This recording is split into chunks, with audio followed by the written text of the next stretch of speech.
this is different, but they'll keep a car cover on it, and they'll drive it once a month. So I'm like, listen, and then they close it. I'm like, fucking drive it, you precious bitch. Drive it. Wait, Brent, did you actually take the stuff after he labeled it, or only before? Oh yeah, I took it. Sure. That's on you. I'm halfway through the Charlie Sheen documentary. He tries to change the subject as fast as possible. Like this story again. This is Brendan Shaw when it comes to accountability. He's gonna fuck you up, dude. That's him looking at the Triscuits. Triscuit box that says someone else's name on it. He just realizes, oh, I'm throwing someone through a window. How dare you put your name on your Triscuits box?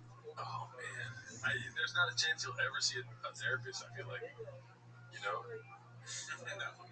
No, I don't think so. No chance. No, not unless he's forced to, and they won't take it seriously. Yeah. I mean, the therapist is gonna have a field day. The therapist is like, oh, this is easy. You suck. You think it'd be easy? Yes. It's, dude. I mean, not to Kadoosh, my Lord and Savior, Papa, but he's simple, dude. Right? Yeah, he's not complicated for sure. He's very simple. He's gonna be honest, I guess, in a closed room without cameras. I'm hoping, and he might give you some merch to try to try to make it seem like I'm a nice guy. Why does everyone hate me? The therapist's like, dude, puppy, listen, bro. If you're his therapist and you're just a normal guy, do you get homeless? Like, do you think you can help it? You're gonna watch the specials, you're gonna do this stuff or not? I mean, you shouldn't, but I'm sure it's very hard not to. The therapists are stalking you. Let me check this guy out. He said he's a comedian. Yeah. And then he starts watching Reddit. The therapist starts feeling so bad about reading and laughing about the posts because he gets excited for the sessions where Brennan acts out the post in real life in front of him. And the therapist one night finds that he's posted 3 clips of Chang's, and his name is Hula Boom Bao.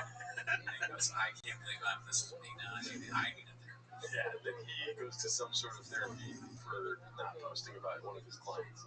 Well, exactly, and it's just like Pagliacci the clown, because you say this guy, so another guy goes in and he goes, I can't stop going on Reddit and all these posts or whatever, and I was trying to do a Pagliacci the clown, I'm too tired to do it.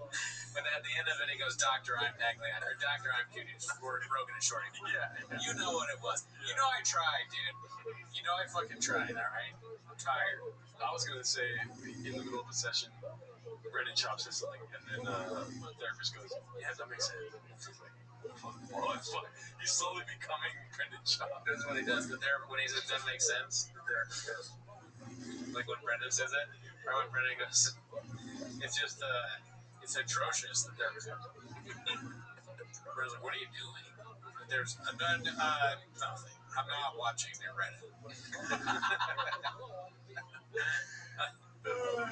And then the therapist does shit like that. He wears one of those COVID masks because he's laughing, but Brendan thinks he's gay.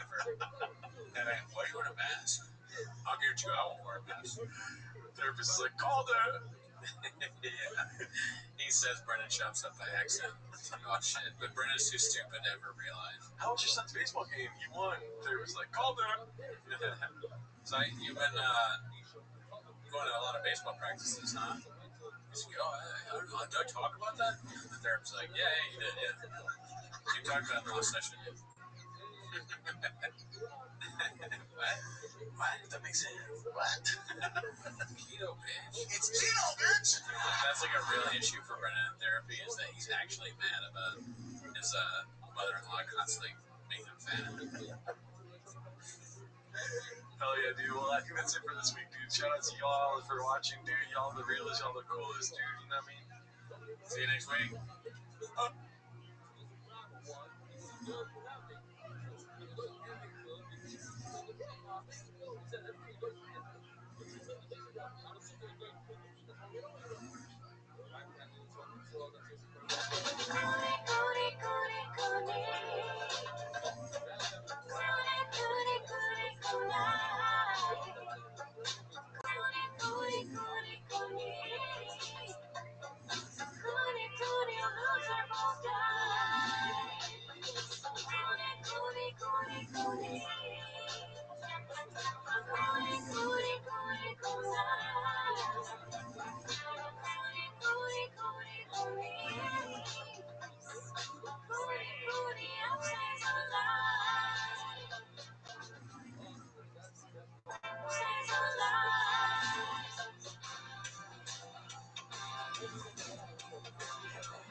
are in the Discord. This week on Patreon, we did a bonus episode. We've also recently done Louis J. Gomez. You made it. That's not you made it weird. It's you made it. You made it worse. You made it strange. That's right. Worse. And Leanne Morgan. Yeah. I'm not sure. She was great. Anyways, that's not why they're here, right? No. It's been a jam-packed week. I mean, check out Raccoon Tweeties. Jeff Dye Talk. What Jeff Dye Talk? I'm sure there's going to be some of that on the Reddit. Also, subscribe to the YouTube channel if you haven't done that, dude. Yeah, you got to sub. That's what people are doing these days. Sub. So, anyways, though, that's not why you're not here to sub. You're not here to like. You're not here to subscribe. Okay, you're here to watch Tim as a shop. So start the timer. Play the chick clip. Alrighty, so my name is Gerardo. What's it called? This is gonna be. I'm still looking for this. Okay, is this 14 days? We're looking for anything above 14 days. Okay, that makes sense. We've seen that. Make it about you. Yeah. Have we seen that? Okay. Brian's False Gods Bomb. Posted by American Hero. What do you think this is going to be? I'm going to do a prediction first. Yeah. I think this is going to be one of our guys. I think it's going to be a clip of American Redact. And I'm probably wrong, so I'm like, Oh yeah, I was gonna say the same thing. It's like, oh, too lazy to try in training. You know, too lazy to get trained. we're on the same page. Guess what? I forgot. I'm dropping my special on Wednesday. Jesus. It'll be on YouTube. Doing Rogan. Yeah, it'll be on YouTube. You never know. Oh, God, so. Is it Monday morning? No, Wednesday. Wednesday morning? Wednesday afternoon. Wednesday afternoon. Second quarter mile right from the factory. Motherfucker. That's what you need. That's what you need, Cal. Dude, it's very your special kicks it. You start selling out giant theaters. Let's get a little Hooters. Once I start selling theater tickets. And I thought that when I had my own special Showtime, And then cut to him and he just. Yeah, you gotta edit it more quick. Well, there's still plenty of time left to edit it in. I'm now realizing that Jeff Dye, the cowboy thing, and Brian rides a horse. Did you realize that before? That's a pretty good connection. Well, it's a lot of showboat. They're cowboys. They like to show off what they do. Sure, yes. we're up to the theaters. It's gonna be crazy. My life's gonna explode. The special came out. Nothing changed.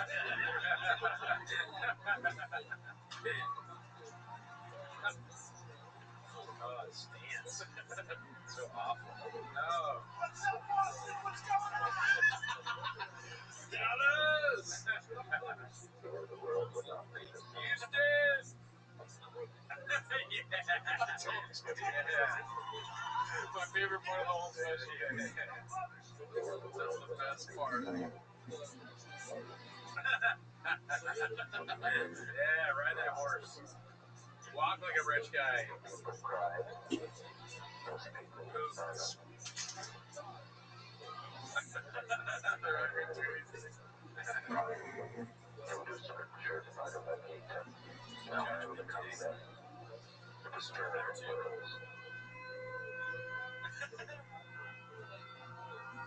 Dude, great work, whoever made this.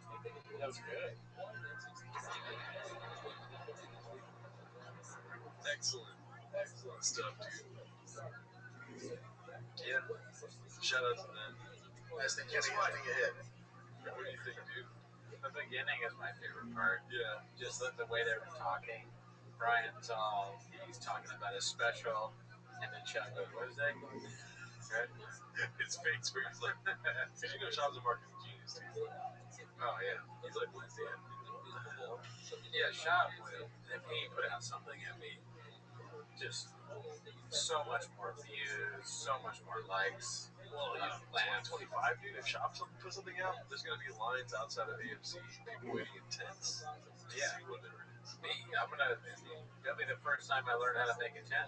Yeah. Go to REI. What do you need a tent for? You don't know? I'm making a tent to camp out for the Gringo Poppy. You're not. Oh, you already have a tent. You work at REI. It's not even called the Gringo Poppy, you just call it that. My tent is called the Gringo Poppy.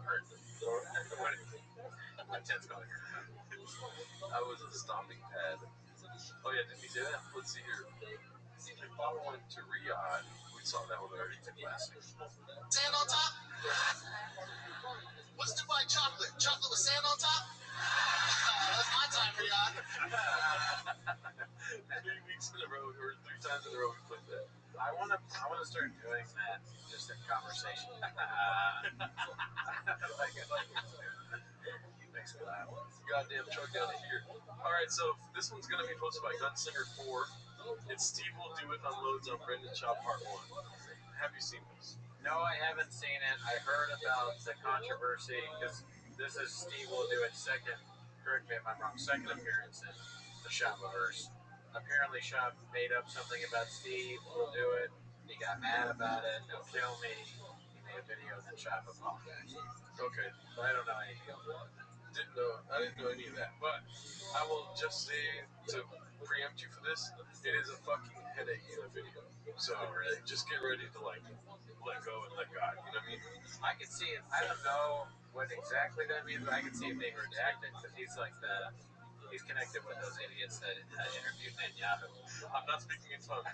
I'm just trying to avoid a headache right now. Okay. And literally just it gave me a headache. Oh no. Yeah.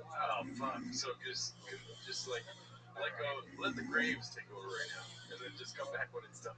I got some for the Graves is never not control. I wish I didn't know. I don't know if you see the fucking little part here, dude. 3:11. 3 minutes. Yes. Yeah. Great man. Yeah. Let me know if you want me to pause it all. Ready? Strap the fuck in. Yo, Brandon Schaub, he goes on a podcast and he goes, Steve has gambling debt, and sometimes when you have gambling debt, you do bad things. So first of all, over under on his gambling debt. Oh, 100% of his gambling debt. Look at the way he's walking, he's talking, and dressed. Yeah. He's walking. This is what you'd show a gambler. Like if you wanted to spot what a gambler looks like. It's like driving school. You show car crashes. At Gambling Anonymous, you show this video. So you're not a gambling addict, but you are wearing sunglasses inside at night. In Vegas. In Vegas with FanDuel on your phone. Like you're making a video, but you're also kind of looking at FanDuel. Saying I insinuated I fixed the fight because I so happened, which is hilarious. I even called Dana. I said, this is so funny. Hey, Brandon Schaub, you can't just call Dana. He called Dana. And Brandon Schaub, I can owe Red Rock Casino $1.6 million, and I owe them $302 million at all times. And it's not a problem because, bro, something you're not good at is relationships. Okay?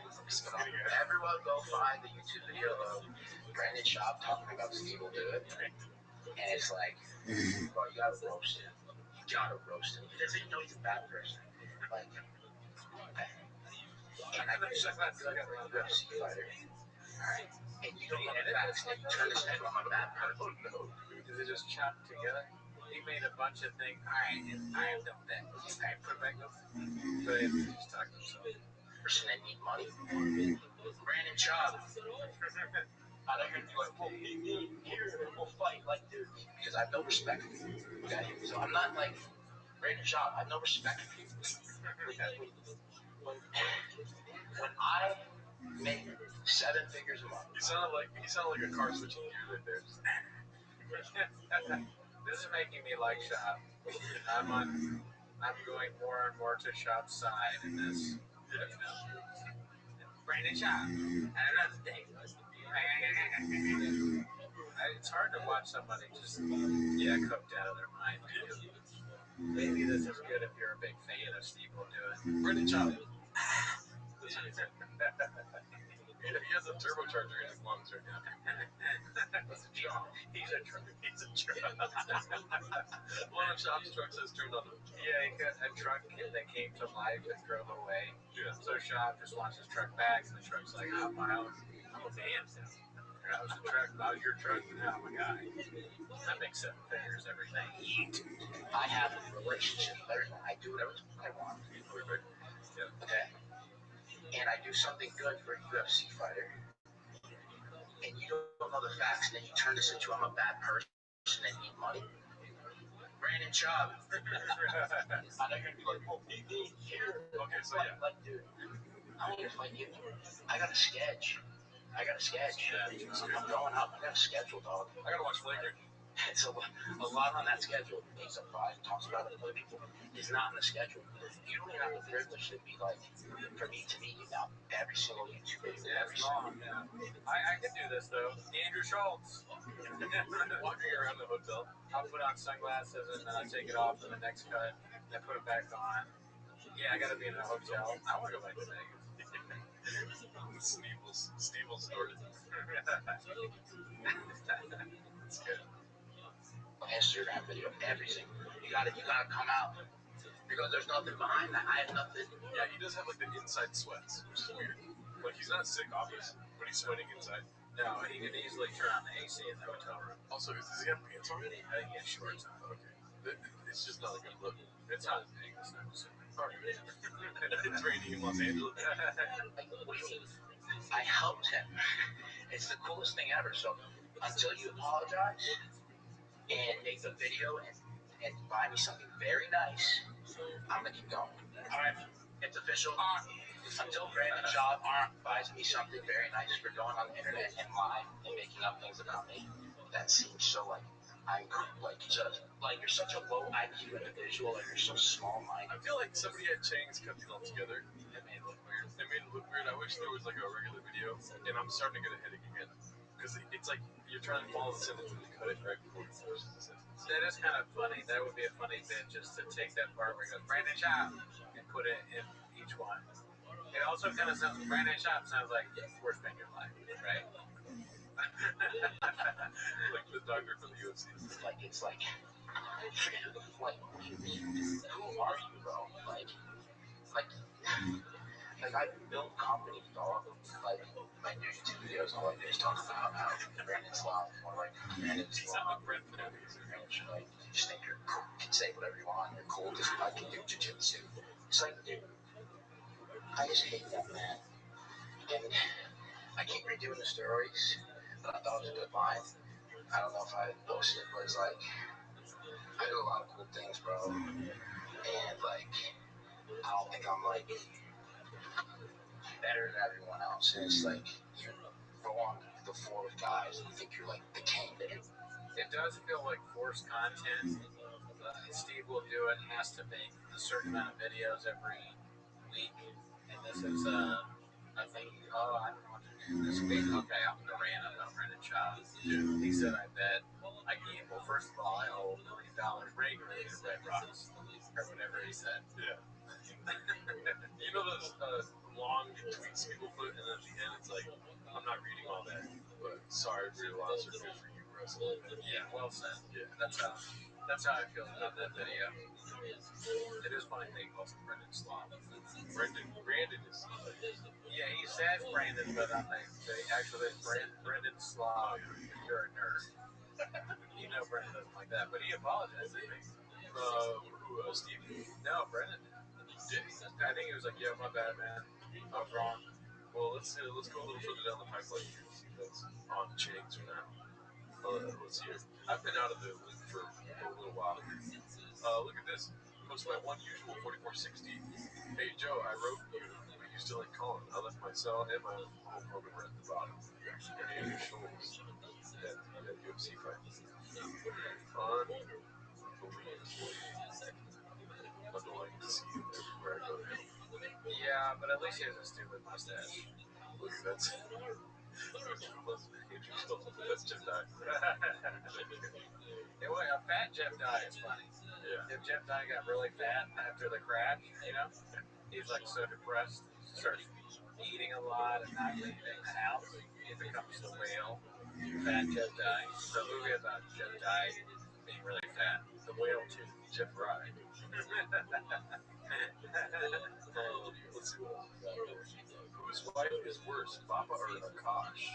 Oh man, you've seen a lot of that, right? I did see the Too Lazy to Try video. Too lazy, and then constant Redding clips of making fun of the wife of the Akash verse. It says first posted by Turbulent Ham 2575. Let's go ahead and take a look. I don't know if I'm ready for this. That's me. You're probably wondering how I ended up. Also, if I gotta answer the question, whose wife is worse, before we watched this video, Akash is like, oh yeah, that would suck ass. No, I don't. Yeah, she just says things that you shouldn't say. I was talking to a woman. Normally, like women, when you are kind of shitting on another woman, they will not agree with you, right? Like, well, you just think that because you're sexist. And I said, listen, I'm not trying to be sexist here, but she's just saying stuff that you wouldn't want your partner to ever say. And the woman was like, what did she say? And I said, well, she said she had a roster of white dudes that she would pop her pussy for. And then the woman was like, oh yeah, there was really no pushback from her. She's like, yeah, I don't know about that.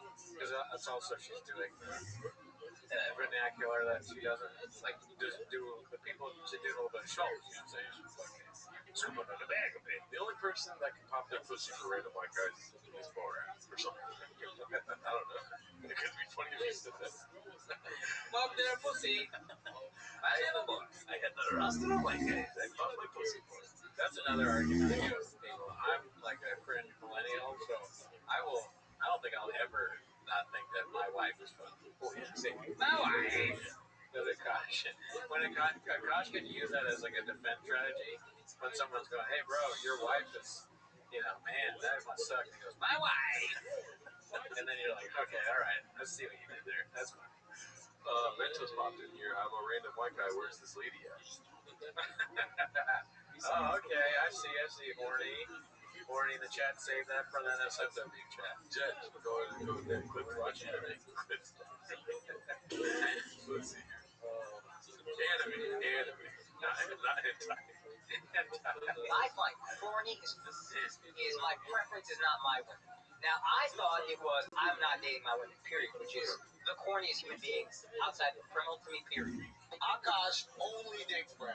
Akash has been with one girl in his life who's his wife. That's my wife. This is like loyal through and through. Sometimes I get so painfully nostalgic for college. I was popping my pussy, living my best life in this white boy frat house. I'm actively trying to have an orgy because, and you haven't seen Nav yet, but wait till you fucking see him. His body goes crazy. His face part always slays, never declines. And it's kind of weird because I'm talking about your husband. Yeah, the gunshot is funny. The sound effects are very good.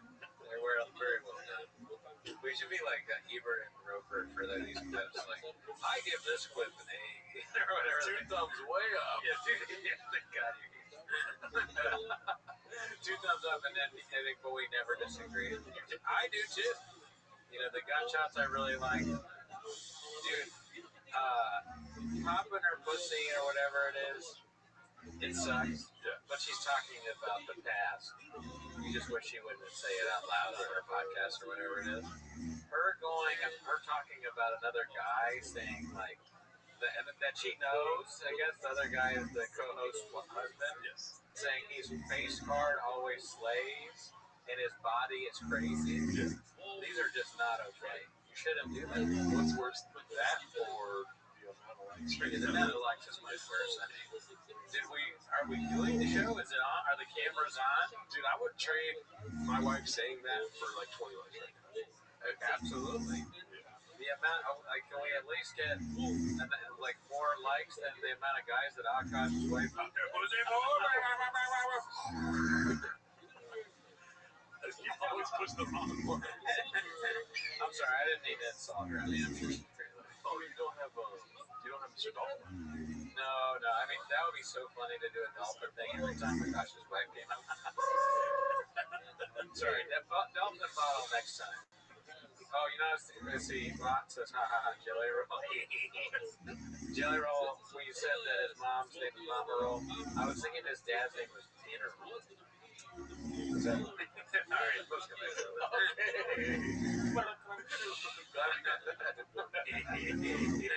Husband, I just know that Nav's dick is like at least 10 inches. Okay, I have 2 butthole stories. So one time I met this guy on Tinder and I made the dumb mistake of letting him sleep over, like not really wanting to fucking hook up. And I like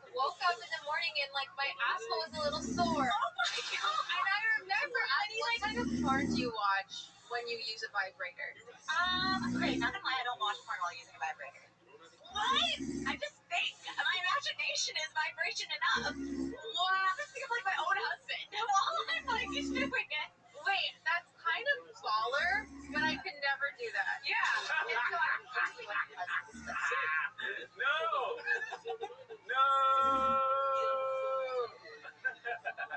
He's hilarious, bro. That was fun. Oh my god. I could never. She just said she could never think about Akash while masturbating. If that's true, I don't want to know that. Take that to your grave. God, could you imagine the chick you're with, you're married to, so that she never once masturbates thinking about you? If we thought that Akash was going to stop saying fellas, not a chance. No. Now we see why. Remember, a part of our criticism of his stand-up special was that it was very specifically negative towards his wife, to the point where it sounded like one of those old 80s terrible things. My wife's a bitch, and I fucking shit, right? Yeah, but the dinner's cold. And that, and that shit sucks. That's why people don't do it as much anymore, besides Akash and Jeff Dye. But you're right. Akash's comedy is not for his time. If it would have came out now, we would have understood. Well, now I understand. Yeah, it's a direct, he's responding.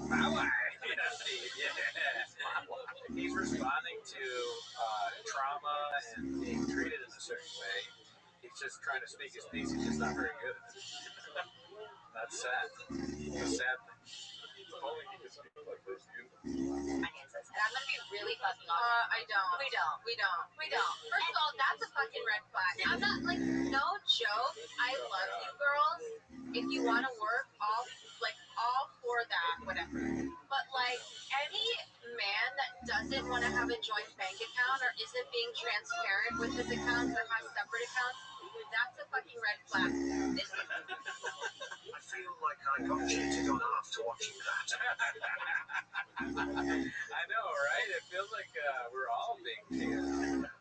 This is an eye into the world of neglected and mistreated guy. I will say she's probably one of the hottest red flags I've ever seen. You want to date her? You would change her. Yeah. Street. This is a one-way street. His money is our money, and my money is my money. And look, have I only made $600 with content creating? Why? Why not? Sure. That's your money. But that's my money. Okay? I don't know if you watched The Boys. I love him on The Boys. I never watched that show, but like he's on my hall pass list. Oh yeah. Chase Crawford, Jacob Elordi, Austin Butler, and who else? Jesus Why Christ. I think I have like a good marriage. I think it's because my husband's never here. Okay. Jacob Elordi versus Akash Singh. There should be a balloon show with Akash Singh on it, and they always pop the balloon whenever all the women pop it at once. He goes, ladies! We're all criticizing. I'm going back to we're all criticizing this poor woman. Look at who she's married to at the same time, right? We have to keep in our minds that Akash Singh sucks ass. He's a fucking beta bitch that just laughs like a little wiggling goon whenever Andrew Schultz says one of his moronic jokes that make no sense. He's like me for you. No, come on. No. That's a compliment to me. I mean, Akash Singh is a genius, first of all. He knew things were going downhill, and he told his wife, like, go tell him about your slutty past. And now we all naturally feel worse for him. That's true, too. Man, you gotta look at these things from every angle. You can miss them. You gotta become the Akash. You stepped in the Akash. Where's your white J-Lo jumpsuit? Oh, you're right. I don't have my Nikes on. You gotta dress the part, dude. Yeah. Where's your laptop? 4D chest, dude. These deep looking balls, those gums. Watch yourself, Metal Sonic. Those are big gums. Hey. Stop the narrative now. Okay. There's been some discourse on the Reddit about your gums too. Oh yeah, I saw it. Let's see here. So I've been getting a lot of comments that I'm using my husband for clout, and yeah, that's exactly what it is. No lies were told. His face card slays every time. Peter Dinklage's dungarees. Yeah. Oh, shout out to this guy. Who's that? Oh, thank you, Sam.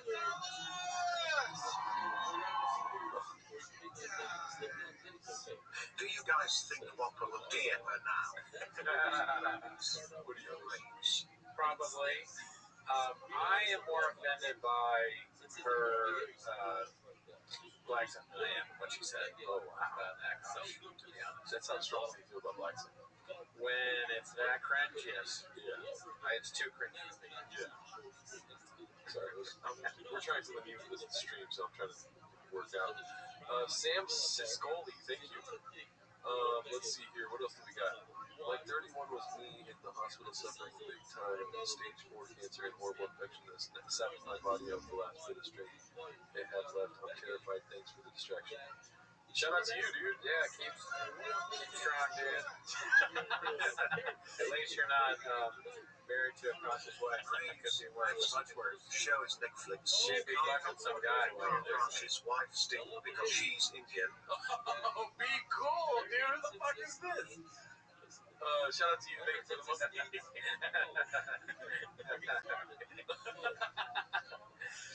You said that we didn't say it. We didn't say it. Yeah, shout out to you, Ian O'Donnell. Let's see here. Everything He Touches by Dazzling Rabbit 633. Yeah, Calabasas Spike Canyon, otherwise known as San Jose Jack Johnson. Below the bell. What else is over here? This is what? Pizza Hut Diary? Oh, Power Truck Diary. Yeah. Grabbing a slice. Toontown, drive past all gas. Gearhead's gone wild. Already. He's a marketing genius. You guys don't speak 4D chess. You guys don't understand what it's like. It takes 6 or 7 months to make all those shows. Yeah. Take 4 blue chews after drinking 2 short shots on top of a rain, and then tell me what you think about that, dude. And in fact, yeah, absolutely. See, tell me where the blowers are attractive that you fucking nerds don't even know how to see and care. Yeah, tell me about lithium batteries, and we'll get back to you. Papa. Yeah, tune to town. Bumbles, I guess, on Story Wars. Hopefully we get some clips of that. This is from one day ago. How convenient me. Posted by Appropriate Duty 930. All political posts are now banned on Joe Rogan. Today we are making a decision to ban all political posts indefinitely after careful consideration, internal discussion, and tons of external feedback. We have collectively decided that Joe Rogan is not the place for politics anymore. Tell me that wasn't already in ChatGPT. All the leads. Oh, yeah. Indefinitely. Internally. Directionally. Discussions. Joe Rogan is probably the boss of his Reddit, and he told his underling, hey, look, here's a way to do ChatGPT, and you can make an announcement. See, I should do that. And then they go, oh, thanks, Joe. Have you seen the new Too Late to Change That video? What's it about? Joe Rogan and Tim Diamante. No, I want. Oh, fuck. That's what I'm listening to on the way out. Yeah, there you go. It's shorter. Your ride just became shorter, Daddy. What would we ban on our Reddit? What, and not if we can't ban political posts, what will we ban? Misspelled first names. Yeah, that'd be so funny. They'd be like, dude, definitely Gerdo's in control of the Reddit. It's like, yeah, we both are. Successful egg. This new TFAT banning of baseball talk is BS. Yeah, dude. Gum chatter. Somebody said, all right, let's do a poll here. What should we ban? Yeah, what would our subreddit ban be? Should we have to give them options, or do we just say what would they ban? Give me some options after I type this sentence out, please. What would our subreddit ban? Dolphin cock, I guess. Yeah, it's the dolphin thing, the dolphin life. Dolphin stuff in general. Yeah, jelly rolls? Jelly rolls seem pretty heavy. Small furniture. Okay, that one's furniture and Graves time, yeah. Let's see, making fun of Gerdo's name. That's not how you spell it. Soft salad. Coffee cake. I do I prefer to know what people want us to talk about on Record Trees, but I am very interested to know are there things that they don't? Schultz is working on a sitcom for NBC as WC. Oh wow, That's horrible. shout out! I saw Adam and Ellie saying, "What's up?" Hey, Cooney. Ellie asked where your dolphin water bottle is. You know, I still have it. I should bring it back, but I guess that's a reason to keep it coming back. You know, but I'll have it next week, and then you'll tune in. I'm a fucking podcast genius. That's what I do. So yeah, it's a pretty close race here. They still want to talk about 8 inches. I was hoping that would. Dolphin stuff is number one. I'm so sorry. We did 3 things at once there. Andrew Schultz is working on an NBC sitcom as we speak. What were you saying right before that? Andrew Schultz working on a NBC thing, but you know how they always say that it's important to have gatekeepers, and it's bad that we don't have any more gatekeepers? Well, clearly not, because look what the gatekeepers are doing. They're letting Andrew Schultz have a fucking sitcom, so fuck them. Keep it up. We don't need gatekeepers, okay? We need Too Lazy to Try, Elephant Graveyard, Successful Egg and Bud Easy, and this show, and that's it. All right, I hear you. Don't kill me. Do you want to hear my side? Yeah. Well, thank God for the gatekeepers. Why? Because maybe they're homeless. You never thought of that. Oh, more content, you mean? Homeless gatekeepers are like, we need more shit. We know he's going to be busting out 4 episodes a week of any sort of podcast. They're like, we want to have monetize some of this redactedness. I guess so. We need him to, yeah, well, we don't need him to, but it would be good for more, even more terrible Andrew Schultz content, and it'd be even more famous, and then we can make fun of whatever horrible show he's on. So you're right. They had a great question. Are the gatekeepers on the wall the woke meets? I think the gatekeepers are probably before the woke meets the wall. Because where the woke meets the wall is like Joe Rogan, comedian stand up at 250. So the gatekeepers, so the wall's probably here, and woke is like, you know, it has a spectrum where it goes in and out. The gatekeepers are probably here, and then P.F. Chang's is like, I was trying to think of a funny way of putting that out of nowhere. I can't think of a single way to say that they're. I was gonna be like they're right here, but that's just weird. P.F. Chang's on your ball side. Yeah. All right. Let's look at this. On a smoke break, smoking my dick. Let's see here. Bubba's daughter She finally got done. posted by Particular Stable 69. Well, let's see what this diagnosed. Yeah, my baby. She got diagnosed with hypotonia. She had the issue when she was born, and they warned us of this. And then she'll be 2 end of November.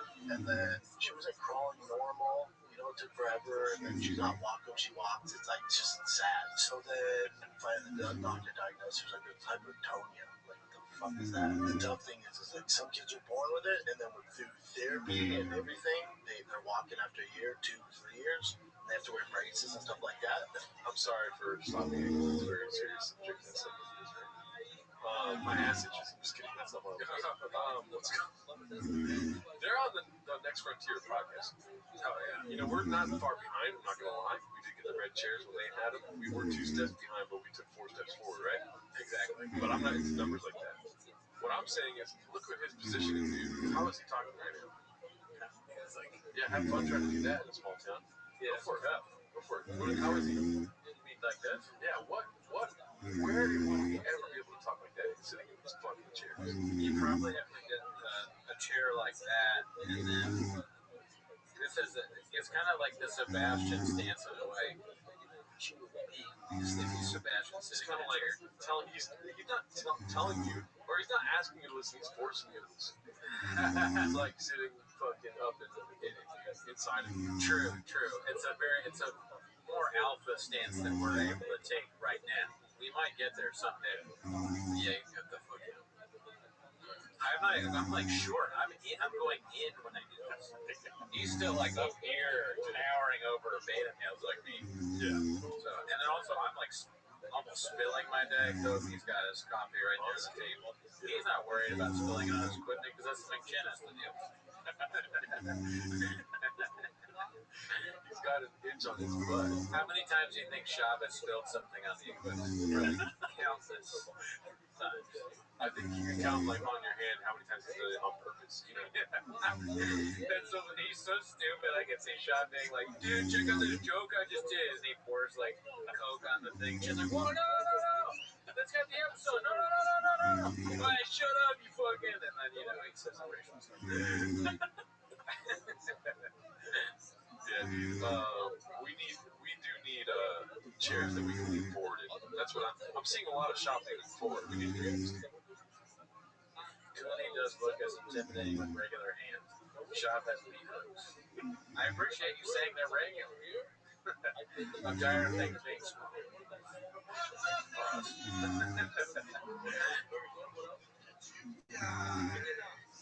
When you pontificate and play the horn music, can you please end it with "I can't turn myself away from his gold, the apple"? Oh man, that was a great way to get it. And that podcast that we're listening to is called The Gerardo. The Orange Chicken. Shout out to you, Nikki Blitz. We'll hit you with it when you least expect it. If Cooney has the memory bandwidth that I know he's capable of, next time I hit that fucking horn music, I will not remember the apple. one of us will remember you.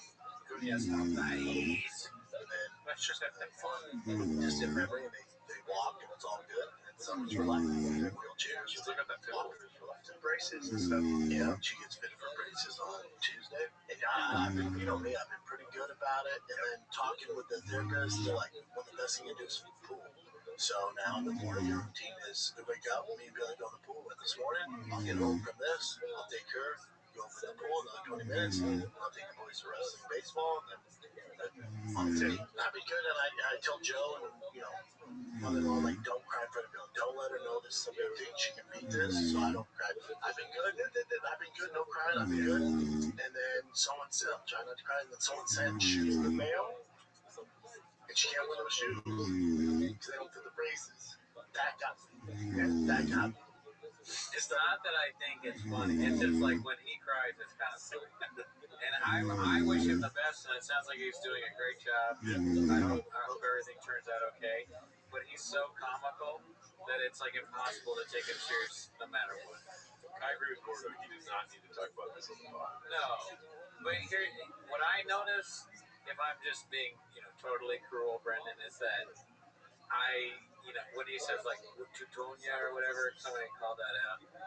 I'm almost expecting him to be like Underwear Lopez, you know, just completely like, flame out and not make any sense. So like the doctor said she has my mama Sharona. And when so I'm kind of waiting because I'm also like, who not to criticize the person that put the clip on the subreddit, but who watches this, clips it, and then puts it on Chang. That person's name in a particular stable 69. Okay? I'm not judging them. Maybe I am judging them somewhat. They put it on. Everything about this is absolutely absurd. Yeah. Why would they put it on? Why would Shop do this? So if you put it on a comedy website, which is what I kind of consider the subreddit, it's a joke website, and he stumbles over his words, I'm expecting him to do something like Underwear Lopez, and that would make me laugh. Yeah. Very funny. Unique's in here, but when I said very funny, it's Stone Cold Steve Austin to the YN in the chat. All right, let's see. Why? Buddy said we could ban Unique bits from your Reddit.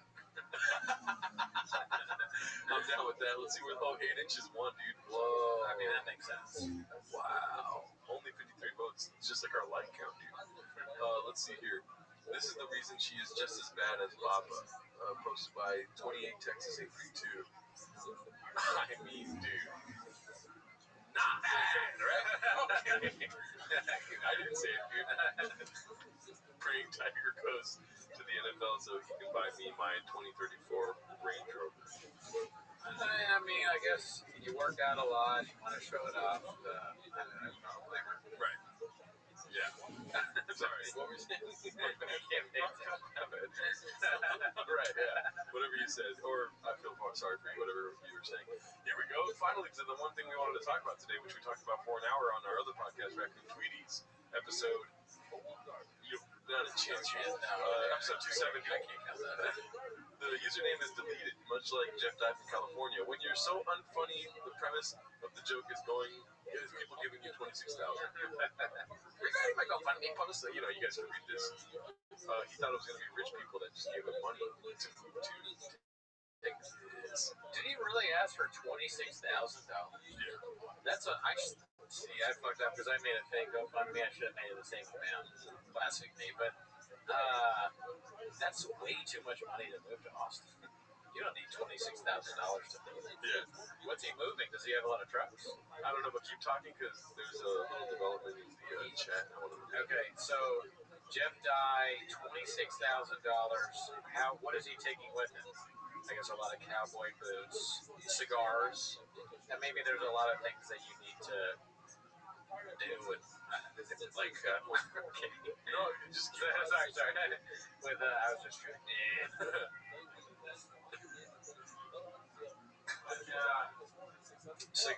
Cigars, you gotta have the thing that chomps the cigars, but you only need a few of those.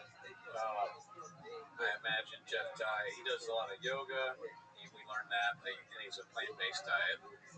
So maybe there's a lot of things to move that help you make vegan food, or he's a meal prepper, or something like that. He does do yoga every day, and he's making it daily. Anyways, important little tweet here 3 hours ago. Thank you to Bud Easy for putting this out. Yeah. Kim Kong, do you want to read that?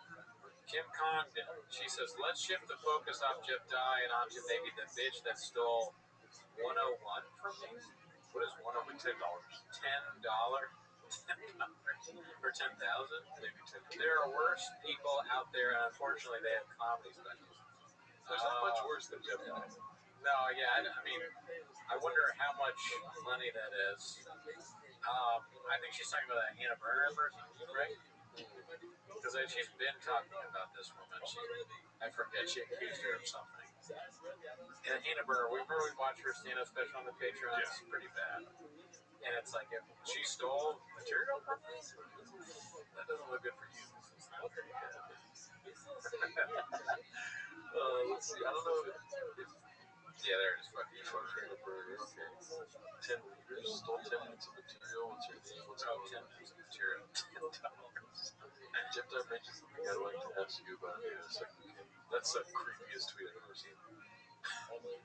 All right, well, not as breaking as I thought it would be. In a way, Jeff Dye has stolen a lot of material from everyone who's ever done stand-up because he just says things that other people have said. Great point here from Bud Easy. Want to read that? How redacted do you have to be to do Rogan and then do Brennan? Yeah, dude, that's straight up facts. Dude, imagine that's a killer fucking podcast right there. Yeah, that's all that. You're getting the smart people and the fucking angry, crazy, redacted people, dude. I would do Golden Hour first, personally. Maybe that's just me. Right. Well, don't hold your breath. He still has time left. I think he's still in Los Angeles. Let's see here. Papa C. This is my favorite clip from the Changs this whole week. Posted by Cycle Adventures 7694. Have you seen these? No. Alright, let's see if everyone at home, let's see if Brendan gets it, dude. Jared, that's how you catch a Puerto Rican. The bait was all there.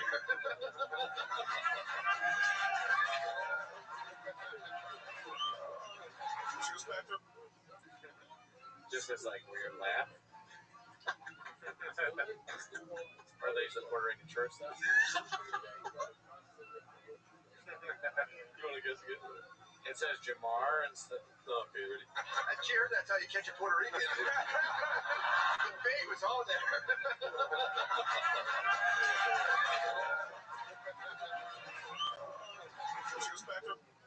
I have no.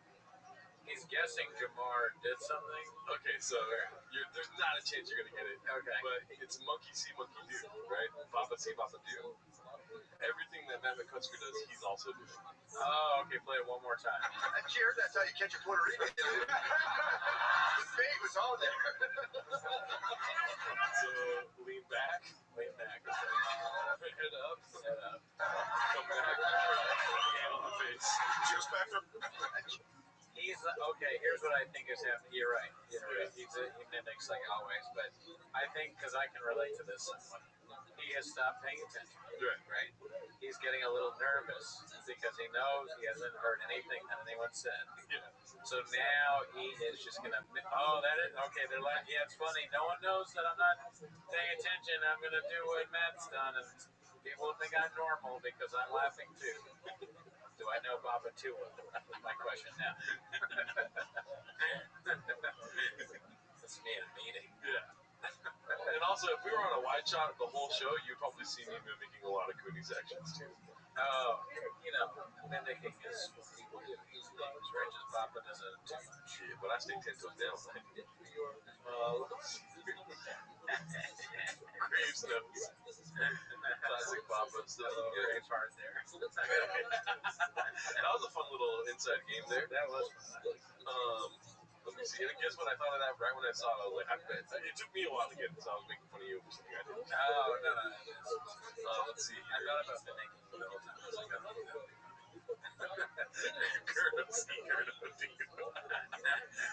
One day I'm gonna have a subreddit that turns on me and they're gonna call me Gerdo. It's gonna bother me so much. Does Gerdo bother you? No, I'm talking about one day when I'll turn on me and they're only saying Gerdo. It's gonna lose its appeal. I'll tell you that right now.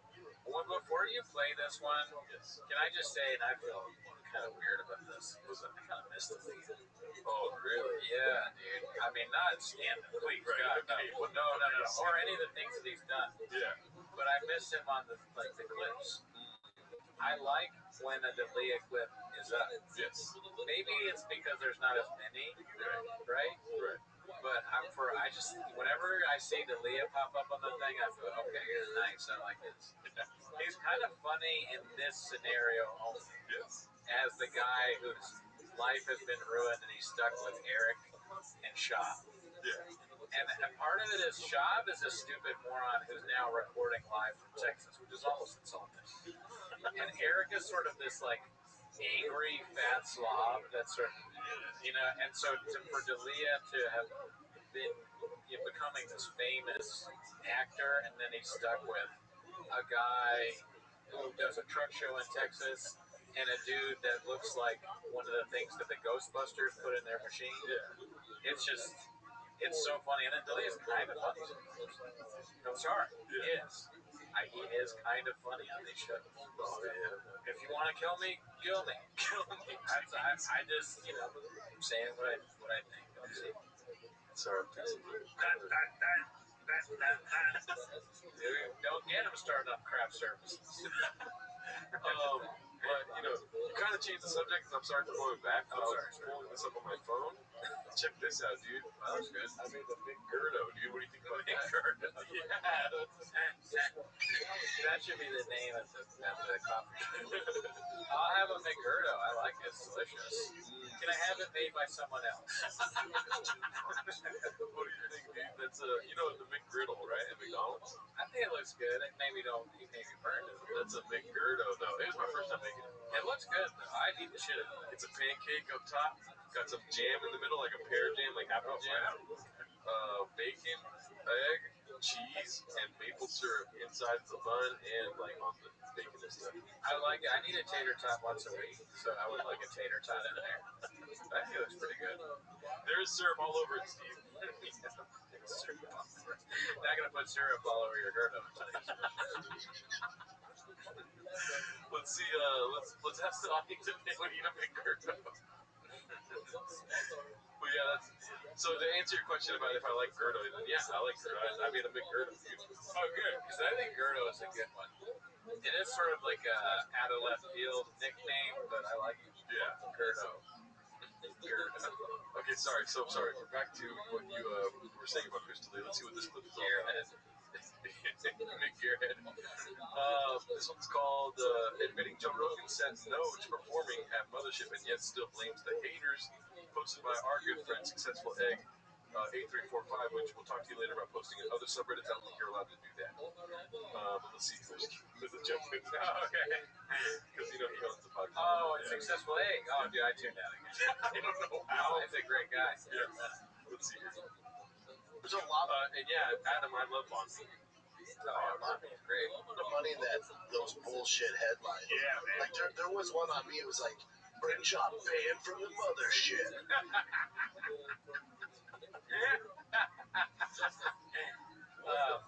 That's all I had to say. I can't wait. Look at all that alcohol. God, Brandon Cootie banned from flappers.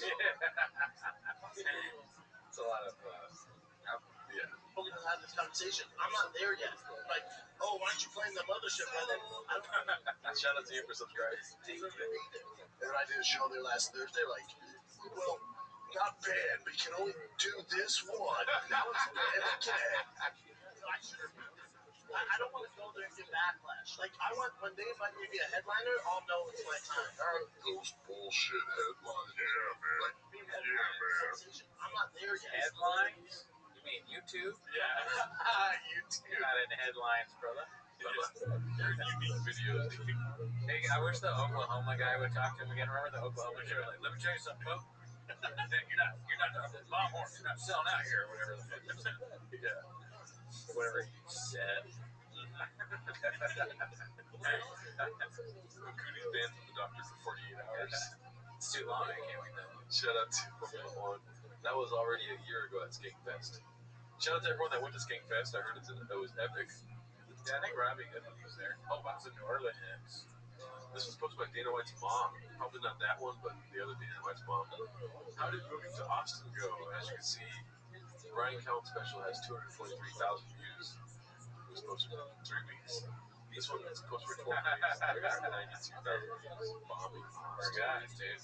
Why? I mean, as far as like a clickable thumbnail goes, it looks like a special ed student doing stand-up. To me, yeah, no, I agree. It's not that appealing. It really, you know, it looks like a Comedy Central and/or Comedy Dynamics. Yeah. Which are both things that have been dead for a long time. He should have used this fucking thumbnail and put false gods like that. That would have been so much better. Way better, yeah. I'd say better. Yeah, the most of betters. Are those people on the thing? You almost hope they were photoshopped in. Yeah. AI. What are they doing there? Why are they happy? Yeah. Or maybe they're just us. Because, you know, we'd probably go. I would. That would be awesome if American Redact just like photoshopped our faces here somewhere. Yeah. Idea. Are you listening, American Redact? Put us in. He's like, no. Yeah, he's like, oh shit. Sorry.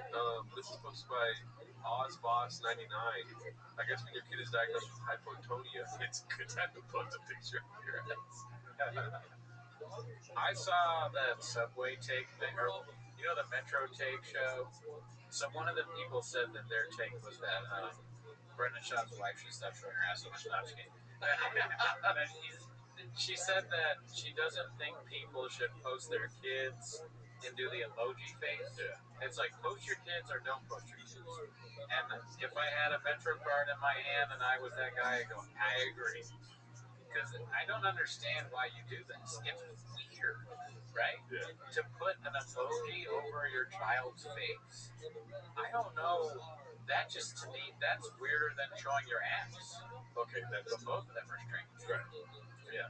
I don't think they're on the same plane, personally, because I appreciate some people showing their ass. Oh, yeah, no, I don't dislike them. I love it. Yeah, I have no problem. Now, when you're sharing a picture of a kid while showing your ass and there's an emoji, now we got a problem. Yeah, I mean, we got emoji problems. Yeah. Lose the kid, take off the dress. Okay, all right, I've got two. But he says she posted that kid's face 50 times. Oh, well, and if you actually post the face, it makes even less sense. Also, on Chains, they do that.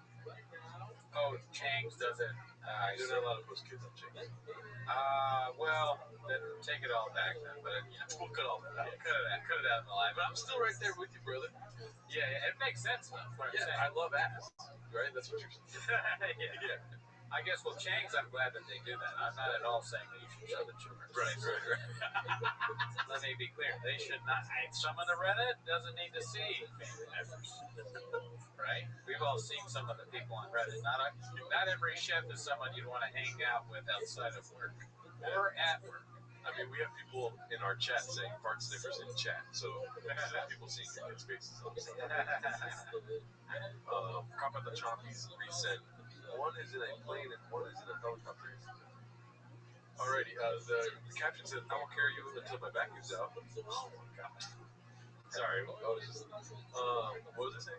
Until my arms can no longer hold you, until you're able to take steps on your own, I will carry you until the end of the earth, my sweet baby girl. Whatever this next chapter brings will not define you. I will make sure you always reach your goals and exceed your expectations because you're a Charlotte, because you're my flesh and bones.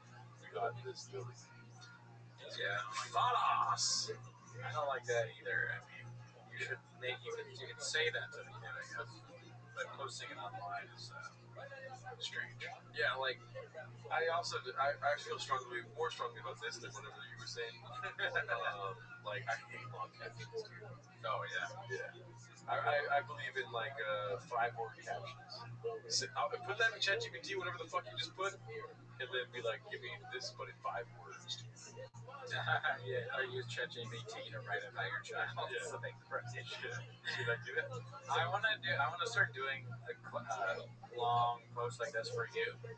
Like, Gerardo, you are a great chef, and I'm gonna make sure that you're the best chef that ever lived. And because of you, I'm gonna make sure my sweet baby boy, whatever the next chapter brings, will not define you. I will make sure you always have your name said correctly. Just some random ass fucking. I'm gonna start doing long posts. I'm gonna try this out really quick. Long posts and then a picture of my teeth. Juxtaposition between a long thing and a small. Can you sum that up in 5 words? I'm asking ChatGPT right now. I'm sorry, guys. Always with you, forever strong. See how much fucking punchier that is, dude? That is, yeah. It kind of gets you in the. Yeah. Bro, if she was sharing that with her fucking fat ass in the pic, dude, you know, regardless of the ass, but always with you, forever strong. That's pretty sick, dude. How funny. All right, you stay with me. Yes. We keep it, like you said, short, but instead of writing that, it just says ask for dates.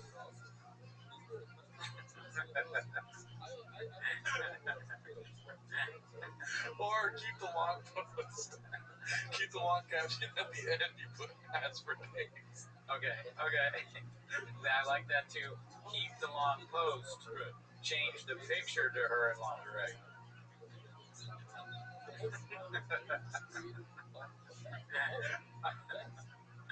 Which we all know she's supposed to. And put all the kids in. Crop in the others.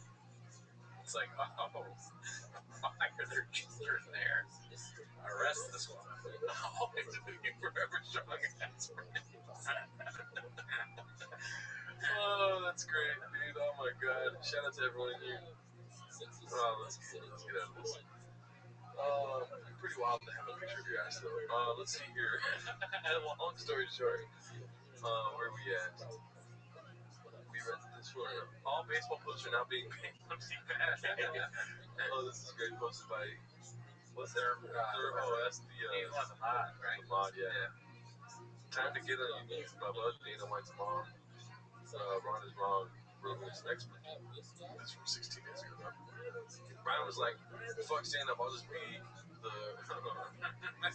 leg screaming.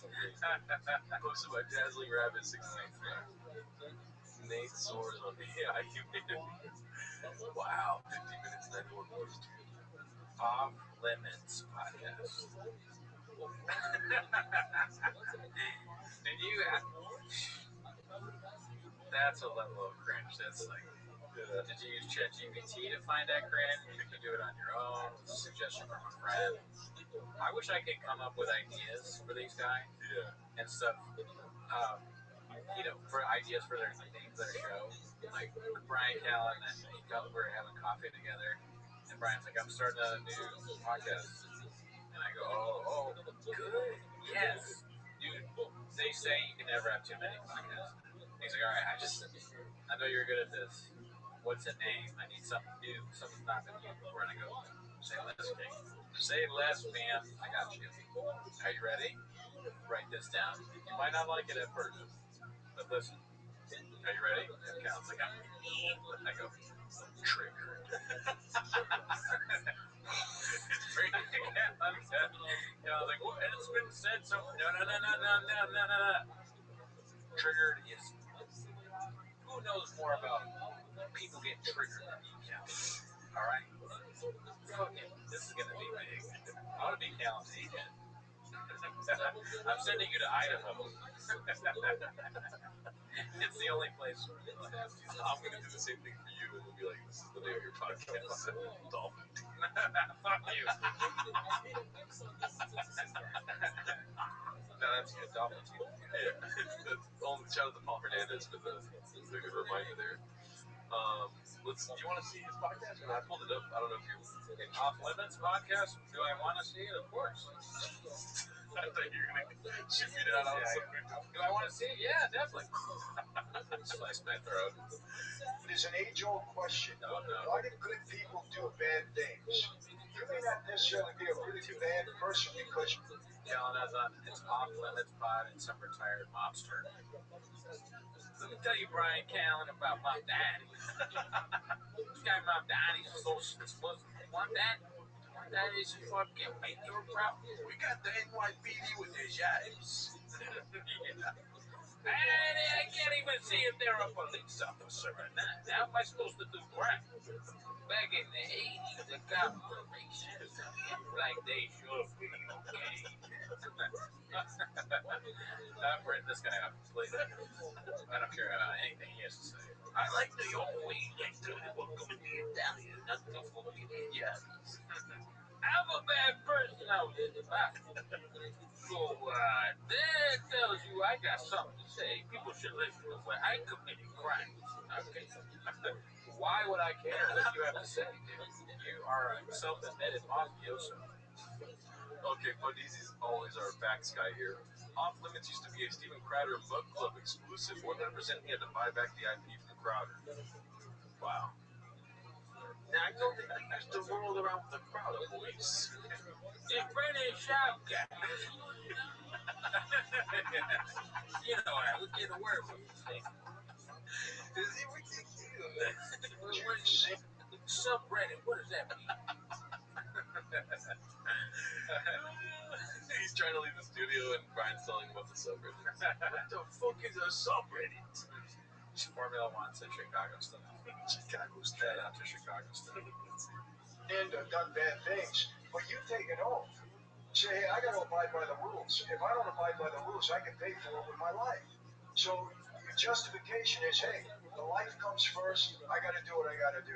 Doesn't make it right, but that's how you justify it. But my point is that doesn't make you a bad person. There's a rule, right? You got 48 laws to power, okay? Read the book. All right, rich dad, poor dad. Which one do you want to be, okay? I killed people. This is not the Texas night, but do you know where you can get a slice out here? Dude, if he starts talking about how you can't get pizza here, my head just Yeah. You got pizza down here in Austin, they put barbecue sauce in it. What the fuck is that all about? Everyone knows that Memphis has the best barbecue. Forget about it. You know what's the best barbecue? New York. I wish we was doing the podcast in New York, but that's off limits. Alrighty, well, check out Off Limits by Brian Callen. Honestly, I feel like this whole show is just a big sponsorship for T-Fat Cake, because every time I finish it, I want to watch the podcast. Yeah. And now I want to watch Off Limits. I've added it to my queue already. Dave Oz posted this. It's called That's Better. I once tried to sue a guy on YouTube after he put up a video of me trying to cheat on my wife. Well, that would have been hilarious if they actually did that. That would have been awesome. Yeah, that's a good idea. I've said before, I'll say it again, these people on Chang's should be TV writers. Yeah. Or at least, you know, I mean, TV is not, YouTube's not TV, right? Right. Unless you get shadow banned. Right. Oh, wow, like we are. Yeah, if YouTube was TV, dude, we would get axed immediately. Oh, yeah, Like, what's they this say the ratings, dude, the Nielsen rating would just throw up when they saw our likes. The Craig T. Nelson rating would be so low. Now, just look at that. I look blockbuster next to it. I just can't even. How am I supposed to face my wife and kids? What would Michael Francesi say about these likes, too? I don't know why I'm doing this podcast. You guys don't got likes. Nobody's fucking watching this. If I was an undercover cop, it'd be fine. Because nobody would see it. I killed an undercover cop that had a family of 5. It was the life. I signed an oath or something. There was like a paper I signed or something. Maybe it's just been a delivery, but I wanted to kill him. There's more people in the fight family. There was an oath. my impersonation of it was exactly, remember the club oath? Yeah. Oh, you were in there. You got a hug. You got a squeeze. Oh, thank you, Niche. Shout out to you, Niche. You selling likes to Kennedy. 98 likes, unbelievable. Anyways, let's get back to the most exorbitant war food. This is posted by Faceless Ninja. It's called Chin and Others Might Be Leaving for Theo. Let's see. Exorbitant war food. Oh, and I might check out the studio in Austin on Monday. I'm going to be in Austin. Why are you looking at studios out there? No, I might just come in with Chin. We're going with Theo. Why? I'm going with Theo to Austin. Oh, Theo's coming to Austin? All right. I can't tell you how much I love Theo. How little fucks I give about this conversation. All right. I'll see you guys Bring a later. Parmesan shaker. Okay, see you guys. Bring a Parmesan shaker. I don't know what the Parmesan thing is, but I feel like it's like a new trend or something. Really? I don't know. Could be. Or, we just didn't see the beginning of their hilarious rips about Parmesan cheese. Damn, he really ain't gonna fuck. Shab is not good at inviting people over, but maybe that's just because he's a family guy. Skip fucking time. Okay, never mind. I thought it was something. I don't think it is. Well, you always think it's something on cheese, right? Well, because recently a bunch of people have been saying Parmesan cheese on like live streams and stuff that I've been watching. I don't know what the fuck it means. It's like a 6'7" thing. You fucking Yeah, dude. I just want to know. Yeah. So back in my day, we used to put Parmesan cheese on the like slices. Oh, 6'7" is not far off from Daddy's number. I never really thought of that. 66, right? Yeah. If Shop wears a 6'7", we should bet on that. Put that on a cal sheet. Shop will wear 6'7", $1 million. Yeah. $1 million bet right there. I did win big off of. I guess that Trump was gonna suck something today.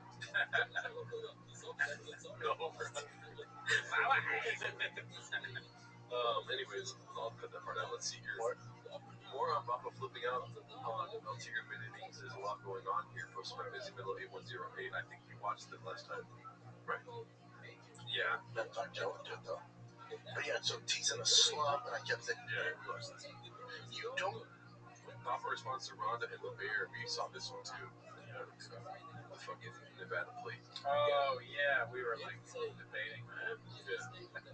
90%. Okay, so this is posted by 712 Kid. Oops. 90% of the GoFundMe's sent are just organized begging. Oh, GoFundMe's. GoFundMe's upset. Oh, okay, yeah, right. I'm happy to help in emergencies, but a lot of y'all are internet panicking. Why don't you write it? I wrote so many GoFundMe tweets over my time on Twitter, just ripping on GoFundMe. Make a joke. Otherwise, it just sounds like you're hating on people that need money. Yeah. And then obviously it's hypocritical now. Another word that Jeff Dye, that sounds like a word he would use. How he says Red Bar is laughable and trite. I hope Jeff Dye is still reading a thesaurus because he's at his best when he is. I hope Jeff Dye's watching this right now. Bot says go for it. That's the coolest spot we have. Yeah, this is posted by That Ninja 11. Named my kid Boston and got him a New York Yankees hat while I'm in LA, and an LA Dodgers hat while we're at Dallas Cowboy Stadium in Arlington, Texas. Trying to be funny when you're not funny. That's what that is. Too much. Too much. Oh, the poster, the guy, the cook. Oh, no. Oh, I was like, oh, fuck it. I'm so fucking tired and stupid. I thought she said that. Oh, my God. I thought that was her tweeting it. Oh, my God. But Daisy says, Cooney, delete your GoFundMe tweets now in case you need to start one after your next booster.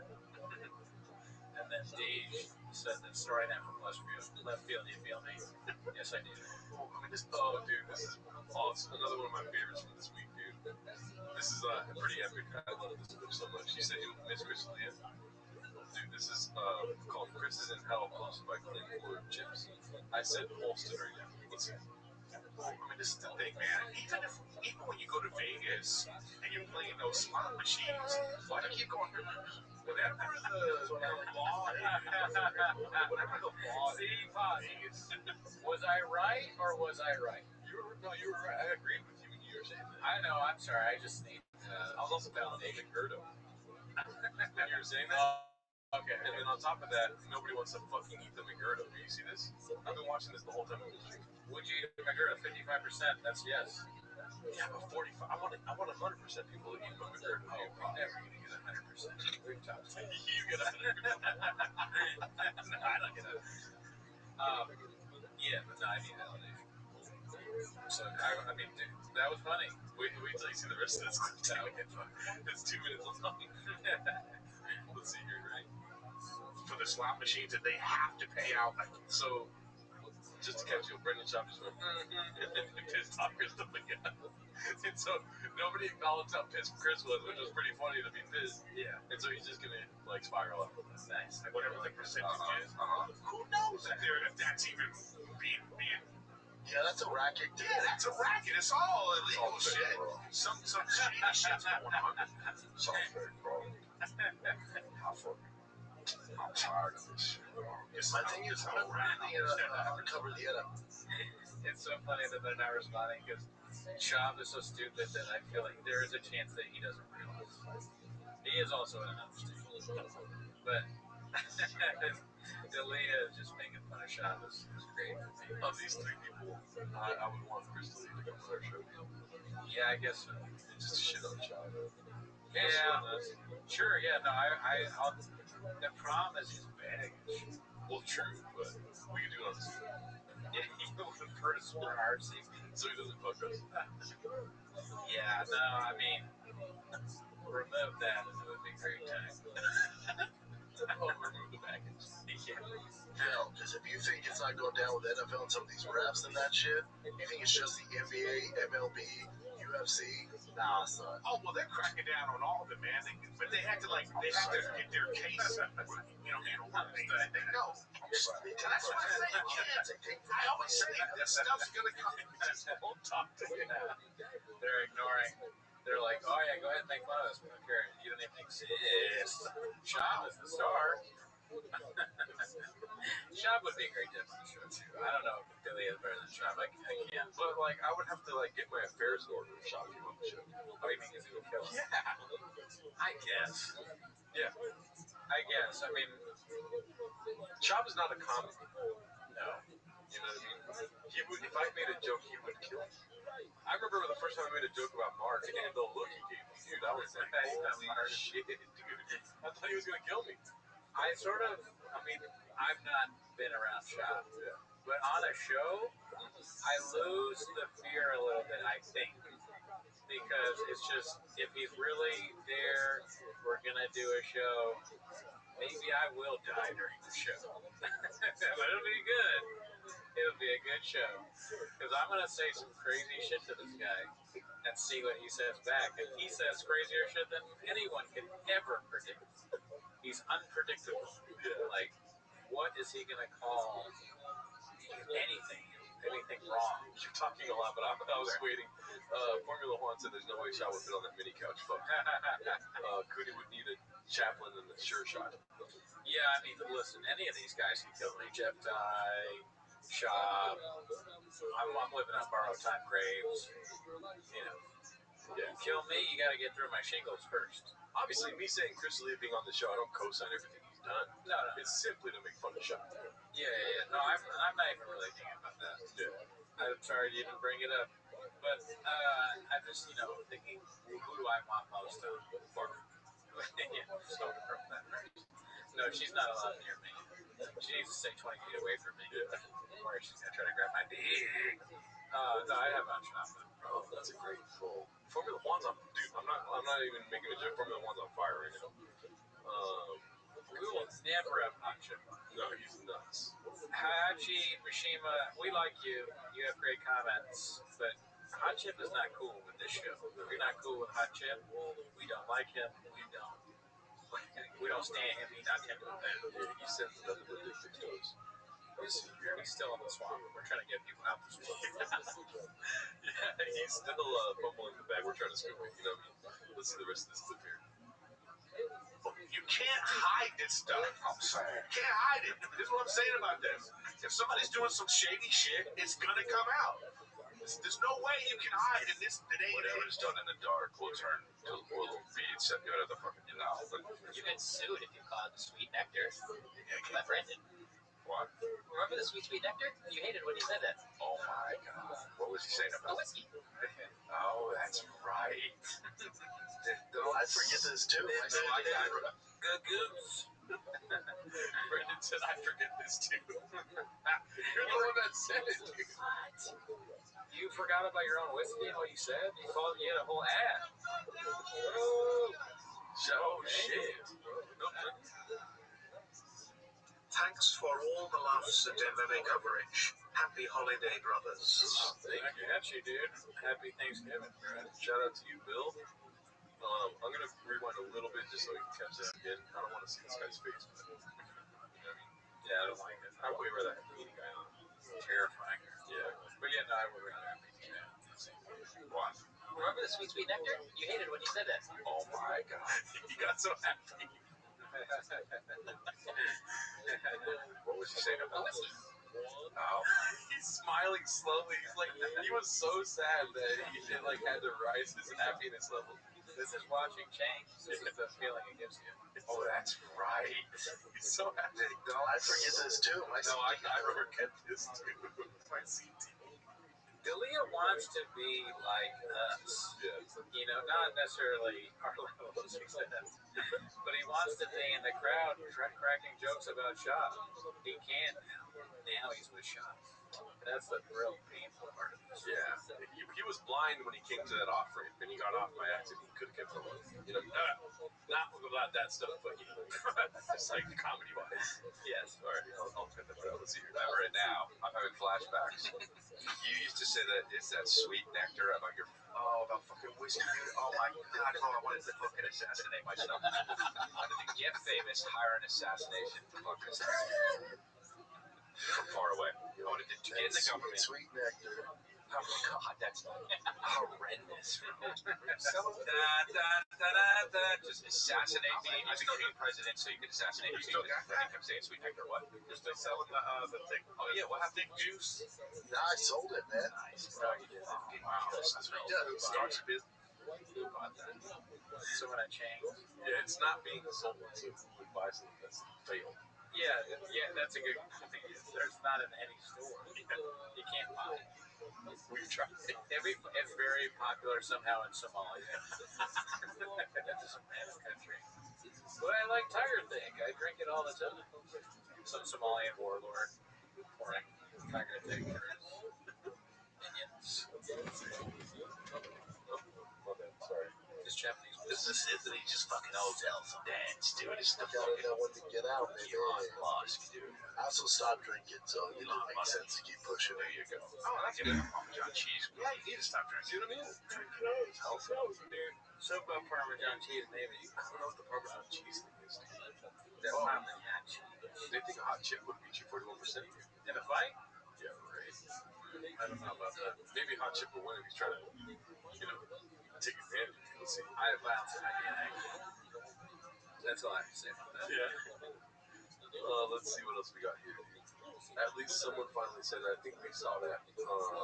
It's the one who's dressed like a frog, right? Yeah. Frog. Just cats talking to cats. I don't want that. Posted by Khabib Time. Shout out to Khabib Time. I haven't seen him in a while. Let's see here. Hey, why are we talking about John Jones? The chat doesn't want to talk about it. I don't want to talk about it. Why are we talking about it? Reemerge with some shitty comments that have to be heard. They have to be discussed. We'll be quick on Jake Paul because I know people don't want that. All right. Like, I don't want. Remember when the hot chip was like, "Hey, Theo and Brendan wasn't for one," and Theo was like, "I don't want That was a reach. It's so funny. The reaches are great because Luke's face.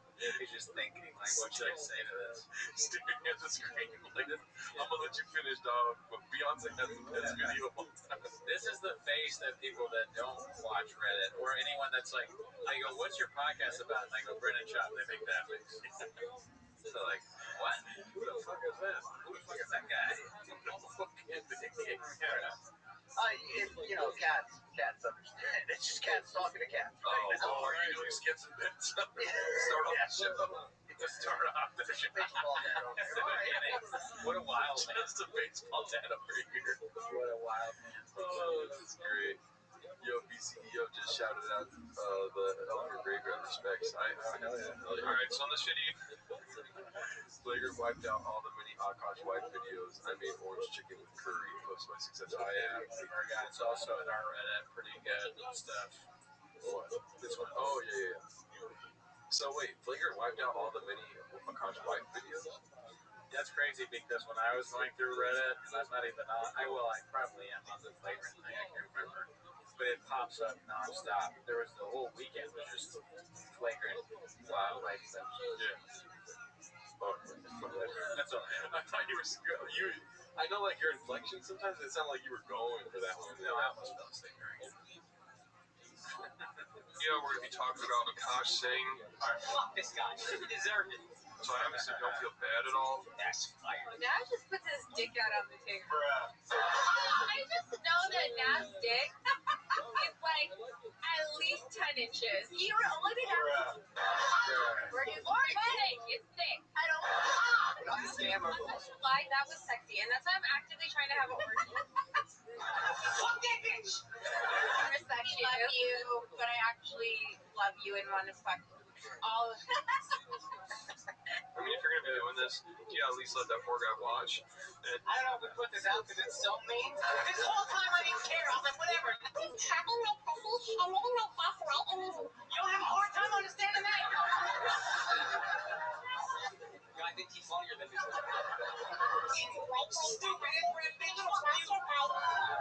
I hate this bitch now, and it's your fault. You fucking deserve it. It's fun to be honest with you. And a good time. Damn, dude. Your wife does all that stuff, and you do a podcast with a guy who thinks slavery wasn't that bad. oh, the mod started not wiping out the clips. Thank you for the context successful. Yeah, sorry. No, that's all. I mean, it's a rough time for Akash saying. And we are not there for him. No, he kind of deserves it because he's so bad at stand-up. Also, I wanted to do a quick shout out. Thank you to Successful Egg and the many posters in our Reddit. We do have 928 people now, dude. That's crazy. Yeah, it's so many people. We never thought we'd have that many. So Successful Egg, Dink PT, Pizza Party, 69. Yeah. Keep it up. Yeah. We like the Reddit. It's very fun. Transtin Kennedy, Enormous Dick, or whatever. Dixie Norman. Dixie Norman. Yeah. That's right. Shout out to all you guys, dude. Here, what else do we have in Chang's? Massive overall painted narrative. I don't think we saw this one. Posted by Minimum Sky 2305. Another fucking cat that I haven't seen in the longest. Oh, yeah. Minimum Sky. Where's your cat? Rob. Hopefully we're still streaming. Real quick, I want to check something. If you could just touch the camera. We're about to watch him talking about some guy named Rob, UFC fighter. Legs, says Adam. Well, listen, entertain Ellie while there's a leg. Oh, fuck, dude. Right. I didn't see Gadoosh or chat. What is that? I don't think that's Gadoosh. But there's enough people here right now to get the Reddit to 1,000K grand large. Wow, that's crazy. Good. Yeah. Everybody join the Reddit at once. And then when you're done with that, join the Let me see here. I'm going to do another poll that's very important to our Reddit. Okay. I think you know what it's going to be. I have no idea. Oh, that's a good question. Yes. I know you want me to. I'm not sure I want to. If they want me to change the name, does everyone know what the name is? Yeah. Everyone that's joined the Reddit, you made sure everyone was at 100 people. Well, it's been going up. Every 100, you get a new meme. And it's the eagle or the hawk, and then a different gold thing. Let's say only 1,000 can do it. Is the next one. Now I can change it. I don't know what I change it to. But yeah, it's the only reason that the Reddit's getting bigger. Here, alrighty. So we got this massive overall painted narrative by Middle Sky 2305. Let's see. D said that there's hella man from Reddit. Why? How's that? Superman. Maybe they tried multiple times. Posting porn inside that subject chat? Yeah, keep that Discord ready. Jake Collier, Alan Baldao, Sergey Spivich. Now that narrative's gone. You gotta stop that narrative. Worried about that. That's for younger kids, and that paints the narrative. But when you paint this narrative, that narrative has legs. But the narrative is Tom quit. Oh, he could have kept going. That's a bullshit narrative. The narrative that Tom asked on Rage Bait in order to create a narrative, you go over this narrative that he has quitted him. But now you paint that narrative, and Tom, the old narrative was this other one seeing the problem. Somehow put the narrative. The narrative now is the narrative. You don't push this shitty narrative down the micro perfumes. Make sure you never have to play fragrance roulette ever again. Micro perfumes. That's the fun thing now. Micro perfumes. I don't know what the fuck he's talking about. Narrative that just reminds me of David. He's like Adam. Okay. Whatever his name is. Adam Ray of narrative. I got drunk when the Queen died, and I woke up and they said I got banned for threatening violence, but I have no recollection of it. Interesting. So in England. So I kept drinking water for like a year. That was a great clip. Yeah. Shout out to Minimum Sky. That was great. It's perfumes for Gerardo. Shut the fuck up. Fuck you. It's pretty good. Anyone remember that month or two when Bappa wore glasses, likely because Theo and Segura were wearing them? Posted by attorney only 833. It's a good look. Yeah. No, I remember those days. It was a fun shop time. No one never changed. Diet Coke. I mean, yeah, he's got. I'm on Diet Coke now because of shops. Let's see here. Redact the head game story. Next look by Peter Gooch Sr. Yeah, we saw that one last time. Somebody got the whisper. Okay, this is where we left off last week, so we didn't watch this one. Okay. Sam calls out Callan as a banker rich kid, posted by Danny Kaufman 2. Let's see here. Somebody got the whisper, dude. Someone got the whisper. Tone it down. Play this. You don't think agents tell people to play a little game? Come on, Brian. Wait, who? Come on. Wait, why did they whisper to me? What's that? Why did I? Because you were already half a queer. That's why. They were like, dude, he's getting up. I was already a power bottom. And your dad is a fucking lizard, so you're already in. That's why I didn't get the 100%.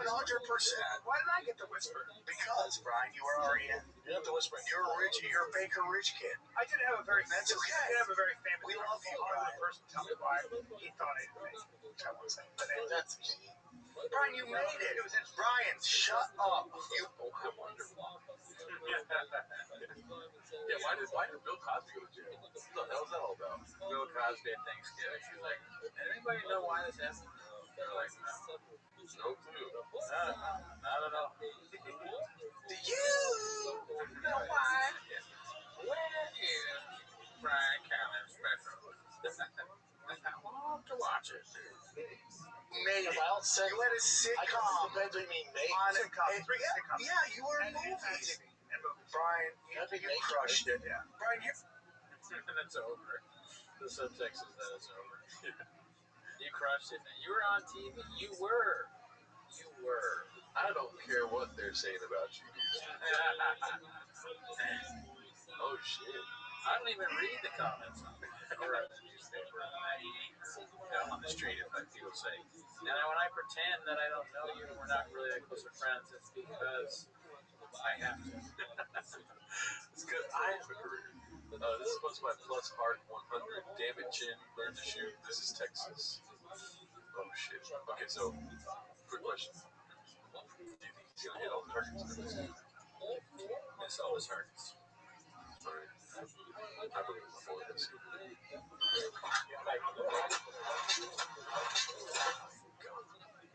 Godfather. All the fools. Oh, my God. Why does it do that?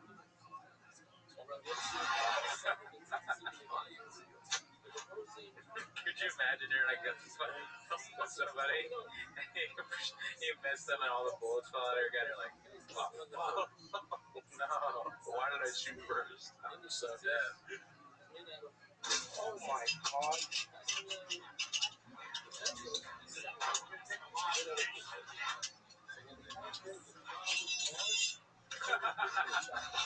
Another thing fell out of the gun. Oh my god. Your gun is supposed to fall apart when you're a real man. Oh, so did he did. No, he didn't do that. Like by accident. Like he's pushing the magazine. Or no, the magazine destroyed itself. It'd be funny if you pushed a button and it's like, unload gun.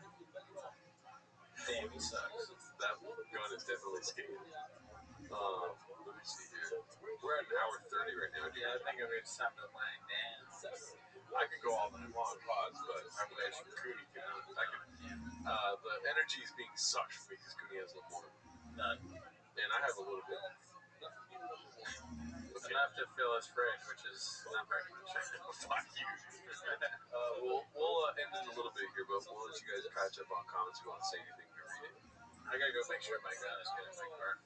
Gun is fine. Fine. Mag is fucked. Yeah, my mag, dude. I'm all about mags. I always put a lot of mags in my guns. One of these days, I'm gonna make that piano work so you can hit it and play stuff while you're recording. I got mags in my gun, blowers in my truck, coffee in my cup.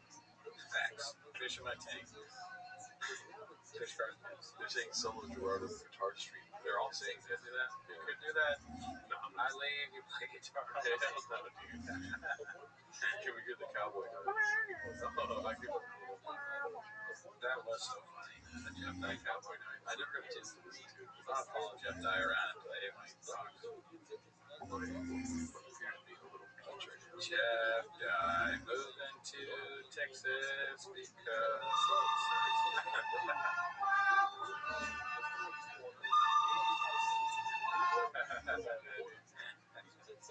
That should be a shirt. What? Oh yeah, what should be? Oh, grapes loading, please. Oh, okay. I mean, if you'll buy it, sure. Show us a good Sora, please. I have not been on Sora. We've been busy, both of us. It's been this week has probably taken off 20 years of our life collectively. Facts. Yeah, so we're both going to live until we're about 55. Just due to the amount of work we both put into this week. It's a little crazy for those white boys that work too much. Yeah. But we'll be back. We'll be back on Tuesday with the motherfucking Raccoon Tweeties stream, or Raccoon Tweeties episode. Do me a favor if you guys can. I had some copyright issues with short of Landslide, the Brendan Chop cover that we did. If you can go to the shorts page of Brendan Cooney's YouTube channel and check that out, you'd be doing us Cowboys a real big favor. Please do that. Check out our shorts. Share with, actually don't share, just watch it, like it, and see what happens, you know what I mean? Share with Children's Hospitals, homeless shelters, cat places where cats are. Yeah. And shout out to you guys for coming through. You guys are dope. I'll try to find a clip of that music. I've been looking for clips for the last episode, but shout out to you guys. And shout out to Josh for being the only person that put timestamps in the fucking comments. Oh, thanks, Josh. Yeah. All right, great guy, never met you. See you next week. Later.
Let's get her going for the next 2 hours.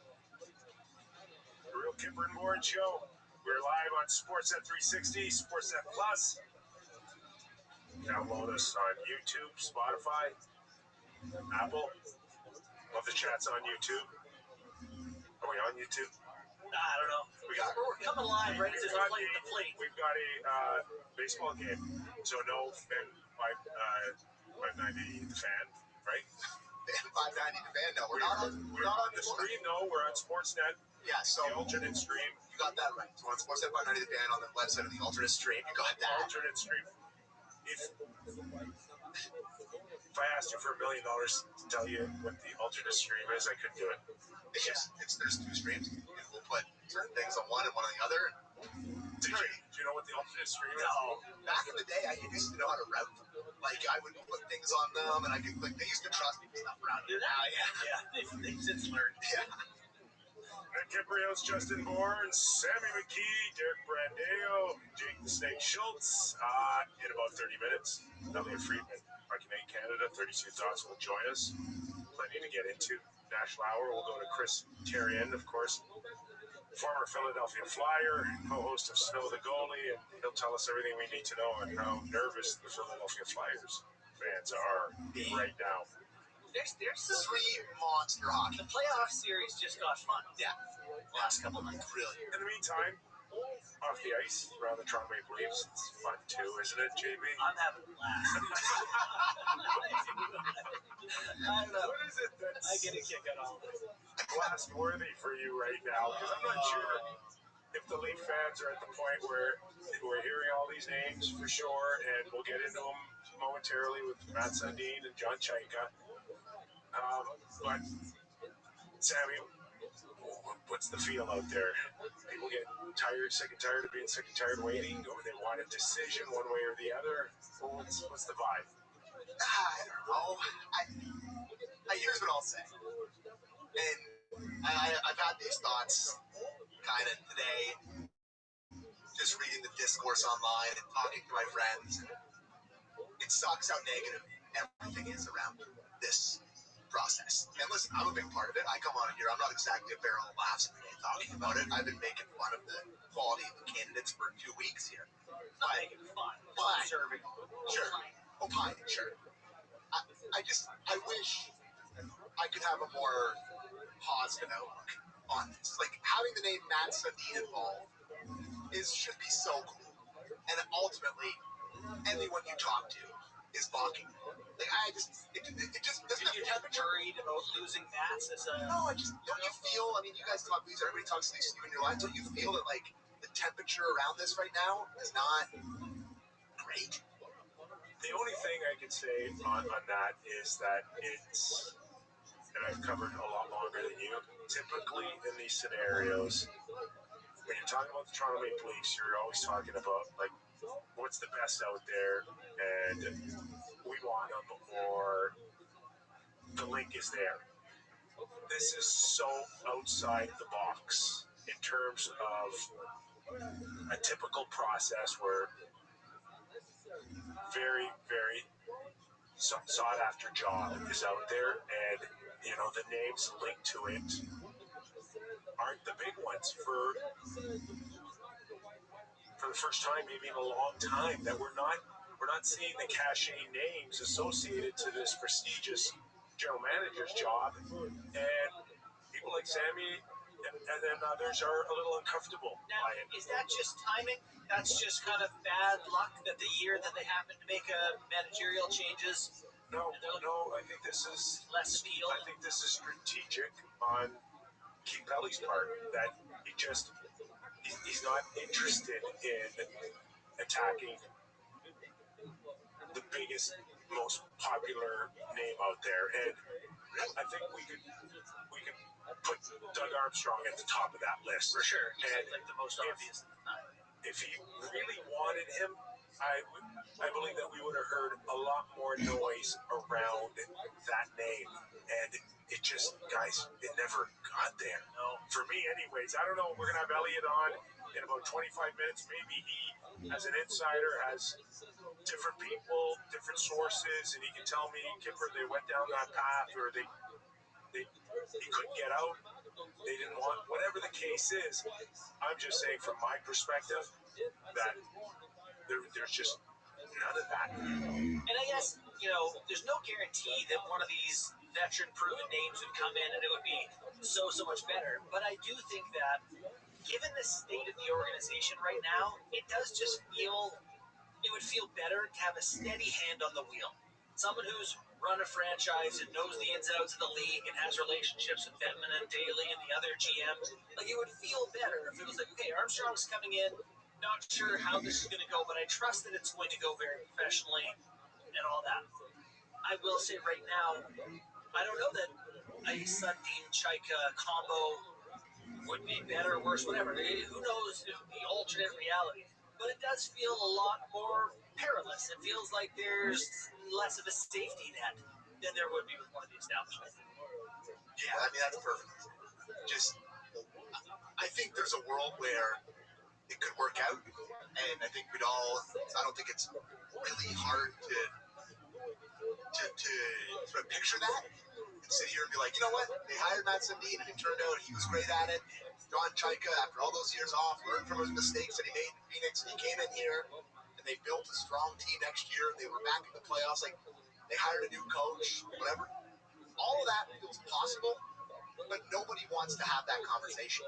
And I don't know why that is. I can't get a positive take from any of my friends. I'm trying to, I can't get one. Yeah, to your point, whether or not you're open to Matt Sundin coming in and really learning on the job quickly, right? Especially if it's in a very important role as hockey operations, and it really, at least it's the sense is that that's out there for him, whether he commits to it or he takes a portion of that, whatever the case is, and ultimately he'll decide. I think there's an acceptance that, okay, it's not the first time someone like that has come in and learned on the job. Stevie Eiserman, Joe Sakic, who am I missing? Like Ron Francis, a lot of these guys have just come in and taken high-level jobs and managed to hang in there for quite a while here. Now, I mean, Stevie Eiserman took, I think, 3 years of shadowing Kenny Holland, and that certainly helped him. And forget about where the state of Detroit is and the decisions that he's made. But that's usually the sense is that those type of players come in, they get their feet wet a little bit. The one that is concerning is John Chaika, especially when it didn't end well for him with the then Phoenix Coyotes. That one might be a little trickier. So to your point, Sammy, where it's like, okay, he comes in, he paid the price for it. He's been out of the game for 5 years for whatever reasons, because he wanted to go open up 80 Wendy's or because he needed time away from it. Maybe the league needed time away from him as well. But we do know that, he suffered a big penalty. The team suffered a big penalty. They lost their first and second rounder because he had conduct unbecoming, with the CBA. And does he get to kind of, does that pick up where he left off? How's his relationship with the league? How's his relationship with other teams, general managers? How do they feel about him? Like that's gonna affect those early months of him working. Yeah, like in looking for some positives about it, to Stanley's point, it's like, okay, he did some of those deferred contracts in Arizona, and maybe he'll be someone who's open to thinking more creatively. I talked about how you don't just want to do things cookie cutter. Maybe he's just going to be looking for an angle, and I think you got to have someone who's looking for an angle, and obviously he's a smart guy. Enough people have been like, all right, this guy knows what he's doing, that they've bet on. But yeah, it's the one thing is, like, you look at his past in the league, or even just his career history, and it's tough to, you hear some people say, well, he's got GM experience. It's like, well, but it went bad. Like, they were a bad team. By the end of it, they were capped out. To your point, there's some things went wrong. So, like, I can go somewhere and do a bad job. Yeah. It's like, it's not experience if it goes bad, and if you haven't figured out how to do it right. So, yeah, we're kind of crossing our fingers going, hopefully he learns some lessons. Hopefully with more resources, and he can execute some of these ideas maybe he has. So, I saw the brain scan stuff that was in an article the other day. No. Okay. I didn't see that. It's at the end of a Jason Boxford article from 2020, where he used to write those articles like what they call Robbies or whatever. Yeah. And the best story at the end was one of the things that they were looking into, or Chaika wanted to do, was like brain scan stuff, like MRIs, and you could figure out which brains are more, he's forward thinking. He was looking at some different angles of doing things. Is all I'm saying. I'm saying there's some.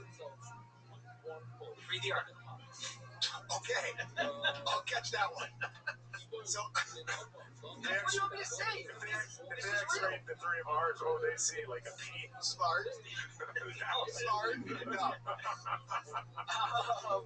I think the big part of what Free just kind of reported, what's been out there, we're going to have Free on at 4:30, so it's good to talk to him about this as well.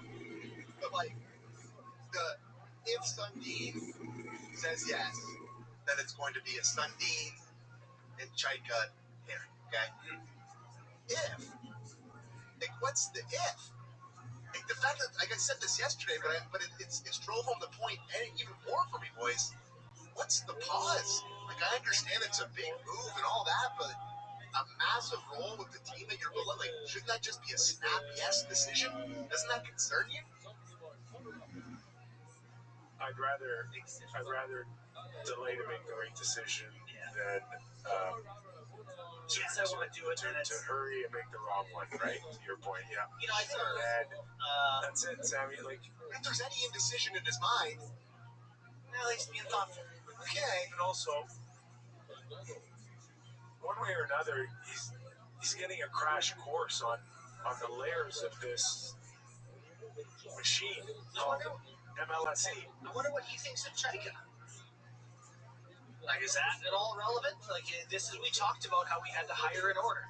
Hire a president who hires a GM, who hires a coach. Otherwise, you got people going, well, I didn't hire this guy. And it doesn't work. So that's a concern. One thing I do like with the Mats thing, I saw Mike Johnson talk on Overdrive yesterday, maybe, talking about Mats, how he has some strong opinions, and some of the things around beliefs and their reputation, and what he does want to change. And so I think he's a guy who wants to do the right thing by the organization. So I like that about him. But yeah, well, I think there was stuff where he talked about, are they, nickel and diming certain things, and I think that MJ implied that that's something that he doesn't think is very Maple Leafy. So maybe that's something he would address. I don't know. Like, it's. But is that making him into a business guy now? Well, hey, is he crossing the line to business? Vice President of Hockey Operations. That's not a player personnel title. That is business. Also, Vice President is strange. Yeah. I think it's all funny. It's been strange. I think what day is it? What week is it? What month is it? It's all. Yeah. It is strategic by Keith Pelley and MLSE to start putting things out there, like getting an opportunity to wave a flag or have dinner in the penalty box. And yeah, I get what you're saying for sure. Like, at what point does that cross into it's affecting my hockey ops? And I understand that you guys have a business to create, and you guys want to give experiences out to the Leaf fans that they normally wouldn't get.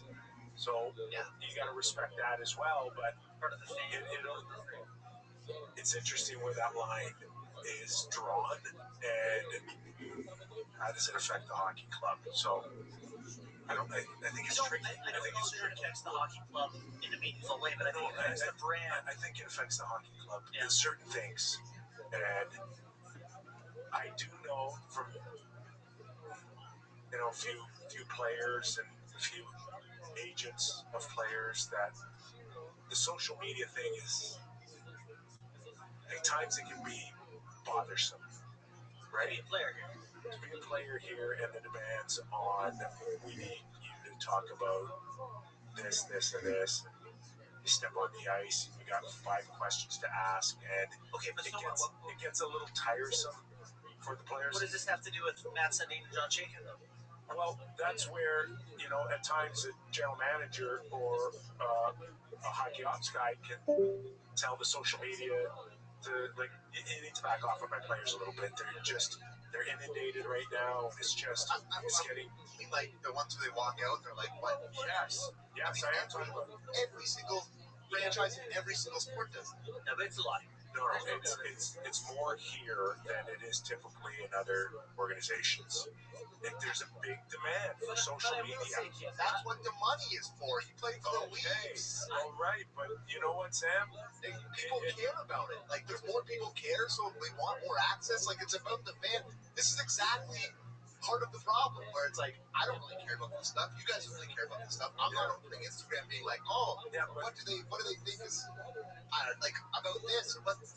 I don't necessarily care about that, but tons of younger fans and people do care about it. Players do at times, and they want to do their part, and they feel like they are doing the part, but sometimes they get asked a lot. And is Gen Z the laziest generation? What was the latest? HBO or Amazon? Right? Yeah. I mean, Austin didn't participate because it just got a little too much for him. I think there's a big difference between the Amazon thing and them asking, like, what has more... I'm just using it as an example of the demands, Sam. Okay. And then sometimes you can have a few players going, can we just not have a camera in our face going out to a Tuesday practice? Like, is that too much to ask? Right. And someone needs to be there to relay the message on some of the players. I'm not making a big deal out of it, Sam. I'm just telling you that This is the marketplace where those demands are there. But when the new people get hired, and Matt's was on our show a year ago. You have With his book. You have a relationship with Matt's. Can you have him get Austin Matthews on our show once? Because our show's been 5 years now, and we're at 0. Okay, the captain leaves the source now on the drive time show. Okay, well, once would be good. One seems reasonable to me. We had Tavares. Yeah. That was 500 gold. Yeah. We had Albrecht and Larson. Dude, we had first year, I want to say we had Martyr. We had later. I think he was in the amusement park. I wasn't here that day. I don't think we did. We should get our owners here at Sportsnet to talk to their owners and see if we can get them on. Anyway, that's sarcastic and just right. But yes, I get your point. There is a lot to do here. It's a big mark. Our Mike Fuda. He hit it 1,000 miles an hour. Okay, squirrel. Sorry, yeah, I'm back. Mike Fuda. Fuda. Yeah. Feuds was in the running and apparently went on the show today. His show, of course, with Matt and the Van Hockey Show, and spoke of the experience. Now, has he ever been a part of a winning organization in the past? I think he's got a Stanley Cup ring. Does he? Or I think he might have two. Or two. Yeah. Yeah, and I don't think Scott White did or John Chaika has one. It would have been nice to have a guy who not be a little. Do we have any sound? Did you pull any sound or no? We got some of it there. All right, let's clear this. Okay, I made a conscious choice. I was asked to interview for the Leafs position, general manager position. I don't even know, it was 3-4 weeks. Went through the process. Did the Zoom call. Was not going to get into the process. It was very positive. Growing up a Leaf fan, it was one of the most humbling experiences to be included. As I had said before, when I was with Los Angeles, I got flown in to meet with Brendan Shanahan, but they didn't have permission to hire me. Not that they would have anyways. They hired Lou Lamoriello, so being able to be considered is massive. So the process went on. I continued to do this, and this kind of speaks out. So anyways, I had a face-to-face interview this past week, I guess it was. A couple hours was awesome. And then the process unfolds, and I got a call last night just saying that respectfully, great job. We're going in another direction. We're going to recommend another. They don't tell you who. I wasn't concerned to. I wish them all the best. It was an incredible process. But it's funny about it now. This stuff kind of comes out today, which is it's actually accurate. But the funny thing is, like Elliot Friedman, this is what Elliot does for. Like, he's the best in the business for a reason. He knew about you interviewing Wayne. Okay. All right. Yeah, he just went on to say that Elliot knew but didn't report it. I went on last week and dropped his name, but I didn't talk to Mike. You didn't know that we. And I didn't cut a deal like Elliot did. I'm like, Elliot, that's between you and I'm dropping. This is relevant. No, I did. You know what? I got a message just moments before our show, like I often do at times. Which, by the way, is why you're sometimes like hedging on there, yeah, because you haven't like 100% confirmed it. Yeah. Anyways, I just said yeah, and I heard that he was either had been interviewed when I said it last week, or he was about to. Yeah. So, well, that's great. I think it's to Mike's point that a huge compliment, right, to be in that room and for such a prestigious title. To be involved, yeah. Who's to say what they decide to do once they come up with this structure? I know that Elliot talked a lot about their structure and how that's all going to look. Looks good. We're good hiring by Sportsnet. Yeah. Got a guy interviewing for the Leafs GM job every day on the radio. Pretty good. Yeah, pretty good. Feuds has put together something for the website on, just some ideas for the Leafs that he would have. Love it. Which is cool. Love it. Okay. Where do you want to go? We want to quickly talk about the hockey games last night before we talk more about the Leafs. I wrote assistance analyst post on the OT winner last night. Oh, the Boston Buffalo OT winner. You want to talk about that game quickly? Okay, hold on. Yeah, but Pasternak just sticking it to Buffalo like he has sticking it to Sammy all those years. Right? He was onside by a quarter of an inch. Yeah, like he's just. I don't know what else you want me to say. He's that dude. Like, He's that dude. But you know what? 3 seconds before that, Krebs has the puck. Oh, I know. What a turnover, eh? And McLeod is in alone. Like, if that pass gets through, it might be series over. Kuznetsov makes an unbelievable play and flips it like that. Pass that jumps off the bench because they're diving in the bench for the change. Unbelievable. And just Pasternak's celebration after, where he's just looking at all the Sabre fans going, he's yelling, "We're coming back here." Coming back. Yeah, we have a clip of him talking to TNT. Just a quick little 5-second clip of what he was saying there. I think it was Anson that asked him after the game. Darren, we can play. It's called Pasternak on TNT. And then we're all flipping me off. I was just telling them we're gonna come back here. We're all flipping. Reasonable to go out in that event. Yeah. They were all flipping him off. Sure. Immediately, every guy on the glass. And who's mad at him? Zero. Absolutely. Guess who would be doing the exact same thing? This guy. It's such a futile thing. It's so jet. They're just like, look at my middle fingers. Look at it. Outside just of like you. Pasternak, like, it's all Swayman, too. Yeah. Nominated for the Vezina. He gave it to his team when he got pulled the other night. So that's what he was doing. He was going down the bench and being like, hey, wake the heck up, darn it. Yeah. And then to go back to Buffalo and have that performance, he absolutely robbed Tage Lemieux. You know, in the third period, post to post. Pass. You know, he doesn't even know he's there. He just knows there's trouble on the back. They made a great save on puck in the slot right before that. Yeah. Krebs in the end of a minute 22 shift. He was a part of that whole cycle. He couldn't get off the rink. There's 3 young teams against like the quote unquote more experienced teams that have massive games. Well, the more experienced teams are climbing back in it. It's Pittsburgh tonight going up against Philly. Philly's a massive game for them. Buffalo going into Boston for that game 6, massive game for them. And the biggest one is the Ducks, because the Ducks are going home game 6. If they got to go back to Alberta, I don't know if I love their chances. That was a professional win. So, what's the horror movie from your day? The Halloween movies, or is it Mike McDonald or Michael McDonald? Michael McDonald was the singer. They said that weird Mike Myers. Is that it? Is that it? I don't know. Halloween. Anyway, Halloween or Freddy Krueger or I don't know. The dude Jason. Mike Myers was always funny. No, Mike Myers is the scary guy. One of these guys moves very slowly and stops. It's Mike Myers. What? In the movie, it's up. In Austin Powers too. Yeah, baby. It's not the actor. It's not the actor Mike Myers. The scary character in the Halloweens is called Michael Myers. Not Mike Myers, Michael Myers. Yeah, I was always too scared to watch those movies, so I don't know. The point is they're screaming, baby.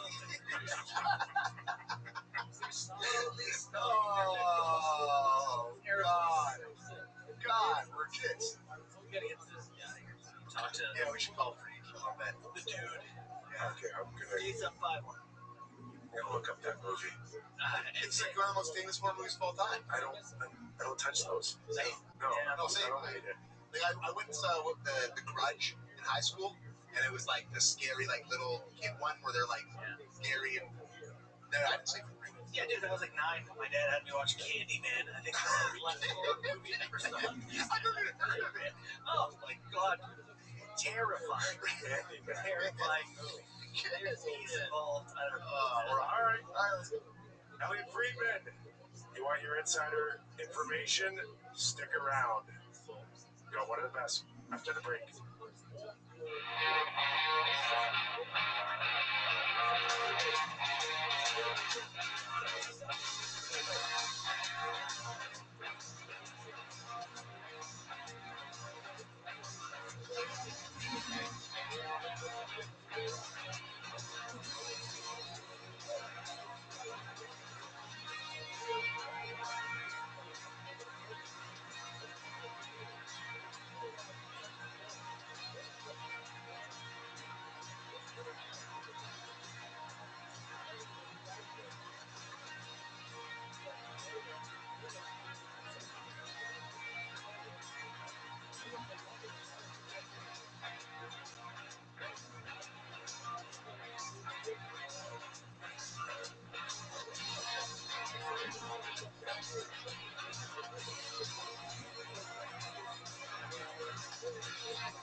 to the program. Nicky Frills, Justin Bourne, Sammy McKee. In a few minutes, we'll welcome in Elliot Friedman as he gets set up. In the meantime, the NHL's strategically releasing award finalists. You got all your votes in? Yeah, I'm all voted up. The Vezina, I think, was announced, but the first one that was announced was the MVP, right? No, it was the player. Hart. MVP. Hart. Ted Lindsay? And they've done the Hart. No, they haven't done the Hart. Ted Lindsay is the player's vote. Yes, that's the NHLPA one, I think. If I'm not mistaken. NHLPA, yeah. So they didn't have McKinnon in there. Yeah. One of 6 players to ever get 97 even strength points in NHL season. Is that going to be the same when it comes to the Hart? I don't think so. I think McKinnon will be on there. I don't think Celebrini will be. It's really hard to avoid Celebrini when you consider like this was a teenager. No, see, that's the exact. I have value in that. It's a special year. Special player, but that's special year. That's not relevant context. You're probably right. Yeah, you're probably right. McKinnon, Kucherov, and McDavid were just flat out better. Well, yeah, that's how I feel. They're more productive, but it's like if someone does it at 45, does it mean there's anything different? It's just popularity. It's just a popularity contest at the end of the day. Hot stock on the rise. It should just be Connor every year. Well, that's how I feel. It should just be Connor again. You know, my long-standing thing is LeBron won MVP of the NBA 4 times. That's Fourth thing. He's been in the league 21 years. Been the only best guy 4 times. Like, I think they're coming. yeah. So you're always looking for the new, sexy, whatever. Spread it around. Participation. Yeah. It's the MVP of the league. But it's just, this isn't like an all-star game. Someone's opinion. Whose jersey did you buy? It's the worst. Oh, no. This is such a bad thing that you have. You know, it's a pen and shake. Used to have people are touchy on this stuff, man. It matters. Like that's why I do take it seriously, because I think like there are still contracts that have performance. I don't know. They're used to. In the NBA, it's $50-100 grand for a major award. It's also I don't know if they still do that or not, if they're allowed to. But in the NBA, it's like if you're first or second team, like it's sliding in terms of like how much you can make. And like if you're a first team All NBA guy, the difference in what you can make. So like Zach Lowe, who's a really popular and well respected NBA guy, gave up his vote because he was just like, this is an insane amount of responsibility to like be changing these guys. Like it's hundreds of millions of dollars difference for if you're what's sad about that is if anyone should be like it's like the super duper max, like the super. I don't know how it works, but it's like a big difference for the sliding scale. It's not like that in NHL. You know, that would really incentivize the players to kiss up to the media a little bit, wouldn't it? Like you're a top guy. Yeah, you need an interview. Sure, I'll come on your pod, Zach. Over for dinner. You think it's fine to go to the media, and I don't know how many are in it. Like, how many get to vote? There's like 50, 100, 140, and then another 20. Do you need all of them? If you narrowed it down, I don't know. Do you need everybody? I mean, the answer is no. You get one guy do it. Wanted to. This guy, first guy out, you're fired. And it's rude on they should put you in. It's a participation. Well, it's about selling jerseys. And we do know the majority of people who live around here, like, they don't really watch the Western games. David Amber tweeted a funny retweet of they're sleeping, man. This is Kim being jealous. This is what it sounds like when Kim's I voted. I got in on the vote. Okay. For what? Oh my God! You should have seen me. Like, so we would have a Sportsnet playoff preview show, and Elliot screaming, "Get your votes in!" And I'm like on my phone during the playoff preview show, voting for Elliot. Thank God I'm not doing that anymore. Episode's free time. It's like I gotta tell you, it gets harder and harder every year. Like this year, I'm sitting there, I'm looking at the heart. I was looking at the way the players voted the other day, and I'm looking at this, and I'm like, one of Celebrini, McKinnon, McDavid, or Kucherov is going to come in fourth. And when that ballot comes out,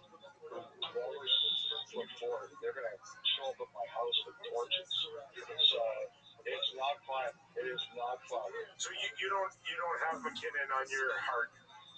I did not say that. I just said that I can't. He's in my ballot. He absolutely is. But they asked us to keep our ballots private until the awards are announced. So yeah, well, you tipped your hand already. We know you don't have McKinnon. Fine. It's fine. Just say it on our show. You don't have to be scared. I'm not scared. I saw how he looked at the toy. I'm prepared for it. If that's the way it is. Attaboy. All right. Let me ask you, before we get into this whole Leaf general manager search, you know, you've been around a long time. I have. We've gone through the process for president, general manager before the Toronto Maple Leafs. Did this one feel different for so many reasons, Elliot, to you? Or it still feels like it's different from what we've experienced in the past? Maybe the best example would be knowing and feeling like Brian Burke was going to come in because he was, at the time, at the top of the mountain. Well, the thing that really stands out different for me about this one, Nick, and it's not only the Toronto one, it's also Nashville, and it's also, to some degree, New Jersey, but also Vancouver. Like, doesn't it feel like there's a changing of the guard? That a lot of the people that we were used to or got mentioned, they're not really even candidates here anymore. Like, look at all the names that we're hearing all across these different searches. They're like New Jersey. When they found out that Toronto had interest in Sonny Meta, they ended their search. They called people and they said, "Okay, we're going to do some interviews here," and then all of a sudden it's like, "Nope, we're not losing this guy to Toronto, and he's our guy, and we're giving him the job." So, and that's what surprises me here, Nick, is that out of nowhere almost, the guard is changing. That is what has shocked me the most. So, Elliot, what do you know from the Toronto side on Sonny? Because they did ask, and I believe you reported that they asked for permission from Florida to speak to Sonny. Yes. Did they ever speak to Sonny? Because obviously with Neil Glassberg there, the feeling that he was representing him as well, did that come into play in any of this? I think that they were going to ask him regardless of who represented him. I had heard his name. That was one of the first names I heard connected to Toronto. Was that was a guy that they were interested in, and that was a guy that they wanted to talk to. And so I think they did interview. I don't know if it was in person. I don't know if they brought him up here. They did it by Zoom. But I do believe there was at least one conversation / interview with Meta, and then it was reported that they were interested, and 2 days later, New Jersey just got in there and said, no, we're doing this. Wow, they're the New Jersey Devils. Who are the Leafs to put up against the big, mighty New Jersey Devils, right? Well, also, don't forget, he's from there, and he's got connections usually there. That also might have been, I haven't spoken to him, so I don't know, but Nick, that may have been a personal choice. All right, so this Toronto Maple Leaf search, I might flip the question a little bit on you and just say, at this point with Sundin Chayka, do you have any concerns or thoughts that maybe it won't be Sundin Chayka? Well, Justin, I always believe nothing is done until it's done. Okay. So I think they're going down this road. I think they are trying to get this done. But until you have signed contracts, it's not done. I mean, you guys probably remember there was a time the Maple Leafs thought that they were going to get David Boyle, and he decided no. And then there was a time they thought they were going to get Bob Gainey, and he decided no. I've seen in other sports, I've seen players and executives think that they were going somewhere, and last minute there was a stag, and it never happened. They have to reach a deal with Sundin, and while I think they're in that process right now, until you have either a verbal agreement or a signed contract. Like, that's one thing. Like, if this doesn't happen, I don't know where this is going to go. But I think right now, they've decided this is the path they're going to go on. And I've had people tell me that they're confident they're going to be able to get it signed.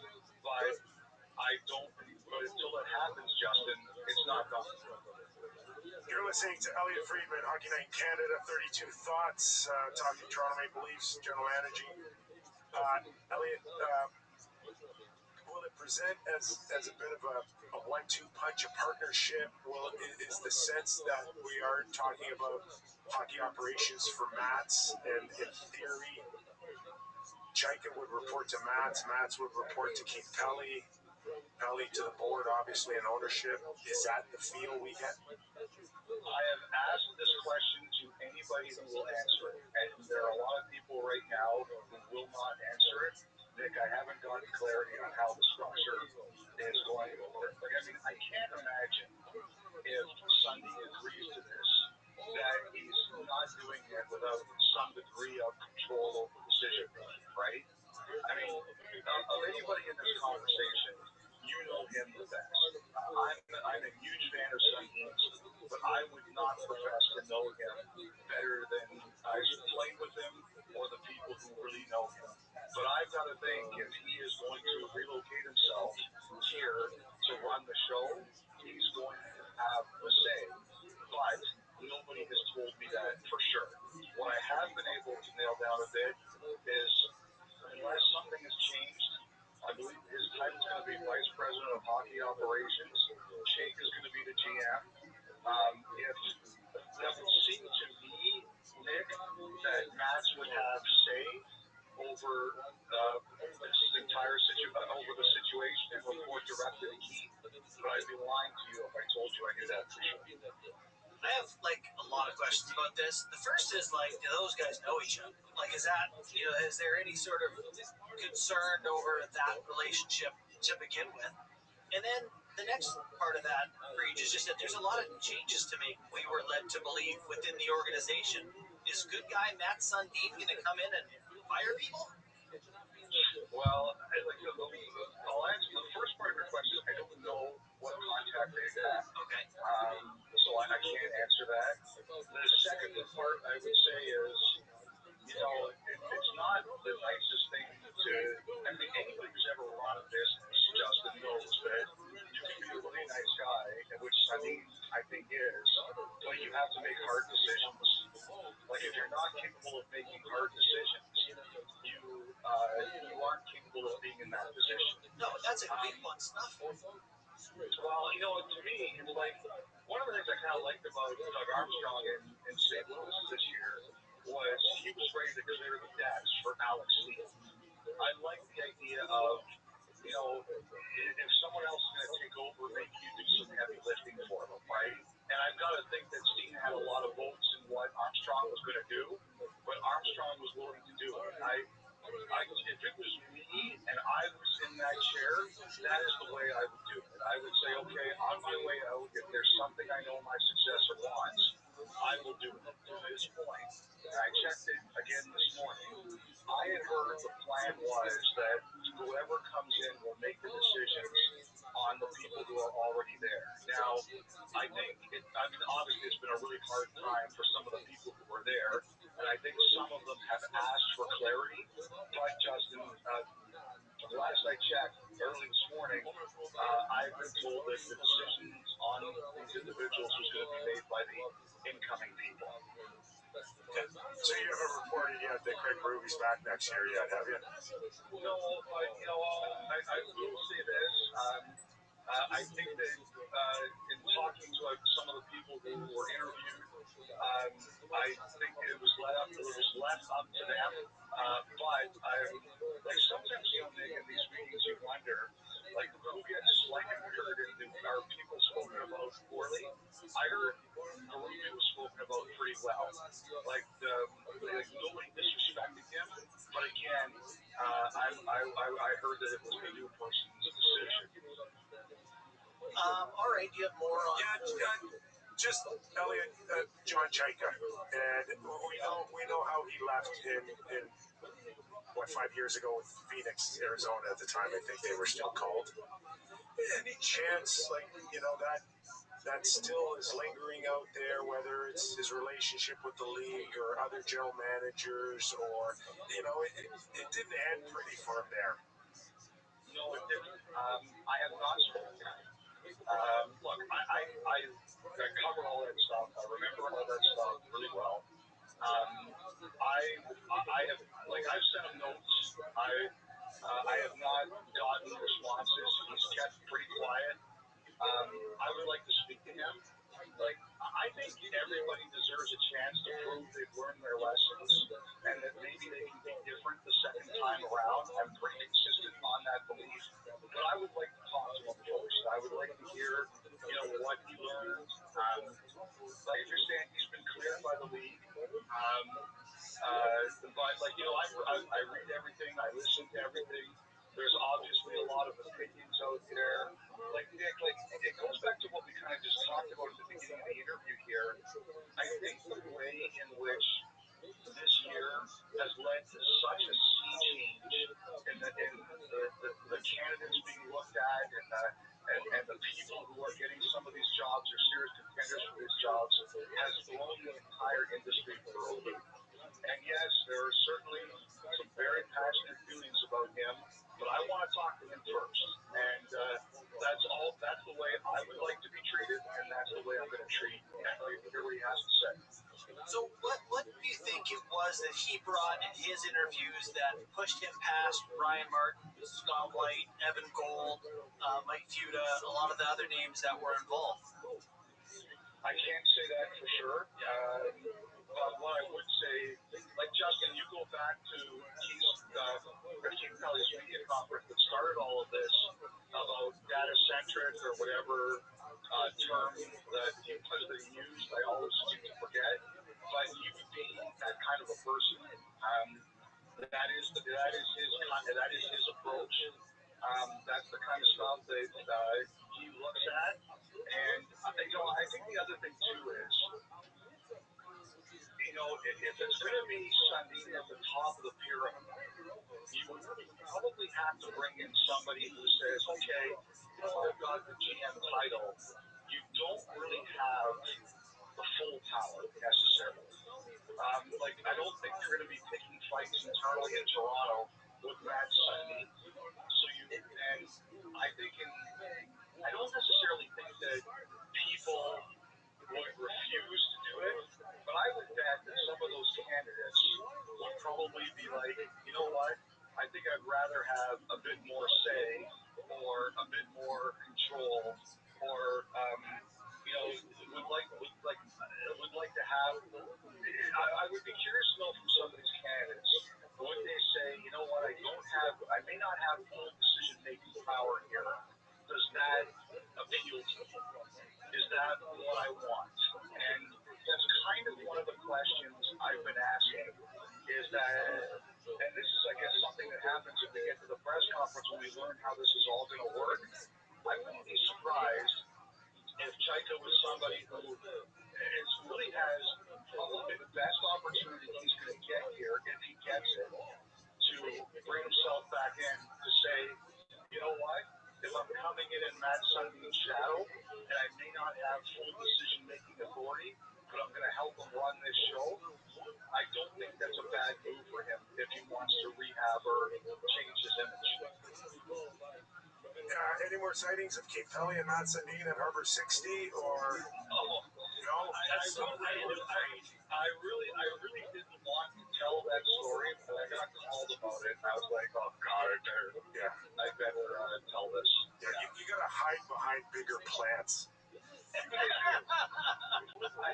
thing is, Nick, I wasn't even hiding. I was out in full view. It was so weird. It was so strange.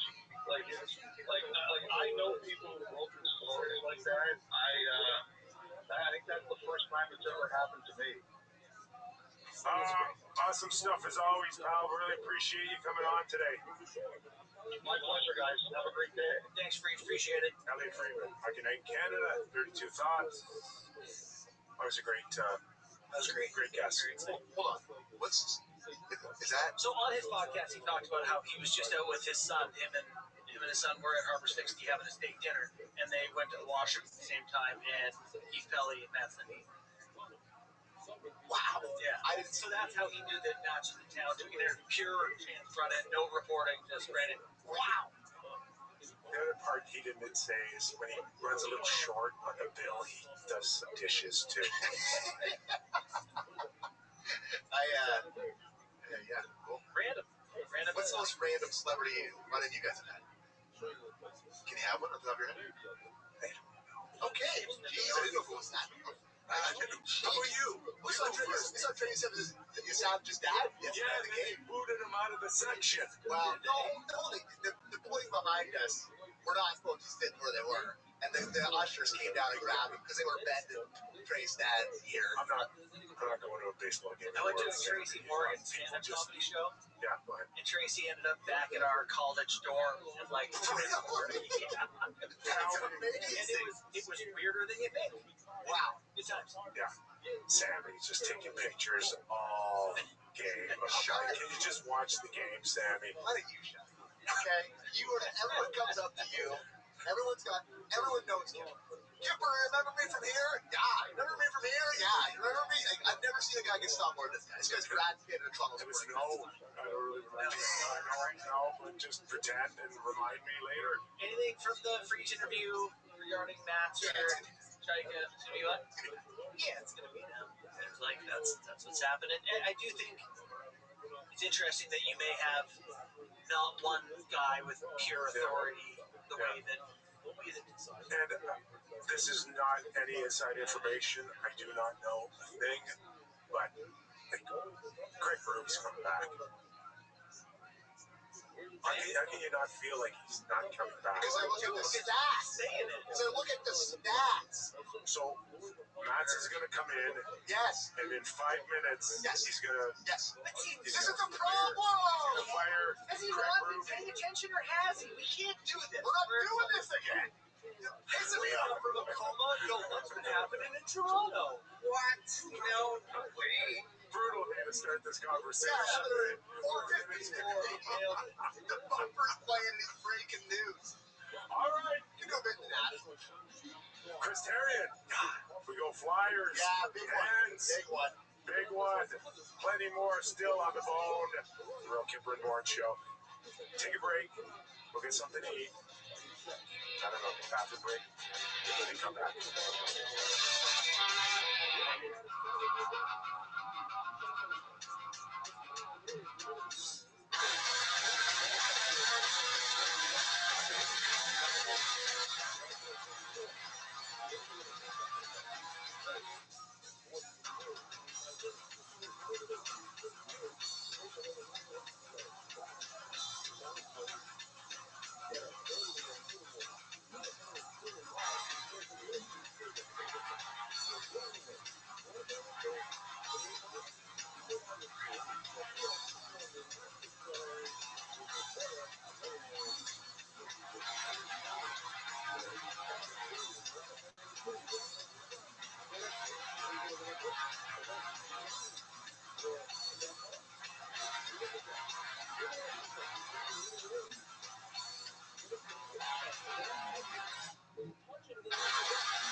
All right, let's kick it up a notch on the National Hour, the Real Kipper and Bourne Show. We are live on Sportsnet 360, Sportsnet Plus, Sportsnet 650 in Vancouver, and live on YouTube. You can always download our show wherever you get your pods, Apple, Spotify, loving YouTube.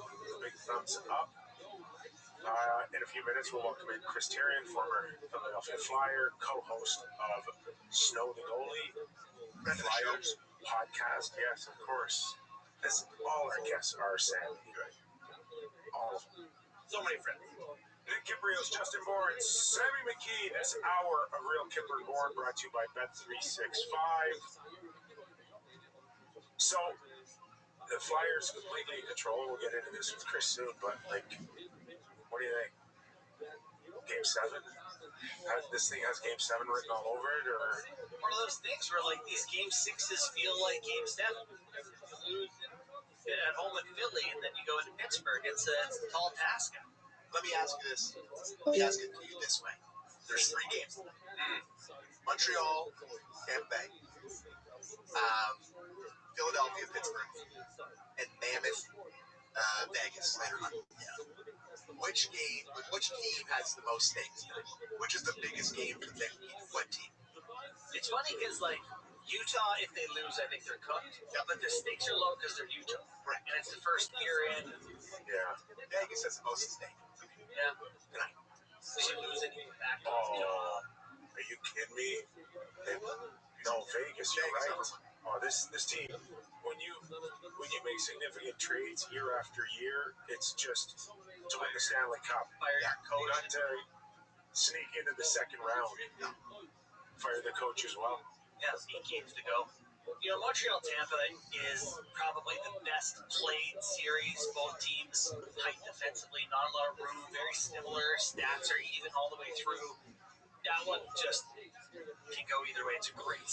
I'm really interested to see if Montreal can go back to Tampa now and just not look like something slipping or energy is down off of that one-sided overtime, and if they can just kind of pick up where they left off, especially in the first 2 games in Tampa, like to me that'll show tremendous growth, and that they may ultimately lose this in even 7 games, but tonight will make me understand like how much the program is advanced. They're earning a lot of, don't question the Montreal Canadiens. They're pretty good. Like every time there's questions, they seem decent. The one thing, right, you're still waiting on Caulfield, Suzuki, Slavkovsky to have an even strength point heading into Game 5. It's hard to believe. Yeah, it's the fact that it's 2-2 with that is very impressive. It speaks to how well the rest of the team has been, but at some point,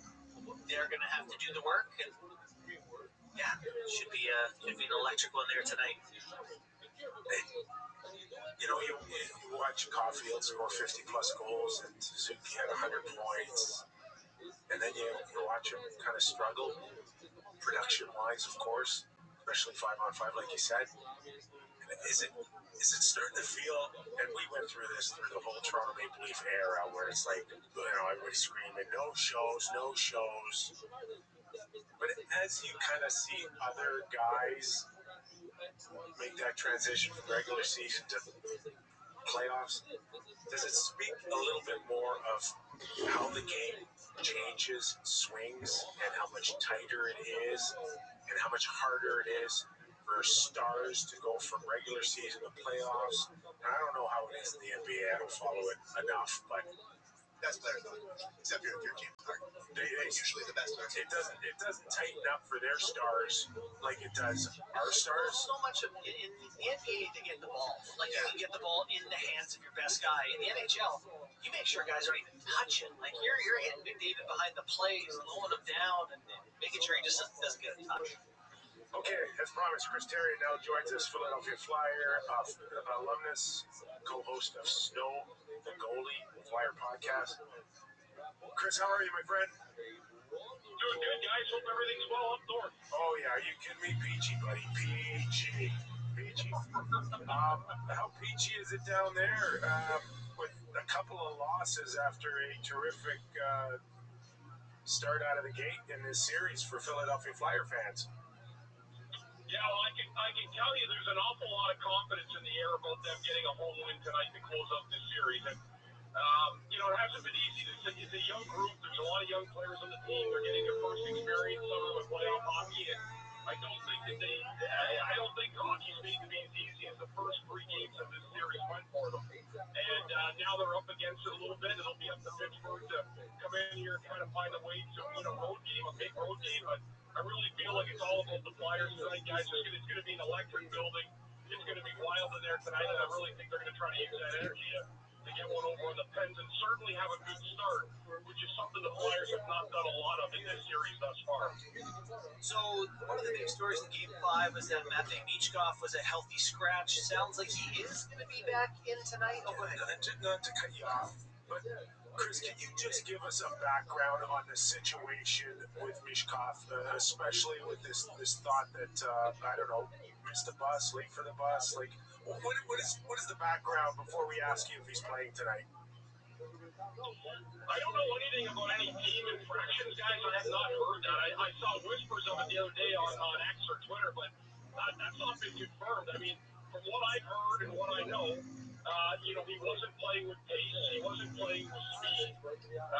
It was hard for guys to play with him in the lineup the way that he was playing in the first 3 games of the series. And the Flyers needed to make a change. They wanted to get Alex bumping. He came in last game, scored a goal, was probably the Flyers' best and most productive forward in that hockey game. I don't think there was anything that went on. I just think they wanted to get a fresh face in there and try to add some pace and some better defense to the lineup.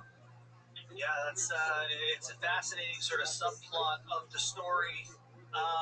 As you head into this game here, does the specter of Sidney Crosby sort of loom large that this guy has such a history with the Philadelphia Flyers? Is there any fear of Sid?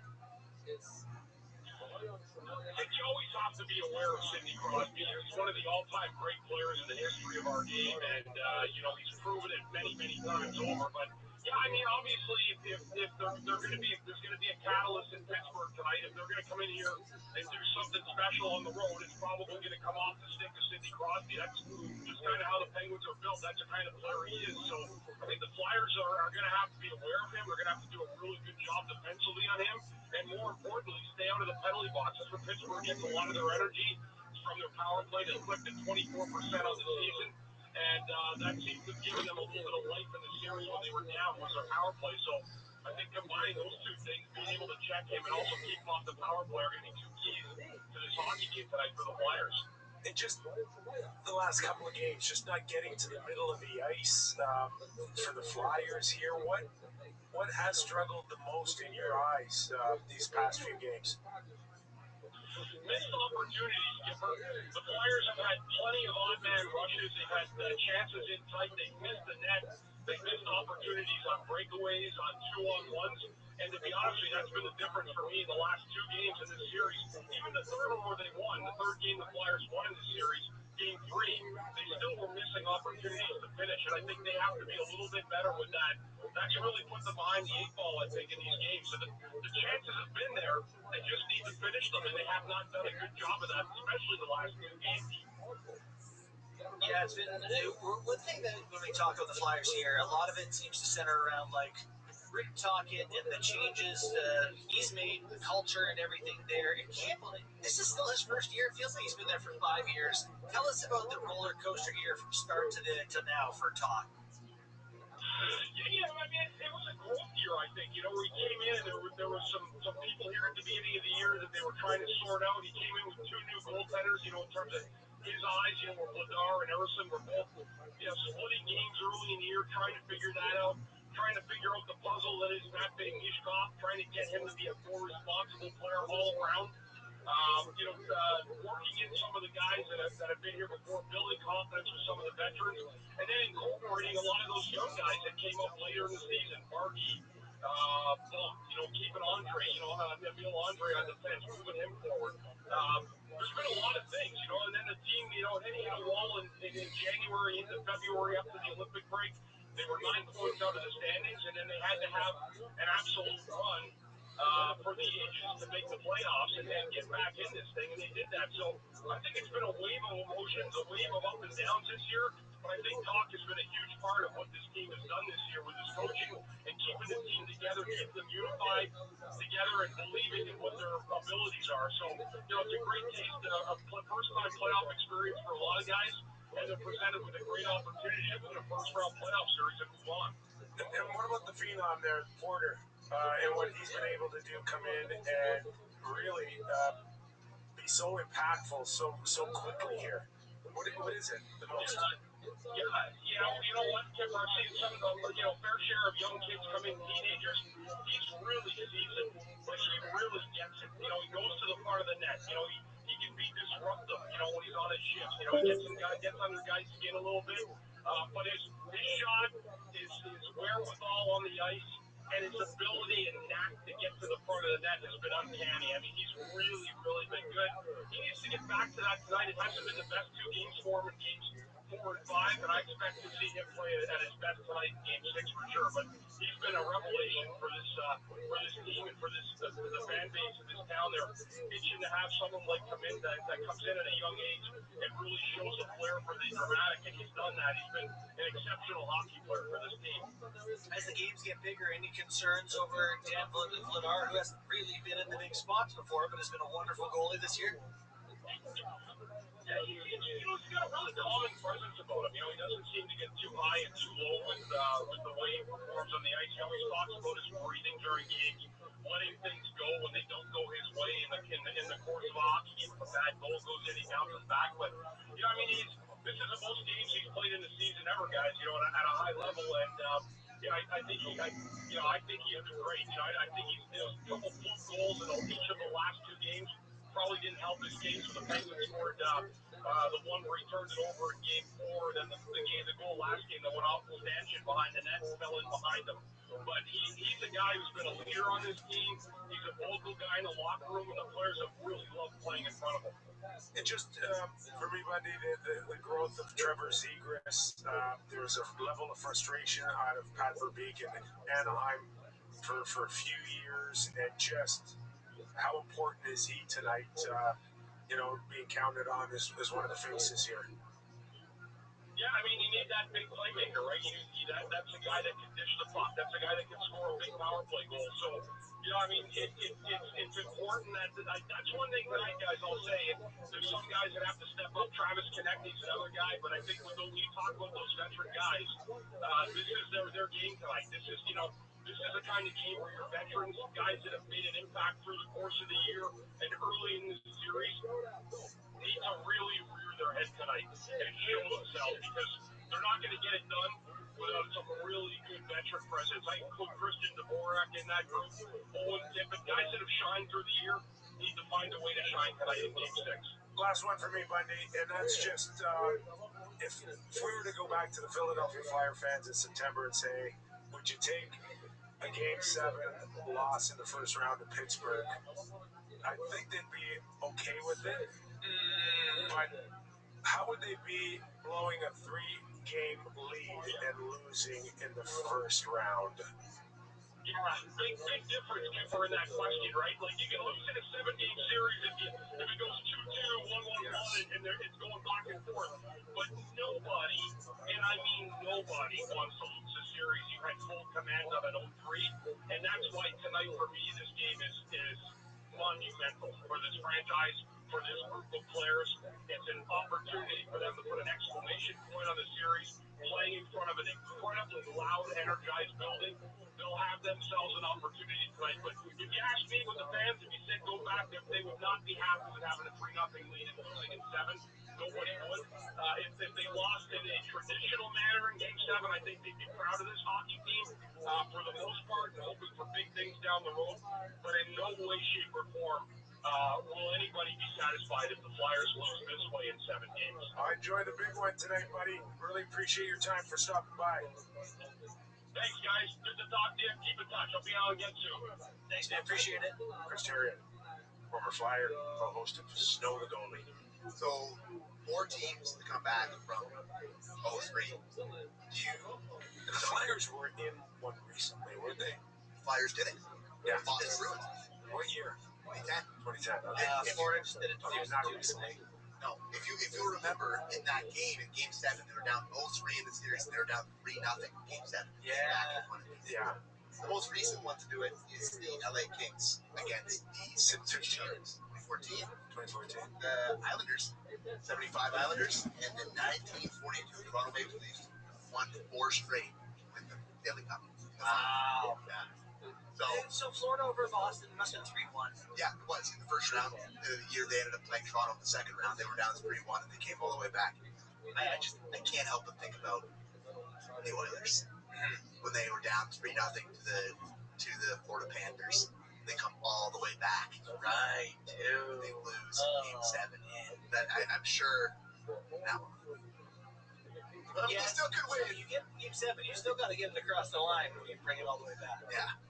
Still need a big one out of Sid, Letang, Malkin. Yeah. They're still their bread and butter. Sidney Crosby has had a lot of incredible accomplishments, boys. But to orchestrate a 3-0 comeback at this point of his career against the team that he hates the most, that the fans hate him the most. Like, this would be a real sort of late career feather in the cap to orchestrate. They got a long way to go. The Tigers 2019 Masters or what? I love that comparison. I hope just that on the court exploits are similar. Yeah, that'd be interesting. Yeah, I mean, I like Rust, I like Raquel, but like Mantha, I'm not sure. Rizzo, I'm not sure. Some of these guys who haven't proven that they can playoff guys yet, which Rizzo's young enough and new enough. So, did you want to get into some of the audio from last night from McDavid? Yeah. It was an impressive win for Edmonton from start to finish. He just came out and said, thanks, we're taking it. Yeah. There's a part of me that says that Anaheim just got a little overwhelmed, or they were feeling something because they were a no-show, especially with their goaltender right out of the gate.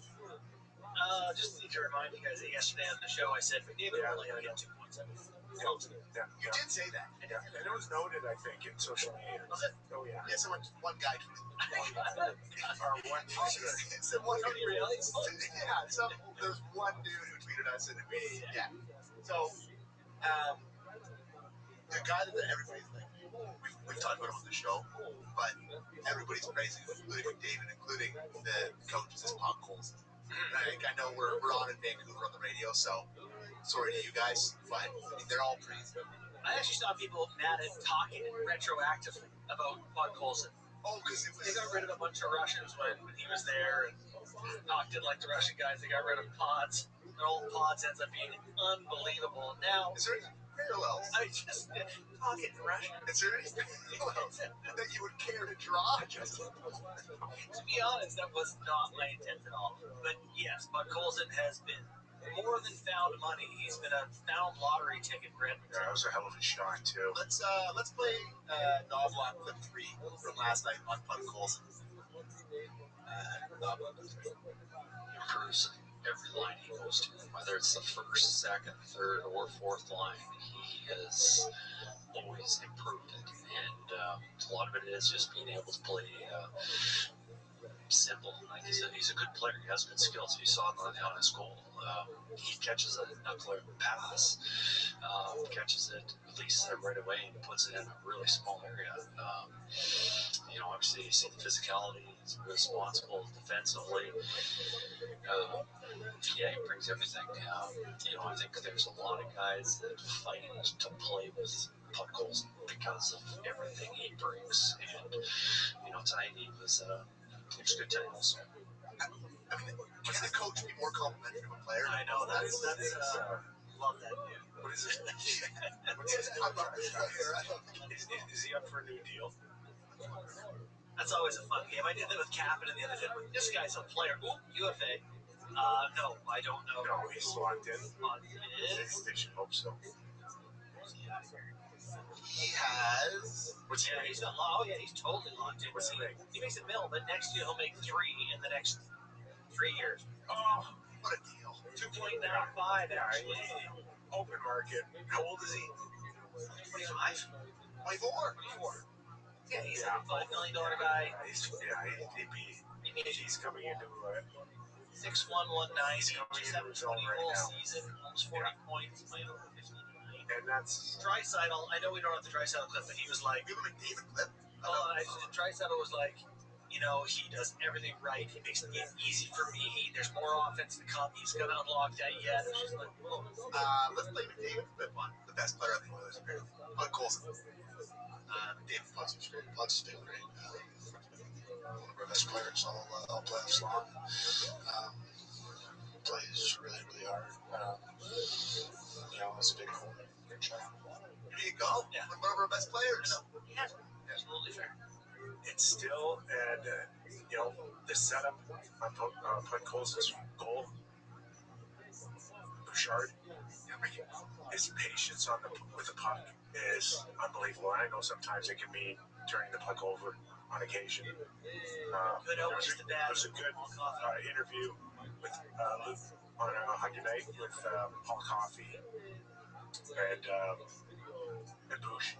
And Coffey's completely right when he says, as long as you're on the plus side on the things that you do well compared to the ones that don't, you're good to go. And one where he walks the line and slides it to McDavid, who holds the goaltender before giving it to Draisaitl. It's like the only one I ever played with that can do those type of things consistently, right-handed shot, is Zubov.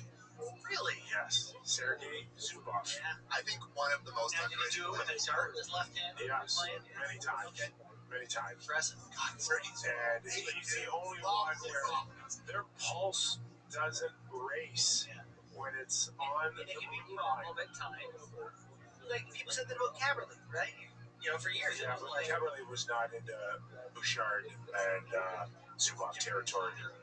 Much different, but Zubov played still very good. 164 playoff games, 117 points. Thomas Caberlet, very, very good. Yeah. Just not that class. But people don't get these guys whose heart rate doesn't go up. They can't relate to being in a car accident and being like, well, wait for this. And with all due respect, man, it's still last night. Bouchard, McDavid, and Draisaitl. Their backs are against the wall. Like maybe the best playoff warriors ever. Beat the Oilers, you gotta beat those guys. What is McDavid and Draisaitl now in career playoff games? What, just 100? How many games, playoff games, have they played? Like 100? 110? Draisaitl has played in his career 101 playoff games. And how many points? 55 goals, 95 assists for 150. Okay, no. Think about that now. He's 100. Okay, and McDavid's probably right there, a little bit more, maybe on the bone. Okay. I love. No. When I get to just the names to Hockey TV, this is my true passion. I want you to think about that. Every time they step on the ice for a playoff game, they can give you 1.5 points a game. Connor McDavid has played the exact same amount of playoff games as Leon Draisaitl, 45 goals, 111 assists for 156 points. 1.5 points per game. And, it's not like they've been more evenly balanced than, say, the Leafs 4-4, where it was always like there was no one behind them, so everyone keyed on them. They're all keying on these guys, too. Yeah, part of it's the power play. It's They're allowed to be good. They're allowed to be good there, right? Yep. like that's Gretzky stuff. It is. It's legacy. And they're not 30 years old. They're going to need 1.5 for 2 more games. Like, we've talked about how hard it is in these playoffs for when you're a league player to keep getting points. No one has done it like this. Bouchard's point per game. Let me type in Bouchard. Let's go. The regular season. He's better in the playoffs. He is better. Yeah. Evan Bouchard, he has played 80 playoff games in his career. He has 88 points, 21 goals, 67 assists. My God. Over 20 per game. Yeah. Yes. So that last night was typical Edmonton Oilers on how they win. These 3 guys. If Anaheim does not shut that down, and the other factor, of course, is that you can't give up 5 goals a game. And last night they shut that down. Like, can they go into Anaheim and keep them 3 and under? Let me just check recent history. Yes. I love years of playoffs. I love McDavid's clip on them trying to survive. Clip 3, please, there from McDavid. No, you gotta be grateful for just getting to the next day. All we did is survive one more day. And the pressure is still pressure's on us, but it's a big game for them too. I'm sure they'll be feeling that too. It's close-up games are tough, and they're building. I'm sure they're not going to want to come back to Edmonton. So pressure on them, but we got to find a way to survive another day. I love it. Just a little applied pressure. But he's right. There's a lot of pressure on the Ducks. Like, you're up 3-2 against the Edmonton Oilers. Nobody saw this coming. Everyone picked Oilers at 5. That was like the number 1 pick. Now you have a chance to close them out on home ice. And here come 3 of the most prolific scorers in playoff history. The best thing the Ducks have going for them is that their coach has been there many times. Been through the fight. Yeah, he's gonna have to calm them down. He'll know which direction to push, whether it's fire them up or calm them down. But yeah, no, it's it'll be fascinating. Game time, boys? Yes. All right, it's game time. My Bet365, the official partner of the NHL, plus their own. Please play responsibly. 3 games on tap tonight. 3 huge ones, like I brought up. Montreal in Tampa Bay. I pulled this up, and I got to tell you, I'm pretty surprised with this line. Tampa is a massive. They're minus 170 in this game. Don't bet that. That is a shocking number to me. Get the Montreal number now. Plus 145. Oh. Listen, I'm not sure who's going to win this game, but for me, it is much more of a point flip than those 2 numbers. So, if you're worried about the Habs going on a run and you're a Leafs fan, it's awesome. happiness edge. They had a big win this game, heading back to Montreal, possibly Friday night for lead in this series. Right. Kind of scary for Leafs fans and for the Bolts, so that's a big one there. How about this? Sorry, Sam. Yeah, no. There's I actually went to the company gym for the first time today in a long time. Really? I did. They have a tack board, and all the 4 teams in the Eastern Conference take a tack and put in the team you think's going to win. Come out of the Atlantic. Buffalo, Boston, Tampa, Montreal. Where would you put your tack rate? I thought it was any of the 4 teams are a reasonable pick. Buffalo. Most likely to come out of. No, I don't know. I know. I've never been so like. I still like Montreal to. I put it in Montreal. I put it. Yeah. That was my tack in Montreal. I like Montreal's chances tonight. Okay. And if they're going to do that, they need some Nick Suzuki. Him to kind of break out. Give me 2 points for Osasan Attack alum Nick Suzuki at plus 185 tonight. That was Game Time, set up by Bet365, an official partner of the NHL. Plus, Terry Walker, please play sponsor. All right, we'll take a quick break. Utica. Marley's minute, come on. Sorry. Hey, Vance passed the first. Let's go. I thought it was 1988. I'm playing for the Hershey Bears. The Baltimore Skipjacks coming up. Up in Utica. Utah and Vegas on tap as well tonight. And the Vezina. You vote for the Vezina? No. Thank God. They do? Yeah.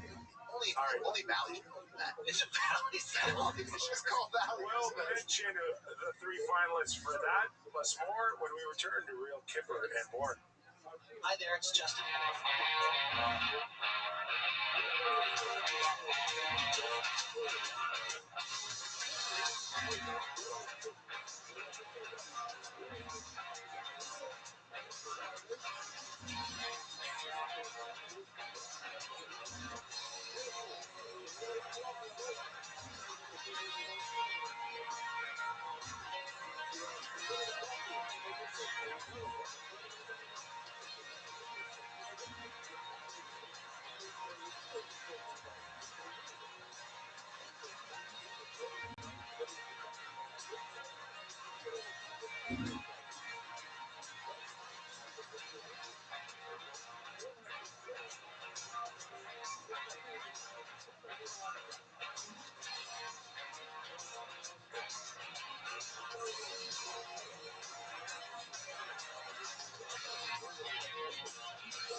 Welcome back in studio. Thank you for us, Justin Bourne, Sammy McGee. It's the Real Kipper and Bourne Show.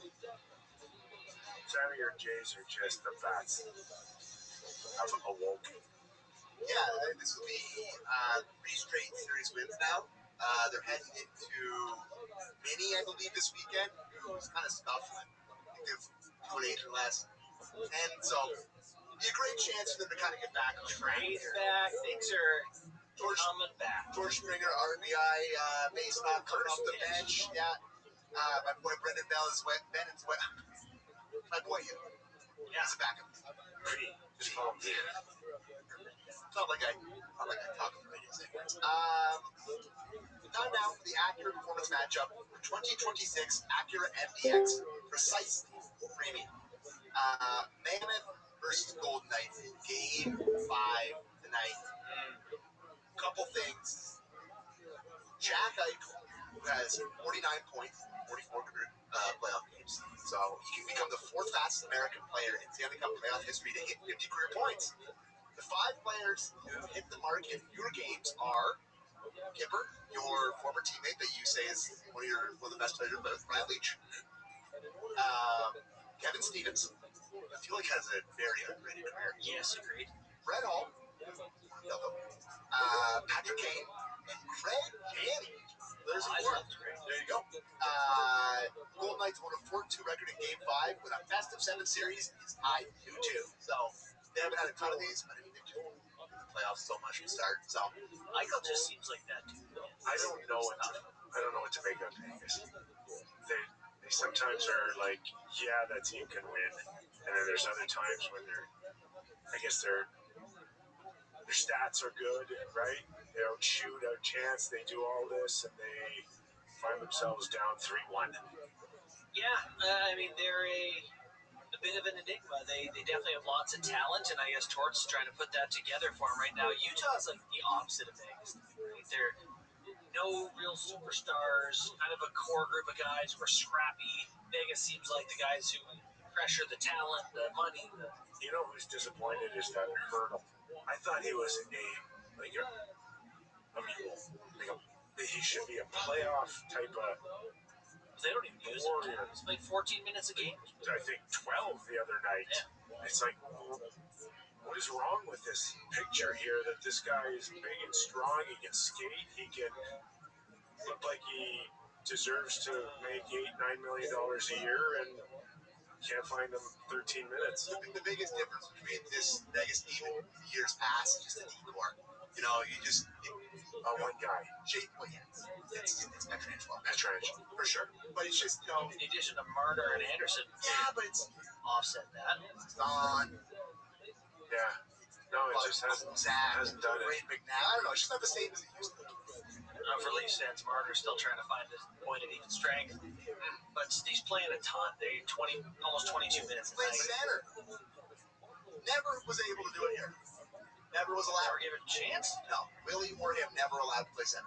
And he plays with that Dorofeyev. This guy's he's a disaster if he's not shooting it in the net. Dorofeyev? Yeah. Shoots into the net a lot. 40 goals. But he can't.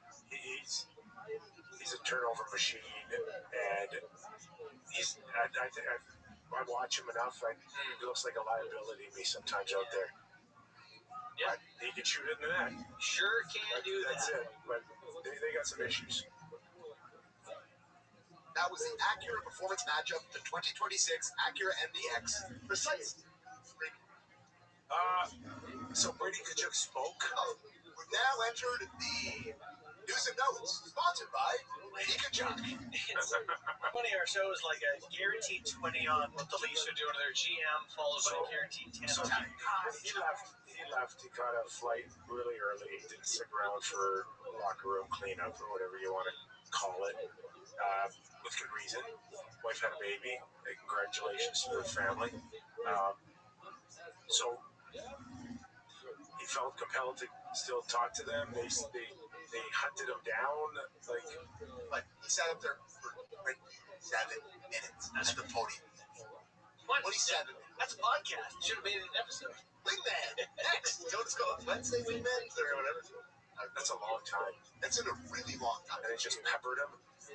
Yeah, they did. And shout out the person who I had referred to last time, who was grilling Steve Staios, it was Julie McKenzie in the Athletic. Oh, nice work. I feel bad that I didn't shout him out that time. But yeah, he was. The whole media was there, asking him the questions everybody wants to hear, and he sat up there and answered them. I mean, the big flash that's happening is about the rumors and all that about him leaving.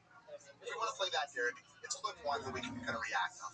Of course, I wasn't here for, everybody's meetings the other day, and so I haven't had the chance to talk to Steve, but I feel like I've answered this hundreds of times that none of that, I feel like I've never shown.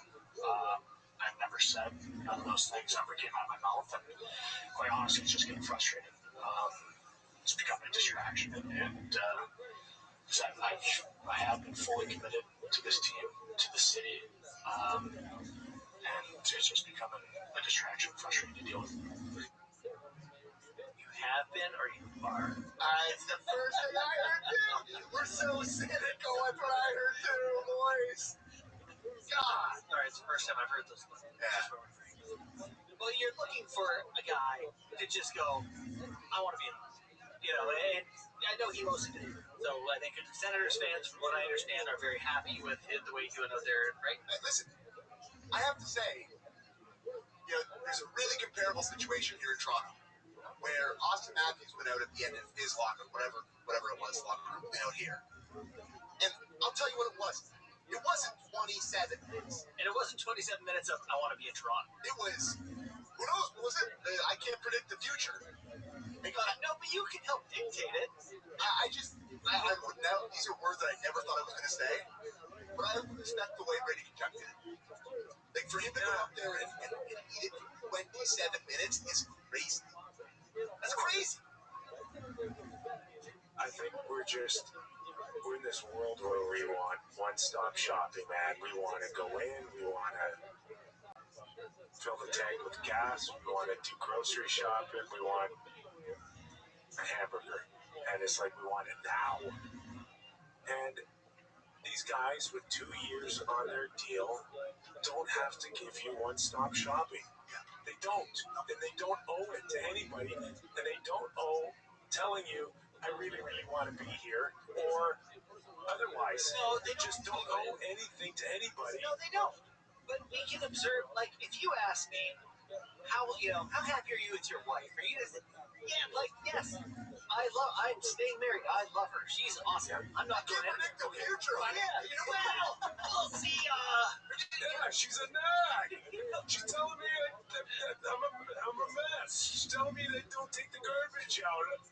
Like, what do you want? Well, I'm just saying, so these guys they don't owe anything. They don't have to say that, and they're not saying, yes, I'll be here for sure or whatever. But if they were going to be there for sure, they could just say it. And so the fact that they don't say it leaves it open Hold to on a us. second. So let's just use, I don't know, many ways, all three of them as an example, okay?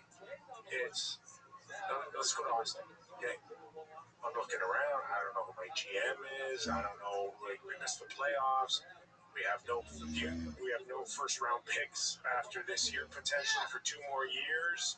Like, I'm telling you, I can't predict the future because I don't know how I'm going to feel by the end of the summer. I don't know how I'm going to feel at Christmas.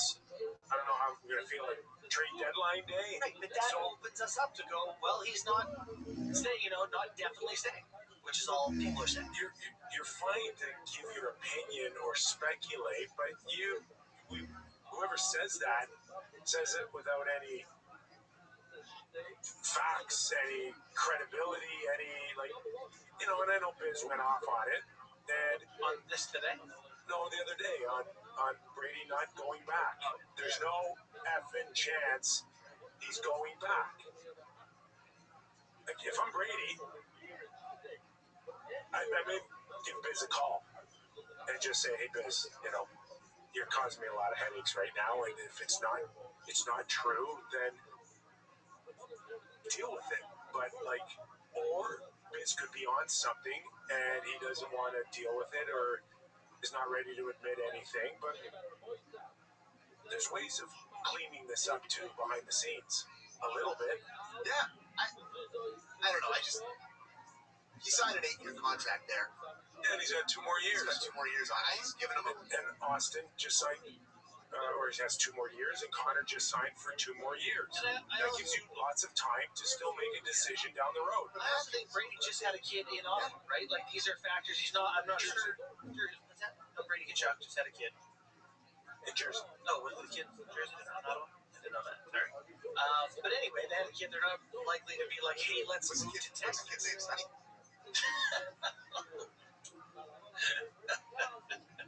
Jokes. I'm just joking.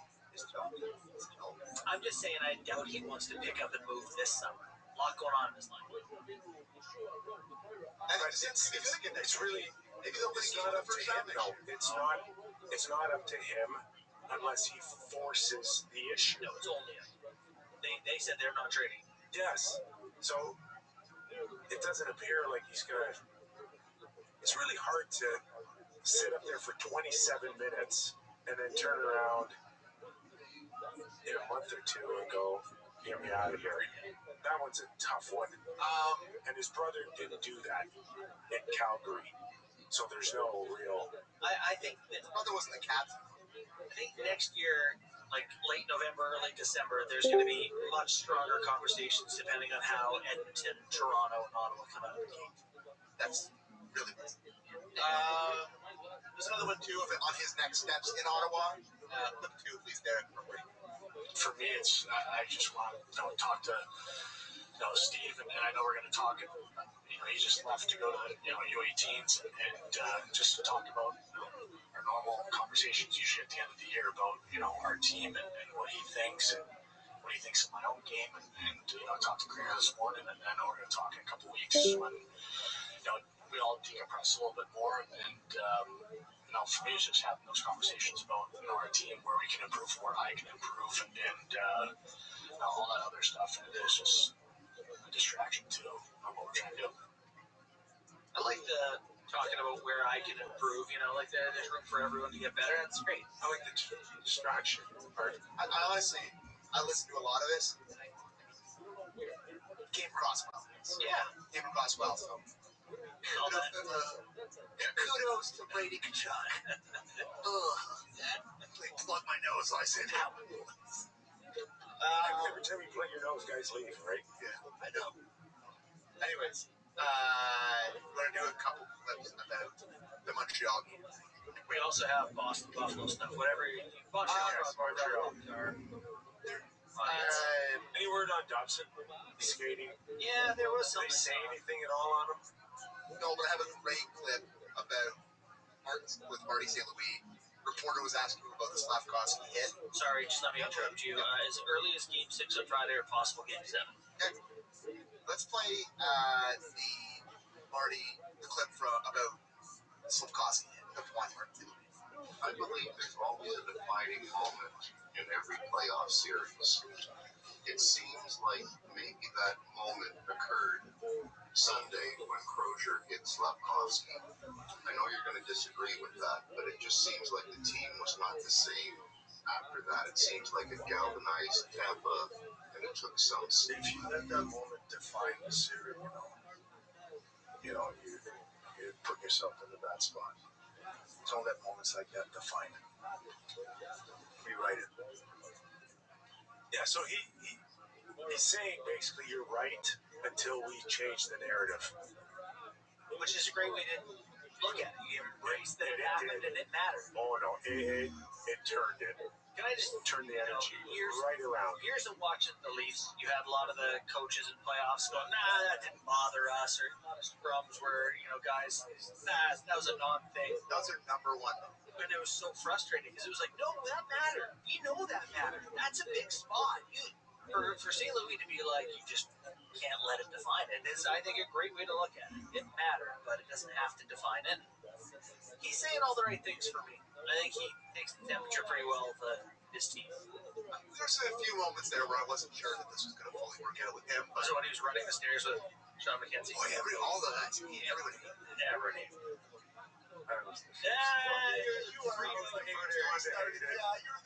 It's good for TV. It was good for TV. I know. Let the people talk, and that's why. We're selling the game.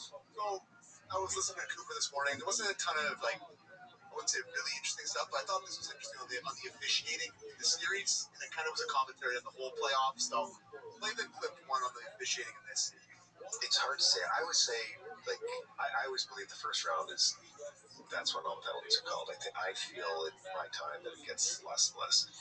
I feel it's been, I guess, equitable in a sense. I don't know quite what the PP time is, but it's pretty close. So whether we can debate the consistency, the missed calls, I think both fan bases probably have a gripe, or they'll find a gripe. My issue with the way things are going, if there was a massive discrepancy between, one team's got like 8 more power plays, and so I don't think that this series has deserved that. It hasn't gone that way. So, can I ask, why do they call it sometimes? He's right. Statistically, I know Decision did something on this at some point that most penalties are called first round, first few games, and then they kind of go down. You get until round 2, and then they 3, 4 in the conference, late in the conference final or the Stanley Cup final. You'll see like 4 total, 5 total. You're right. I have to keep it on the rails early because it's so. You're coming out of the gate firing too. Well, yes, that part in round 1 for sure. You're shot out of a cannon. But I think refs really, as the games get bigger, don't want to be the story. Which I know people at home are going, that makes them the story, not calling penalties. But they don't want the players to decide. It's incredibly fast out there. I've been watching Tampa, especially for Sports Central, and it's the high sticks. It's jumping out of the way. It's going to attack a guy, and you lose stick positioning for a split second, and it comes in and clips the guy. It's like there are all these like incidental. You're just off balance by a fraction, and your stick comes up, and it's like, maybe somebody sells it a little bit more than usual, and it's like, well, not really a high stick, but it sticks high enough where I gotta call it. It just feels like the penalties that get called as you move later on are the ones they have to call. It's a high stick where everyone saw it. It's a puck over glass. The sticks will be down tonight. I anticipate that already the guys are sick and tired of these high sticking calls, and they will do a better job. They're more disciplined. Won't find themselves off balance as much. I think the penalties come down today. Before I ask you this question, this hour of Real Kid Report is brought to you by Bet365. 3 games tonight. What do you like? Are we going back to Pittsburgh? Are we going back to Pittsburgh? Yes. I'll take Philly's youth and enthusiasm. Philly's going to the second round. Yeah. That's kind of where my gut is at, but I'm pretty serious picked Pittsburgh, and part of it, what I wrote about it was that I didn't think Philly's young guys were ready. I'll just stick with it. I'm not going to waffle on that, so I'll take Pittsburgh. How about you? Yeah. I said pick it 5. I gave the worst. Crosby not scoring the empty netter last game was driving me crazy. He hit both of them. What about Vegas, Utah? Vegas, Utah. We are in Vegas tonight. It's going to be Vegas. I think it's like they hand them one. Everything goes Vegas' way for a night. Yeah. 5 win. And the biggest win. What do you like in Montreal? So we're in Tampa Bay, Game 5. I just think Montreal, man. I think these games have been so close, but Montreal's just when they're on, they're just quicker. They just look like they're better buzz. To me, it's the definition of like that Montreal team has more dynamic, electric, more pace. But Tampa Bay is veteran savvy. We've been here before. We've done this. We know how to grease it out. Like there's no more Tampa goal to me than hanging up the net, Kucherov, awesome kick. Anderson go in there and just can he look Tom Wilson-ish? I think if he could do it with consistency, he'd be a much different name. Yeah. It's Montreal and Tampa Bay on Sportsnet. Everything gets going. 7 p.m. puck drop. And now, rush it home. Yep. Oh, plus Rabbi's night. Go Rabbi's. Big one to them in Cleveland. Big night. Our thanks to Elliot Friedman, Chris Terrian. Enjoy your Wednesday night. And we're back again to do it all over again. If you get a chance, give us a rating and review. We'd love to hear from you. Our thanks to YouTube. Thumbs up, everybody.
All right, let's get her going for the next 2 hours. The Real Kipper and Born Show. We're live on Sportsnet 360, Sportsnet 590, The Fan in Toronto, streaming always on Sportsnet Plus. If you miss our show, Spotify, Apple Podcasts, and YouTube, where we love the chats, love the thumbs up. Nick Kiprios, Justin Moore, Sammy McKee, Derek Brandale, Frank the Tank, Nebraska. And Sammy, try to keep your area neat over there. Keep her clean. Keep her clean. Yeah, who me? Massive email. I don't know today because of you. Listen, I'm gonna be nice, but we'll throw stones from my glass house over there, brother. When I leave, I'm the last. You guys are shot out of a cannon when the show's over. Like, That's God, not true. it's just a vapor. Like, I stay back, and I ask Ailish, who takes over this seat, Ailish, how's it look? Are you happy? And it's clean? Is there a wrapper? Is there a chocolate wrapper that Justin threw at me? Yeah. You're dusting for fingerprints over there, pal. Do you keep it all right where? yeah, probably I found mine 3 years ago on the desk. Yeah, maybe. Just a couple. Oh. All right. Plenty of conversation to be had here, including our update on the Toronto Maple Leafs, which is Tycho Watch. it's all quiet. Tycho Watch. We are. It is a Chaika watch, is it not? There's like really no one else. If there is, it might be one of the best kept secrets in Leaf history. I kind of like the idea of there being some like mystery. Well, sure, like Scott White hasn't been told he's out of it yet. Like Mike Gillis just kind of faded into the background, like Homer into the bushes. Is he still? Where's he around? But yeah, no, it's everyone you talk to is like, nope, it's those two guys. They're working on contracts. That's what's happening. So, I mean, do you have any new thoughts? Has anything changed for you? I got a question. Sure. Have you heard a good story about him yet? Well, it's not that I haven't heard any good stories so much as You talk about John Chaika and like if there's anything a positive, one positive thing. Did some of those deferred contracts. Okay. Which was creative and thoughtful. Okay. In about 10 minutes, we're going to have Steve Peters, who works at ESPN, and is got his show called Inside the Coach's Room, and he might have some insight because he did work with John Chaika. Yeah. Correct? Yeah, he was with the Coyotes for 25 years almost. Yeah. So he was there before and after Chaika. So he'll have seen the whole arc from his opening pitch to when it's over. That'll give a different perspective, right? Like, at the end of the day, we're just three guys on the outside looking in, but he might have some insight. And that's what's going to happen between now and when they name him official. If that happens at all, Just trying to find stuff out. people try to find stuff out. What else is out there on the likes of John? I mean, Matt's not so much. We know Matt's. Everybody knows Matt's. It's been well documented. He's got launched his book last year, picked that up, and get to know him even more.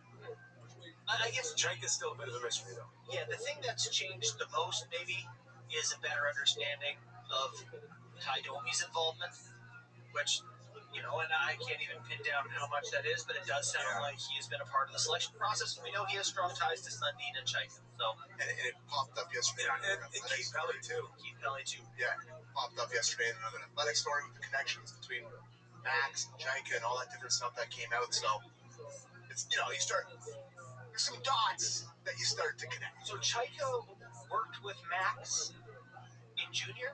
I think there was a connection there. Okay. Yep. Not like Well, Chaika originally was University Western, right? Yeah. Which is by London. Right. So I do believe that there's a history there between Chaika and Max. Okay. Yeah, I mean, everyone I know, to Sam's point, you talk to people about this, and the biggest thing is I guess people just don't really know what to do because he hasn't been in the league in a while, and the first tenure was under such weird conditions, right? Like the Arizona Coyotes were weird. What? Just to left field a little bit. I just remembered Keith Pelly hiring Ty for TSN when he retired. Oh, Yeah. okay. And I'm not sure if I got this story straight.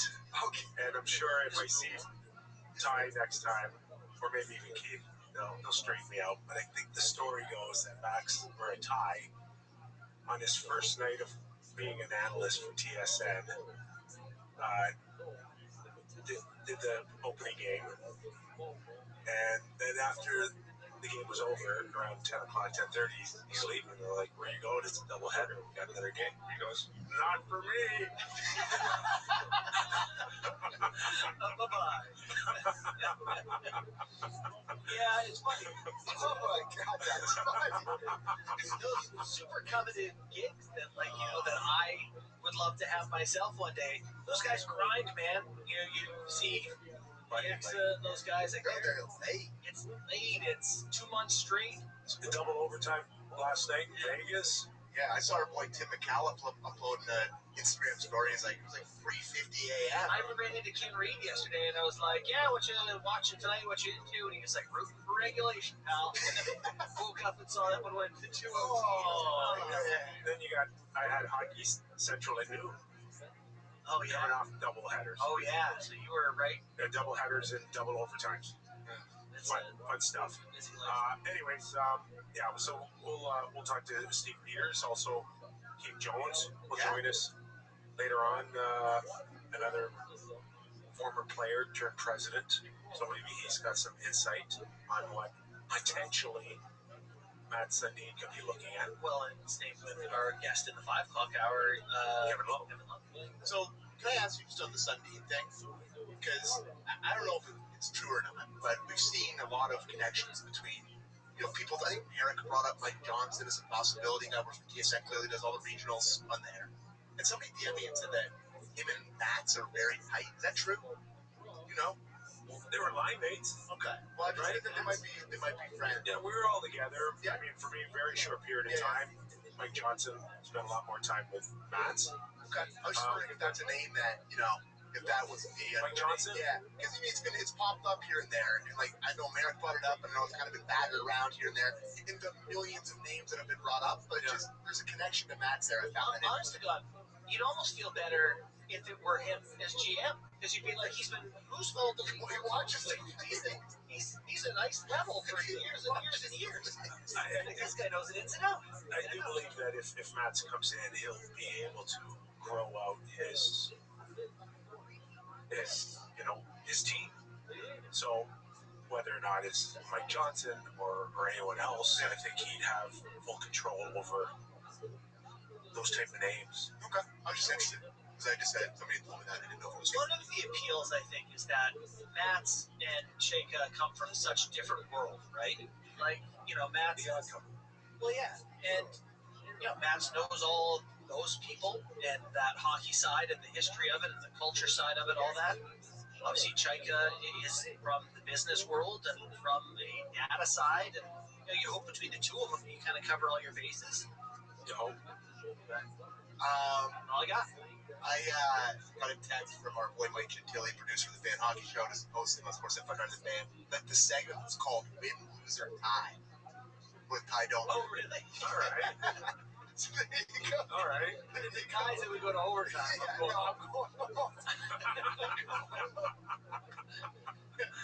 Yeah.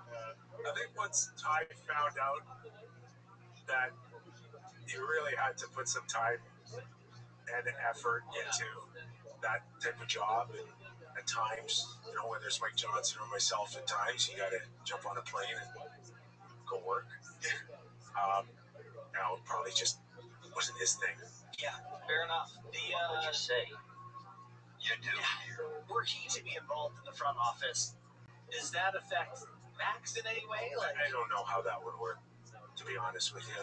I'm not sure. Maybe that'd be viewed as a conflict, so Ty wouldn't do something, or I don't know. I don't know whether or not we'll see Ty in any official role, to be honest with you. It could be as simple as, hey, I know John Chayka. We were together in Arizona or Phoenix at the time, whatever they were called back then, and he had some amazing ideas. It falls into what Keith Pelly's looking for. Here's an introduction. It could just be as simple as that. If people want to speculate right now, does it lead more to something official for Ty? If it does, then I think it's a fair question on your part to ask, well, how would that affect Max? The one thing that stands out is Max's Arizona Coyotes days. He was there and then not from 19 to 19 or 18, 19 to 1920. Chayka must have traded Max at some point. No, and maybe his contract's up. He just signed somewhere else. That's just a random thought I had. Do you remember the trade? No, Galchenyuk? Yeah, the Montreal. Yeah, where Max had great success. Yeah, in Montreal, he was awesome. Yeah. That's not encouraging from a Chayka perspective. Got rid of him right before his best year. Yeah, well, you can't hit all home runs. You need a couple singles. He hit a few. Probably a couple on strikeouts. I hope he looks more like Okamoto recently than when he started. I think the overarching feeling I'm having about this is if John Chayka comes in here and it's named the general manager, and that's done. He's going to have a lot of, and that a lot of people that are in the media and writing about this and talking about this have some pretty strong, preconceived notions about this guy, and that I feel like it's going to be a pretty big uphill battle from the start. Don't you? I do feel like I even wonder if it would benefit him to give some clarity on the years in Arizona. How tied were your hands? What were you able to do? What were your restrictions? Including ultimately being suspended by the NHL. Do you think he needs to come clean on that, or some clarity on that as well, and what happened and why it happened? I mean, do you think people would be interested in I that? think they'd be interested, but I don't think he has to do that. That's not. Or is it been well documented already? Is it out there? And I've not really researched it in the last little while. I don't know in terms of what is really out there or not, where he got caught for lying or cheating or whatever the league interpreted how he broke the rules of the CBA, but it wasn't clear or not clear on all of that. Nothing that happened in the state of Arizona regarding hockey has been covered extensively. Excellent point. Either Craig Morgan wrote about it or no one found out. So that's all I got. So I don't. Yeah. That's the extent of that. Oh yeah. Now, the other concern is, and I'm with you in terms of whether or not you can ultimately feel like, okay, if he broke the rules and he was suspended and it cost the team a first and a second, that's a great penalty. It's a significant penalty. And if you feel like he's paid his dues and he's learned his lesson, and clearly the NHL does because they reinstated him. So if he ends up here, like, there be many, including yourself, as you had said, that says, hey, it's a fresh start. Yeah. Right? Like, give the man a fresh start. But I hope people, here's the but part, though, is like, this is my concern too, is how will other general managers or teams feel about him? What do they remember about dealing with him? Where is his reputation and his credibility to go back into that world? Because this team isn't like it's got a huge runway to try to get better again. Right. It's like it's a very short window here to try to get them back into the playoffs as early as next April. And John, how are you getting there? Because you don't have any prospects, grade A blue chip prospects, depending on where you feel with a few of the Marlies. And you don't have any draft choices of significance to throw out there. It's like, how are you going to do this? You got to go back to those general managers and make deals right away. And it's like, okay, it's okay for us to say, hey, you get a fresh change, but how do they feel? Yeah, I do think that, this is my own opinion, but I think that people didn't want to deal with Dubas sometimes because you don't want to get burned by the Toronto market or the boy wonder kid. Yeah. You're very cautious in dealing with a guy like that. Or the waiver claim thing. Right. And I think Jacob probably carries some of that too. It's like they know the position he's in. And when you come in, you're like, I'm looking to do something creative here. I'm sure it might be hard. But the one thing I'll say that I like about Jacob versus Tree living before, Tree kicked tires and everything and traded him until the deadline moments before. Jacob traded a lot. Too slow. Yes. Jacob traded a lot in his time in Arizona. Not all hits, but at least he's trying to do something. Yeah. Good if you have a radio program and people making deals. So, yeah, I think he'd get on the phones pretty early and get to it. But I wonder what the holdup is with contracts or whatever. Like, how much do you want? Here's the job. Job description. Yeah. And who answers to who? Who reports to who? Right? This worked out over a meal, can't it? Does Matt's need new scouting staff? Who stays, who goes? Yeah. Like, we haven't seen anybody officially let go or released or. Was it Freach yesterday talking about how Armstrong was going to be willing to take the bullets for Steve? It would almost be like a service to Mats and whoever that if there are some guys they're going to move on from, to do it so that they don't have to do it. But I guess he'll let Mats come in and make those calls. But how would he know? But that's the $1 million question: how can he feel comfortable enough to have a true evaluation of their body of work over however long they've been around and how far you want to go back? Pridham's been around 10 years of Brendan Shanahan's world, was he not? Yeah.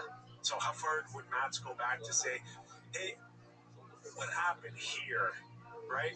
When we lost, when we gave up a first rounder and it ended up being Seth Jarvis, like, what happened? But also, you need someone like that to tell you about what's happened and how the internal operations have run. Who do you keep? Who do you know? Okay, let's welcome in Steve Peters. Works for ESPN. He's an analyst for Inside the Coaches Room. Also been around the Phoenix Coyotes at the time. Arizona, was the name switch done when you were still there? Everything was done when I was there. And this one year, I was there 97 to 2020. So I was there from Keith Kachuk all the way to the bubble. So I saw a lot of stuff in Arizona. So, Steve, obviously, with the feel that John Chaika is right at the forefront in all of this for the Toronto Maple Leafs, many around here, including us, are starting to wonder who's John Chaika and what can he bring to the table. And, let's just start there. What stands out for you in terms of why the Leafs would be so interested in John Chaika? I think this is interesting, and I'll tell you, the people I talked to around Arizona, when his name started to surface on the rumor mill at this job, everybody was surprised. And I think with John, you're getting a very smart guy. John's smart. John doesn't have the success he had at 25, 26 years old because he's not a smart guy. He knows how to say the right things to people. He reads, he studies, he learns from people that have succeeded in things that he wants to do. So you're going to get a guy that's smart, that he's going to look at every angle of a deal. He's going to look at every angle budgetarily and as a player, as looking at players. So I think that's the asset. I know we're talking about analytics. And by the way, this drives me absolutely insane that now Toronto's going to be. They've had an analytics department for how many years? Like, every team in the league has an analytics department. So to say, hey, we're finally going to accept analytics and embrace analytics, I think is a little bit of a misnomer on what you're bringing in with John Chaika. Yes, he looks at numbers, but every GM looks at numbers. Kyle Dubas looked at numbers. So I think you're bringing in a smart guy that's going to try to bring that intelligence inside the hockey room back in Toronto.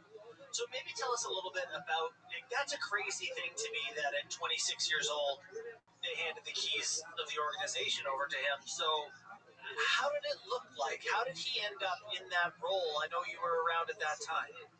Yeah, it's strange. And I think for people that have been around this league, and you guys have been around the league for a long time, players are used to going through juniors, American League, battling out, finding your way to the National Hockey League. Employees have to do the same thing. They have to find their way to the National Hockey League through the grind and get their way there through the things that they have done.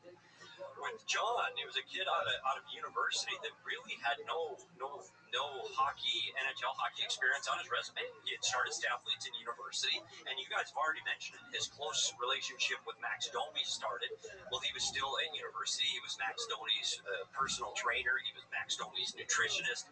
He was kind of the end-all, catch-all for Max Domi in London, and I think that's what really got him, honestly, on the path to getting the job in Arizona. Through that relationship with Ty, he was introduced to businessmen in Toronto who ultimately became part of the ownership group in Arizona. And then Don Maloney was introduced to John. Hey, we got this really smart analytics guy. He's got his own analytics company. You need to bring him in. But it went from an interview in the summer of 2015 to a month later, he's assistant general manager. Within a year, he's general manager, and 2 years later, he's president. It all happened so fast that I think everyone in the periphery of that rise to success for John Chaika was very surprised. One, at how quickly it happened, and two, how many not saying that in a negative tone. I'm just saying he hadn't had a job in the NHL before. And now he is not only assistant general manager, he's general manager at 26. And this is a guy that didn't know the inner workings of the NHL, didn't know, the day-to-day grind or when the bus leaves or how the hotels work, if you leave after games or all of those conversations with coaches and players and all of those things. He had never been through that. And now he's thrust into the role of general manager. And I think there was a little bit of shock in that and how quickly he propelled. Having said that, again, we talk about how smart he is. But at the very same time, look what Kyle Dubas was going through in Toronto. Similar paths in that they're young, smart guys that are really driven by numbers and analytics. But Dubas at that time said, I'm not quite ready to be the GM. I'm going to learn under Lou Lamoriello. I'm going to learn all the ins and outs of things outside of the analytics realm, things that have nothing to do with numbers and stats. The actual job of being a general manager, how to negotiate contracts, how to deal with other GMs, how to deal with players and send players down, all of the things that go with it. John didn't have that experience. Dubas became an assistant GM, and I really believe the success Dubas is having now in Pittsburgh is because he did take the opportunity to learn from those around him. Unfortunately for John, his entire staff was made up of people that he knew, that he was close with, that were all under the age of 26. So the assistant general managers, the staff, and everybody in that bubble was just as inexperienced as he was. And that was a concern around Arizona at that time. And there was this thought that there was going to be someone helping him, an assistant GM. And I won't throw out names now because it doesn't matter. But there were legit NHL guys that had been through management, either as a GM or an assistant GM, that were in talks to join John Chayka at that time. And it just never came to fruition. And I really think if John would have had that guidance through all of the things outside of the analytics world, that he would have probably never have had this 6-year lapse from the NHL. You're watching and listening to Steve Peters, NHL ESPN producer. Also, of course, you work for Arizona /Phoenix under John Chayka. We are discussing John Chayka. Can I ask you, just in terms of the fast track of John Chayka in Arizona, where was the weakness of ownership and how that played into ultimately his days there and then the ending there as well? It's interesting, and we've talked about that in Arizona for 20 years. I mean, from the very, very beginning, the ownership in Arizona has been in flux. It's been a problem. It's never had that stability. And at that time, when Chayka came in, it was a group of Canadian businessmen, majority from out west, oil guys from out west. But it was a group, and it was 8 to 10 guys all putting their money in, hey, we're going to own a hockey team. No NHL experience, no sports experience. It was fun. Hey, we got a hockey team, and I'll tell you, that's another show for another time on how these owners were on the road and how they acted on the bus and around the team. It was an entertaining time. But because of that and their inexperience with sports, that's what allowed John Chayka to get his foot in the door. Again, with his relationship with this businessman and with Chaydomi, that got the ball in motion. And I think that's that because there was nobody really at the stop gate saying, hey, I don't know if this kid's ready to be a general manager on the National Hockey League. There wasn't that stopgap. Don Maloney didn't have the opportunity to say no, to bring him in as an assistant general manager because the ownership was telling him, you're hired. And I think after Don was let go, there really wasn't much of a process on who was going to be the next general manager of the Arizona Coyotes. It was just almost a foregone conclusion that it was going to be John. And now I keep going back to saying this. John's smart. Yeah. And I think he does have a leg up on a lot of people because he's intelligent, communicates extremely well. He's good in a boardroom setting. He knows the right things to say to people at the right time. And that's because he's smart. But I do think there is something to be said for the experience that you can gain from being around that particular industry for a length of time. And I think when he left, again, it was an ownership issue. When the Morello group came in, Morello's had a different idea of how this team was going to be run. And John and the Morellos just didn't see eye to eye. And you could see it right away that this wasn't going to work. It was another group that hadn't been involved in the NHL before. It didn't know how to run a sports team. And John butt heads, they were frustrated, and you knew it was going to be a matter of time. How it ended was a surprise to all of us because because there was the rumors about the New Jersey Devils. John's going to take a job, not just running the Devils, but the basketball team as well. He's going to run the whole thing. And now he's 29. So I think that time the owner said, okay, that's enough. You're not going there. You're not doing that. You're under contract here. You're extended here. And John just said, that's it. And 3 days before we went to the bubble in 2020 and got on the plane, John Chaika was gone, and Steve Sullivan was our general manager. Steve, great insight in all of this. Before I let you go, let me just ask you, okay, so John goes from the least amount of culture in the NHL to one that's very deep here in Toronto. You say that he's very smart. He can handle himself in so many different ways. I get the sense that you're saying, yeah, maybe he could pull this thing off. I think his advantage in Toronto are twofold. I think he's matured, hopefully, over the last 6 years in his involvement with businesses. And we're talking big-time businesses across Canada. So I think that will have helped him. And more importantly, in Toronto, he's got a support system. He's got people that have been there before. He's got people, hopefully, around him. And Matt Sundin is a great example. This is somebody that gives John Chaika a little more cachet. And, okay, he's going to have somebody to help him through this. And I think John was just probably a little bit ahead of his time when he came in Arizona. And here's the concern. You said it. People don't notice what you do in Arizona. They don't notice if you draft Victor Soderstrom and you say he's the face of the franchise that never plays. That's fine in Arizona. We'll move on. In Toronto, you don't get away with it.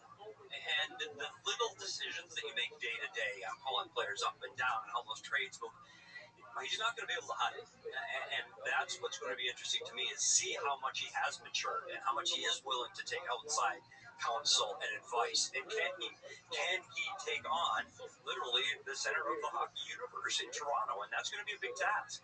And people should be skeptical of this hire. They should be. This is someone that hasn't been in the NHL face for years. And he left after lost our draft pick here in Arizona with his little scouting scandal. That hurt. And put the rebuild back in Arizona because he violated rules and gets suspended. Those things won't go unnoticed in Toronto where they did in Arizona. I wish him well. I think he's a nice guy that ultimately meant well. I just think he was at the wrong place, wrong place, wrong time with the wrong people in Arizona. And maybe, just maybe, that this could be a thinking outside the box decision that may pay off for Toronto. Steve, appreciate the insight, man. Thanks for doing this. Really great stuff, man. Thanks. Yeah, thanks for having me on, guys. I really appreciate it. This is kind of the big time for me. A little bit of nerves. But you're an analyst for Inside the Coaches Room, right? Yeah, I just break down a bunch of game film. I was a video coach for 20 years. I can't stop breaking down film. If you want to watch the game, see how plays happen, see who screws up, jump inside. All right. It's really good. Can't recommend it enough. Thanks so much, Steve. Steve Peters. Geez, that one. Yeah, that was really good. Really good. And, it sounds like he knows. Like, he's been part of that history. He knows it. Knows where the pitfalls were for John, where he had a chance, where he didn't have a chance. Yeah, I found that very insightful. Doesn't seem like the problems or the pitfalls you mentioned would be insurmountable. If having the guidance of someone, you talk about the culture. I would think the most exciting thing for John Chaika now is just to know that whatever he needed for support is there, and I don't have to worry about it. And that falls into what Keith Pelly wanted from the moment he said it on the podium, that this is the direction we want to go, and it fits. And now I think Leaf fans could have a better understanding of why John Chaika is of such interest to the Maple Leafs right now. Yeah, if I may say about our own show, I think that's must-listen-to stuff if you're curious about the direction coming up in the next couple of years. Absolutely. Speaking of must-listen, Keith Jones at the Ray. All right, plus Kevin Lowe at the top of the hour. Plenty more on Real Kipper and more. Do not go away.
Tony live from the World Famous Comedy Store for a brand new episode of Kill Tony Volume 3. Give it up for Tony Hicks, please. Hi. Hi, everybody. Hi, it's me, Tony. Keep it going for Brian Redband, ladies and gentlemen. He's here. Look, guys. The Flash. The man, the myth, the legend. And keep clapping your hands for Reagan and Watkins, ladies and gentlemen.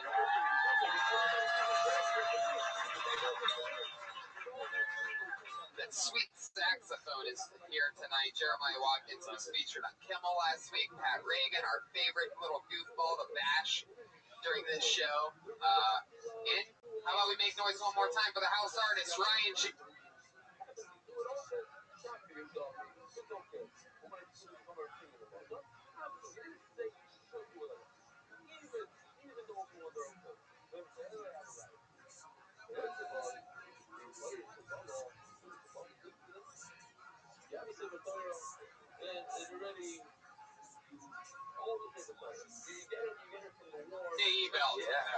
Right now, he's got a blank sheet of paper in front of him. As the show goes on, he's going to draw tonight's episode like he does every other week, and every single one of his prints are available at RyanJebelt.com.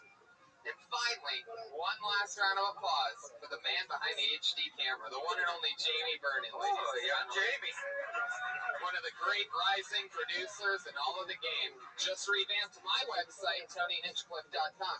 He's a fucking amazing artist and genius. We love Jamie. And, Guys, give it up for Tony Hinchcliffe, the Netflix special Rothschild. Ah, damn, that's awesome. oh yeah, we did it. Yeah.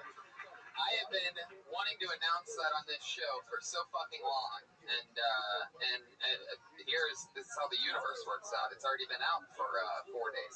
So, Kill Tony fans, I have a 1 hour special on Netflix. It's already made it to the front page, bitches. Oh yeah.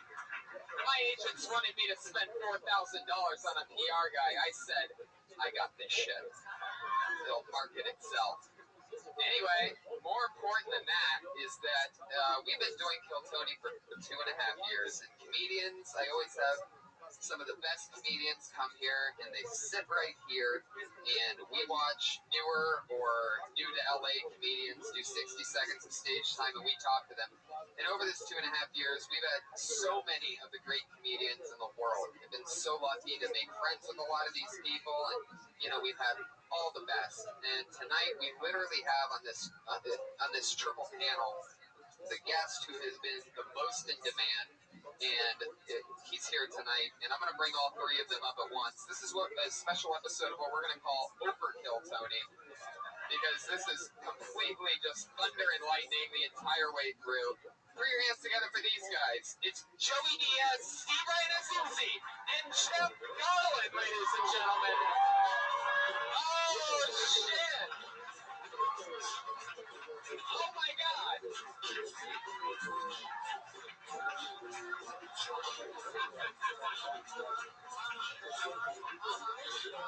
This is unbelievable. Holy shit. This is ridiculous. We need more stage. Oh my goodness. What have we done this time? For the first time, not only do we have a full band, but we also have perhaps the most unbelievable dais that this show has ever had graced upon it. Guys, welcome. Joey Diaz, it's your first time on Kill Tony. Fuck it, let's do it. Oh shit. Check for having me, brother. Thank you. It's so exciting. Definitely one of my favorite comedians, and I'm so glad that. I guess I missed somebody's shout out at the beginning of the show, huh? Put your hands together for Josh Martin Comic, everybody, right there. So desperate for attention that he will wriggle the lights at an inopportune time. Just to get his name announced. The horse of truth has already come out. You'll hear that horse anytime anything honest is said tonight. And I get the feeling you're going to hear that a lot. Put your hands together. It's the return of Jeff Garland, everybody. Come on.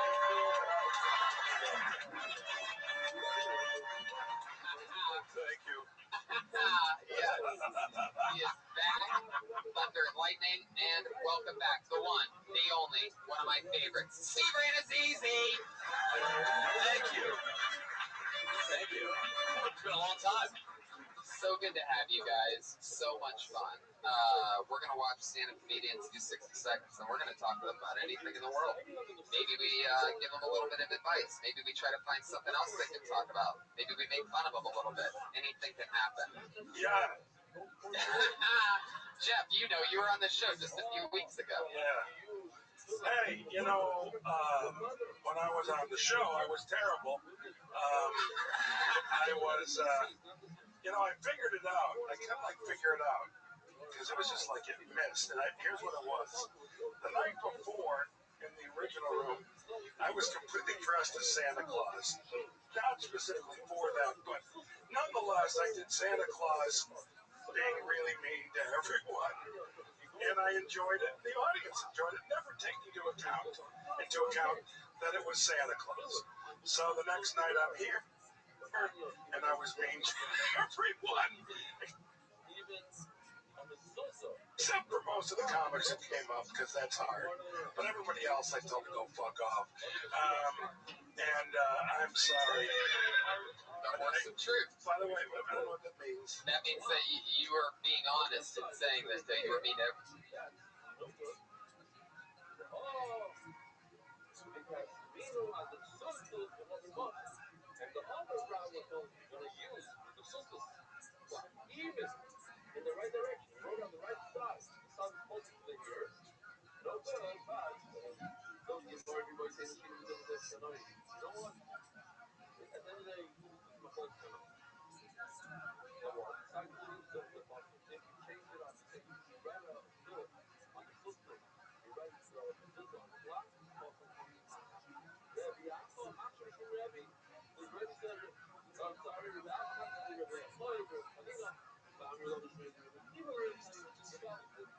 We want to sit with the comedians. It was what we would call a little bit of a rugged outing. I've never had a guest apologize after the show. No, it was bad. And no, it was like I had some trolls.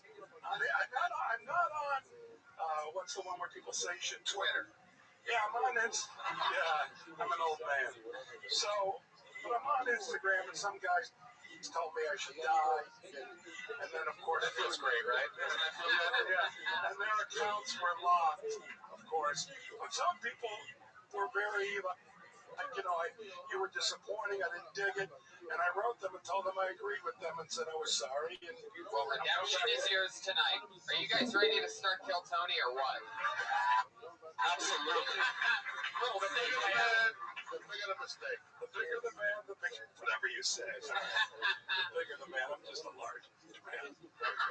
So, comedians, you know how it works. This bucket is filled with names of people that signed up for this show. We're only going to get through a few of them. Comedians, you get 60 seconds of stage time. We get to meet you, figure out something about you.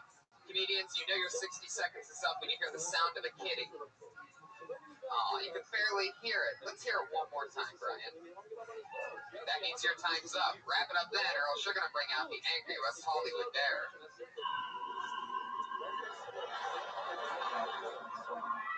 There it is. And a little bit of an elephant there at the end, just for good measure. That's a weird combo of a bear and an elephant. Yeah.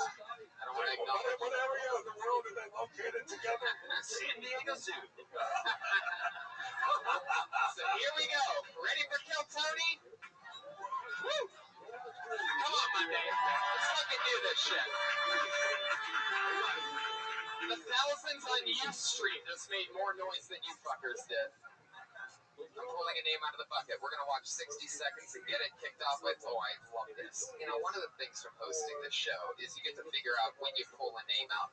That's the diabolical type of character you'd be dealing with. Now, this is a new name, but anytime a name isn't just a real name, it's always something a little bit special. Put your hands together for Just Jack.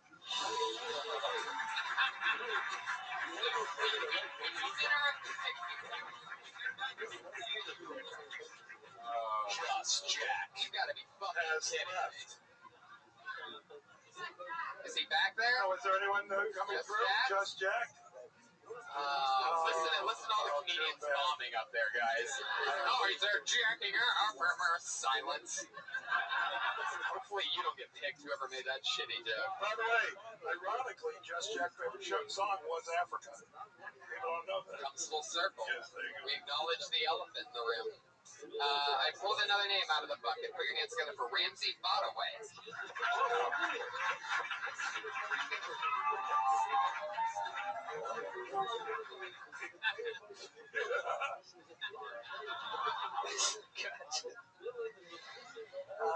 Feeling a little bit guilty today. Feel like I wasted a lot of water.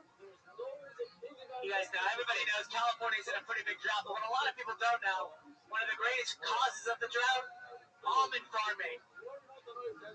For every one almond requires 1.1 gallons of water. Well, this morning I spilled a gallon of almond milk. I did the math, 53,000 gallons of water. Would have saved more water if I threw a pipe bomb into an aquarium.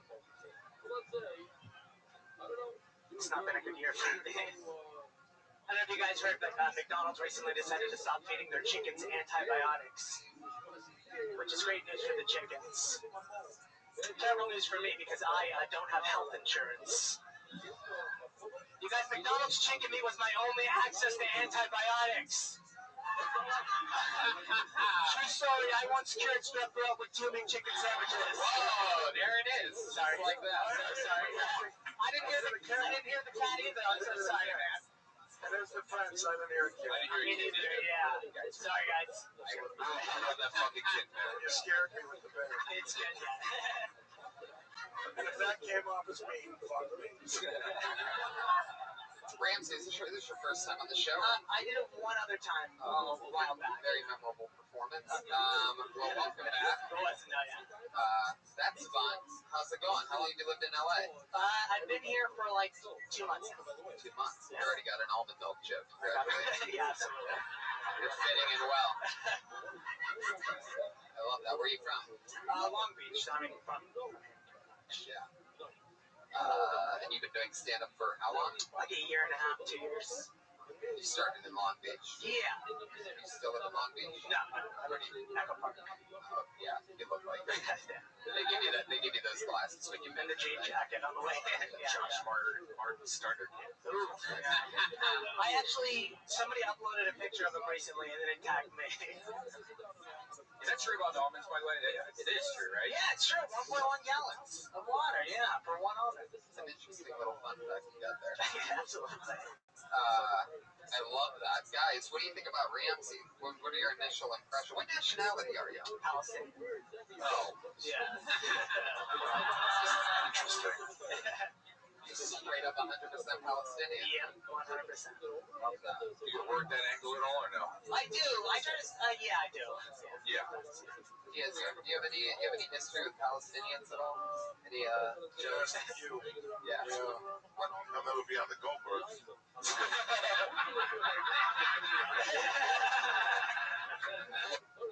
And we're off. Oh, thanks. You're a funny motherfucker. Thank you, man. I appreciate it. Off the boat with the Korean. Thank you. John Goldberg, just the way it is, brother. Thank you. We have an area next to the Goldbergs.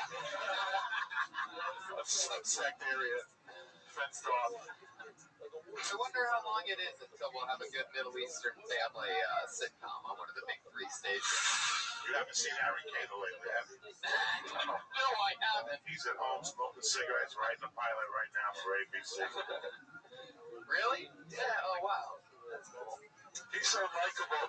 He should be a huge hit. Who's that? Harry Kane. He's a likable, the most unlikable comic going. Well, yes. Normally when a Palestinian's writing a pilot, they're writing a note to a pilot that says, hand over the plane, you fucking... No, Harry Kane, that's good. Is he really writing one? No, I'm just teasing. Yeah, I'm teasing. Good luck to you. Thank you so much. Thank you. Are you dismissing him? Oh, no, I just told him good luck. He's been doing it, what, a year and a half? Yeah. What can I say to him? Don't let anyone stop you. Thank you. Keep up the good fight. And really, if this is what you care about and want to do, just keep on doing it. What do you do for work, Ramsey? I work I do like data entry. Data entry? Data entry. Oh, yeah. data entry. Yeah. Like he walks into a den and goes, here's a 20. Just data entry. Yeah. For a year and a half. You should pat yourself in the back. That's fine. Oh, thank you very much. Yeah, you're doing good on that subject. Thanks. There's no meat on the bones in the almond fudge. Sure. That's it. Anymore. Yeah, I just got it. Thanks. Good job. But yeah, just keep going. Good for you. Yeah, great stuff. Thanks, guys. Very nice. Thank you. 60 seconds. Ramsey Holloway. And we're off and running. Tony, that is the truth, though. Is someone doing it a year and a half? Oh, yeah. Just good luck. Oh, Fight yeah. it, man. Yeah, exactly. Or quit. Get out of other people's way. Right. Those are the two options, really. You know, keep up the fight or get the hell out. That's it. He knows that because he's an ISIS. So, fuck yeah. Keep up the fight or get the fuck out. I love that. He's so multicultural. Ramsey is from the Middle East and Just Jack is not a human being. Put your hands together for your next comedian. I know her. She is like a fucking Ivy League student who was on the show a couple years ago multiple times and was a cold-blooded assassin, and now she's back. Put your hands together for Sierra Catal.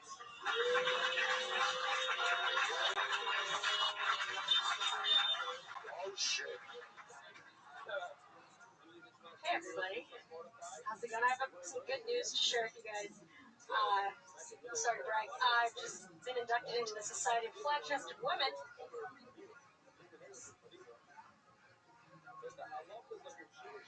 Lots of fun. We meet on Wednesdays. This is good. Instead of chest bumps, we do sternum bumps. That's fist bumps. Anatomy. Yeah, I like talking about my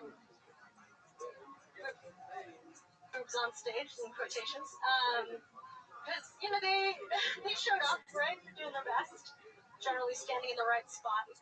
You know, they're just like too small to play. So we'll give them the participation medal of boobage, I think is what I want to do. Like, they'll never make varsity, but everyone's a winner these days. So that's a lot of fun. My bra size is a AA. Do you guys know what that is? Yeah? Sir? Good.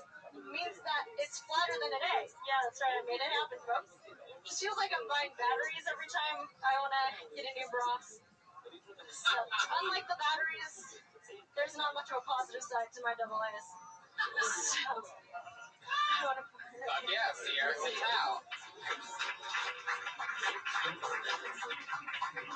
Now, Sierra, remind me, are you still in college? Yeah, I am. What college is it again? So, I'm at Harvard. Harvard. Last year. Wow. So, yeah. Harvard, and you come to the Death Star of comedy. Yeah. Talk about your tits sometimes. Sure. Yeah, that was today's bit.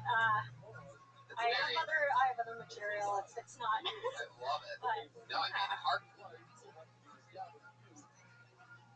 Hartford, it's very important that you get A's. So, yeah. I think maybe you can mix in a little bit of your, the real stuff, and also that maybe in some way. I mean, I just got an applause break off the shit, so it might work for you. So how close are you to graduating?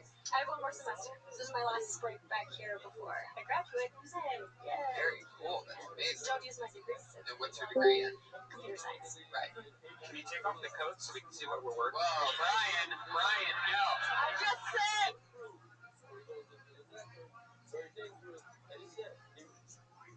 No.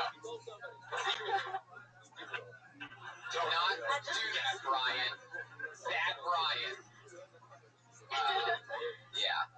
Well, that's amazing. And so how long you come and you visit, like, spurts, right? And then you go back.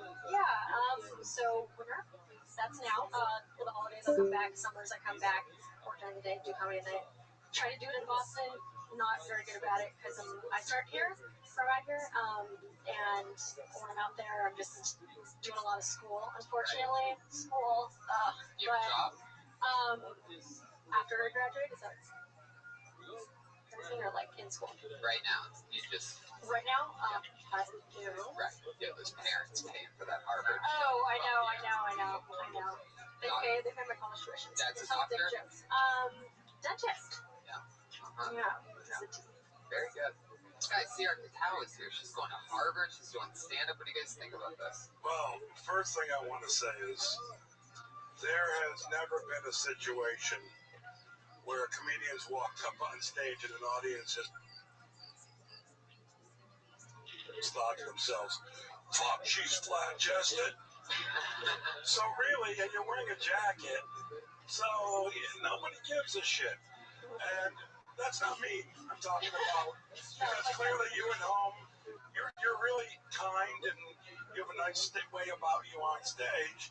I just would talk about things you're passionate about and not things that at home alone you're insecure about, unless it's rather obvious about it, But your breasts, I wasn't, one way or another, you were a lovely young lady coming to the stage. I wasn't going, what the fuck? She's wearing a bra, what the fuck's going on? You were all good as far as I was concerned, so I'm just saying, talk about what you care about or what, if it causes you anxiety, get really to the anxiety, But the light jokes about it, nobody cares, nobody sees. All right, there you go.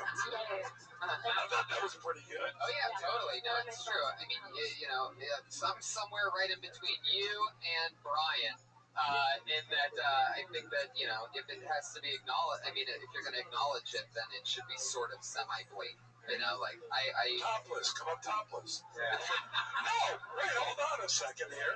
If they're that small and you come up topless, they're going to go, is she a boy? And then you go, no, I'm a girl. Look at this. I'm like a little girl in a kiddie pool. Let's try it that way. You know what I'm saying? So, I say enough with the Muslims. Enjoy your life. Steve Grant is easy. Well, I think she's definitely more fresh off the boat than Goldberg's. Thank you.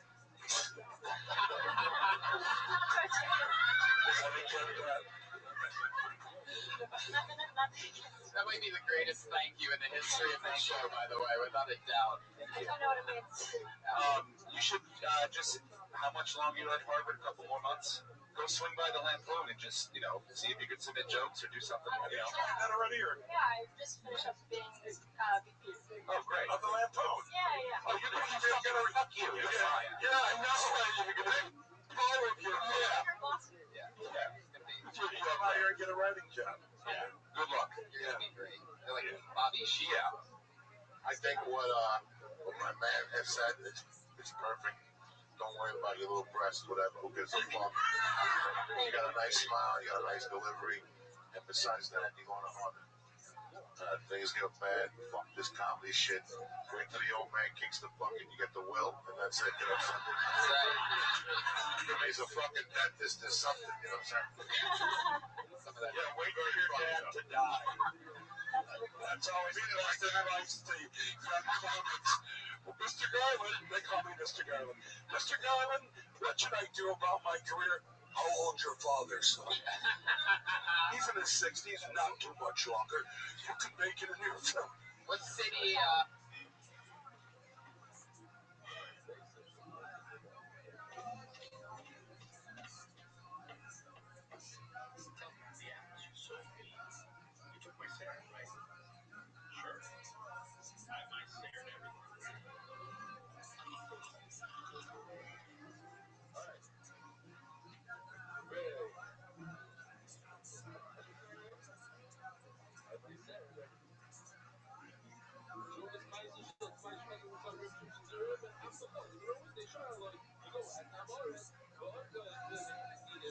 what city is your dad a dentist in?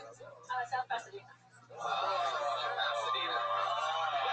Fucking around, man. I love South Pasadena. It's a good place to hang out. It sounds pretty cool until you factor in Armenians don't go to dentists. Are there a lot of Armenians in South Pasadena? Oh, yeah, Pasadena's like... Not Pasadena, South Pasadena. South Pasadena. Different area, man. Armenians got their own dentist, dog. Yeah. They travel with their own dentist, like Japanese only buy Japanese sushi fish, fishermen. Same thing. If you're white, you're not going to sell fish to a Japanese sushi dude. I'm telling you right now. Fred was in the fish business. They used to tell me, if you're not Japanese, you're not going to sell them fucking fish. They only buy from the Japanese. Jews only do business with Jews. You know the fucking deal. How much material would you say that you have? Have you ever done like a longer set? Yeah, I mean, I guess I've done like half hour, but.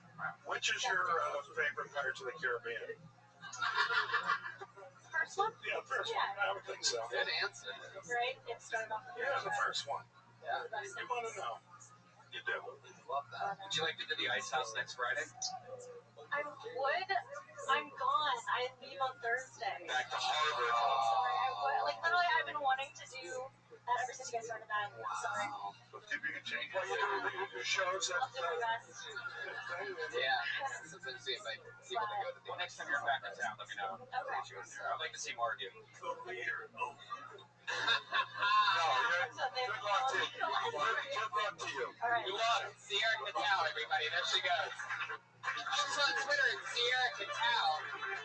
Sierra, K-A-T-O-W. All one word. God damn. Would you play Acknowledgement by John Coltrane? Love that saxophone. What do you know how to play that we might know?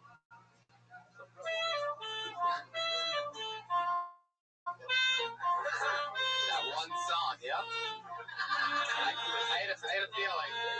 Yeah, we know how it goes. Can I just tell you something?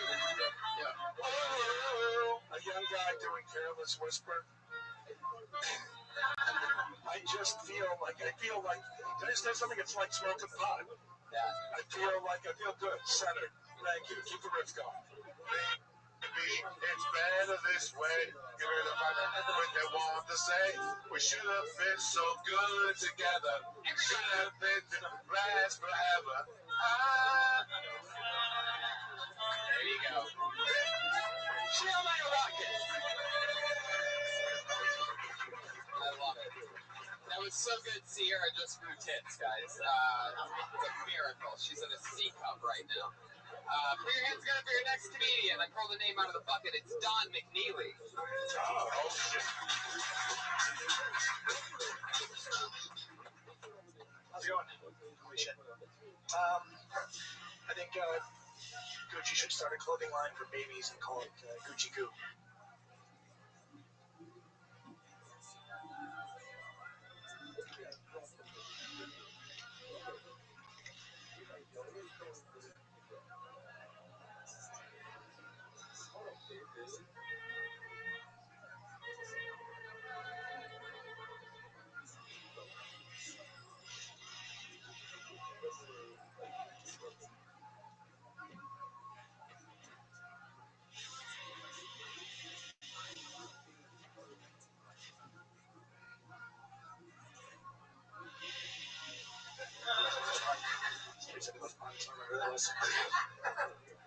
I got fat years ago.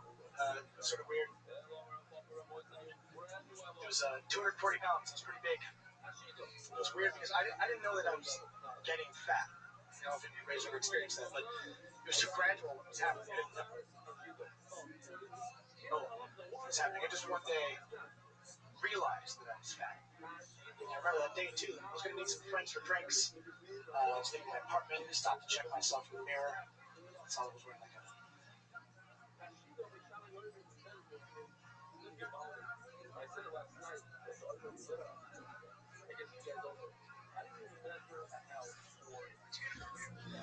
People are afraid. And they don't know. I don't know. I don't think about it. But also, fuck you. Your situation is I thought we were all gonna fight. I thought we were. What happened? I thought we were all gonna fight. Right? Where did you guys go? Right? You left us. We weren't. No, we weren't. You guys were our friends because we can help you. And then when we need your help the most, you guys are nowhere to be found. Even to this fucking day. Fuck you. But you gotta forget. Sure. People are afraid. I don't know. I don't know. I don't even think about it. To be honest with you. But also, fuck you. Get out about your situation is, I'll get emotional. I thought we were all gonna fight. I thought we were. What happened? I thought we were all gonna fight. Right? Where did you guys go? Right? You left us. We weren't. No, we weren't. You guys were our friends because we can help you. And then when we need your help the most, you guys are nowhere to be found. Even to this fucking day. Fuck you. But you gotta forget. Sure. People are afraid. They don't know. I don't know. I don't even think about it. To be honest with you. But also, fuck you. Get out about your situation is, I'll get emotional. I thought we were all gonna fight. I thought we were. What happened? I thought we were all gonna fight. Right? Where did you guys go? Right? You left us. We weren't. No, we weren't. You guys were our friends because we can help you. And then when we need your help the most, you guys are nowhere to be found. Even to this fucking day. Fuck you. But you gotta forget. Sure. People are afraid. They don't know. I don't know. I don't even think about it. To be honest with you. But also, fuck you. Get out about your situation is, I'll get emotional. I thought we were all gonna fight. I thought we were. What happened? I thought we were all gonna fight. Right? Where did you guys go? Right? You left us. We weren't. No, we weren't. You guys were our friends because we can help you. And then when we need your help the most, you guys are nowhere to be found. Even to this fucking day. Fuck you. But you gotta forget. Sure. People are afraid. They don't know. I don't know. I don't even think about it. To be honest with you. But also, fuck you. Get out about your situation is, I'll get emotional. I thought we were all gonna fight. I thought we were. What happened? I thought we were all gonna fight. Right? Where did you guys go? Right? You left us. We weren't. No, we weren't. You guys were our friends because we can help you. And then when we need your help the most, you guys are nowhere to be found. Even to this fucking day. Fuck you. But you gotta forget. Sure. People are afraid. They don't know. I don't know. I don't even think about it. To be honest with you. But also, fuck you. Get out about your situation is, I'll get emotional. I thought we were all gonna fight. I thought we were. What happened? I thought we were all gonna fight. Right? Where did you guys go? Right? You left us. We weren't. No, we weren't. You guys were our friends because we can help you. And then when we need your help the most, you guys are nowhere to be found. Even to this fucking day. Fuck you. But you gotta forget. Sure. People are afraid. They don't know. I don't know. I don't even think about it. To be honest with you. But also, fuck you. Get out about your situation is, I'll get emotional. I thought we were all gonna fight. I thought we were. What happened? I thought we were all gonna fight. Right? Where did you guys go? Right? You left us. We weren't. No, we weren't. You guys were our friends because we can help you. And then when we need your help the most, you guys are nowhere to be found. Even to this fucking day. Fuck you. But But you gotta forget. Sure. People are afraid. And they don't know. I don't know. Sometimes they don't know. I don't know. I don't know. Exactly. I didn't think about it. To be honest with you. But also, fuck you. Be out about your your situation is I'll get emotional. Is I thought we were all gonna fight. I thought we were what happened? Yeah, I thought we were all gonna fight. Right? Where did you guys go? Right? You left us. We weren't a community. No, we weren't friends. You guys were not friends because we could help you. And then when we need your help at the most, you guys are nowhere to be found. Even to this fucking end. Fuck you. But you gotta forget. Sure. People are afraid. And they don't know. I don't know. Sometimes they don't know. I don't know. I don't know. I don't even think about it. To be honest with you. But also, fuck you. Be out about your situation is I'll get emotional. Is I thought we were all gonna fight. I thought we were what happened? Yeah, I thought we were all gonna fight. Right? Where did you guys go? Right? You left us. We weren't a community. No, we weren't friends. You guys were not friends because you guys can you guys are nowhere to be found. Even to this fucking end. Fuck you. But you gotta forget. Sure. People are afraid. And they don't know. I don't know. Sometimes they don't know. I don't know. I don't know. Exactly. I didn't think about it. To be honest with you. But also, fuck you. Be out about your situation is I'll get emotional. Is I thought we were all gonna fight. I thought we were what happened? Yeah, I thought we were all gonna fight. Right? Where did you guys go? Right? You left us. We weren't a community. No, we weren't friends. You guys were not friends because we could help you. And then when we need your help at the most, you guys are nowhere to be found. Even to this fucking end. Fuck you. But you gotta forget. Sure. People are afraid. And they don't know. I don't know. Sometimes they don't know. I don't know. I don't know. Exactly. I didn't think about it. To be honest with you. But also, fuck you. Be out about your situation is I'll get emotional. Is I thought we were all gonna fight. I thought we were what happened? Yeah, I thought we were all gonna fight. Right? Where did you guys go? Right? You left us. We weren't a community. No, we weren't friends. You guys were not friends because we could help you. And then when we need your help at the most, you guys were nowhere to be found. Even to this fucking end. Fuck you. But you gotta forget. Sure. People are afraid. And they don't know. I don't know. Sometimes they don't know. I don't know. I don't know. Exactly. I didn't think about it. To be honest with you. But also, fuck you. Be out about your situation is I'll get emotional. Is I thought we were all gonna fight. I thought we were what happened? Yeah, I thought we were all gonna fight. Right? Where did you guys go? Right? You left us. We weren't a community. No, we weren't friends. You guys were not friends because we could help you. And then when we need your help at the most, you guys were nowhere to be found. Even to this fucking end. Fuck you. But you gotta forget. Sure. People are afraid. And they don't know. I don't know. Sometimes they don't know. I don't know. I don't know. Exactly. I didn't think about it. To be honest with you. But also, fuck you. Be out about your situation is I'll get emotional. Is I thought we were all gonna fight. I thought we were what happened? Yeah, I thought we were all gonna fight. Right? Where did you guys go? Right? You left us. We weren't a community. No, we weren't friends. You guys were not friends because we could help you. And then when we need your help at the most, you guys are nowhere to be found. Even to this fucking end. Fuck you. But you gotta forget. Sure. People are afraid. And they don't know. I don't know. Sometimes they don't know. I don't know. I don't know. Exactly. I didn't think about it. To be honest with you. But also, fuck you. Be out about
for tuning in.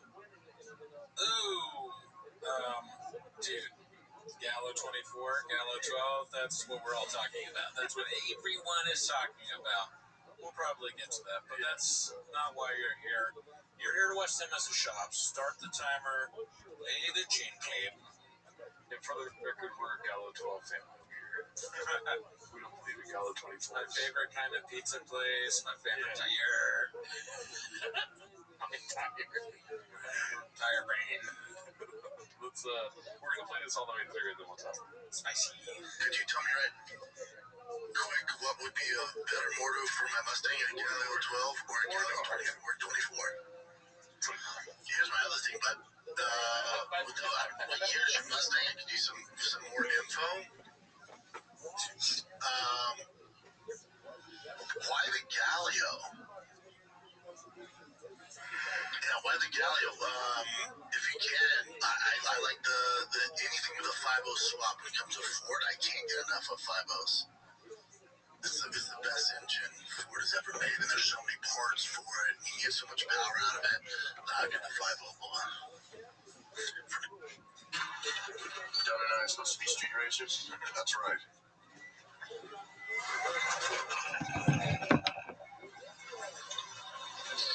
So darn. Looks like we're gonna be partners, bro. Dude, can you tell me right quick what would be better motor for my Skyline, a Gallo 12 or a Gallo 24?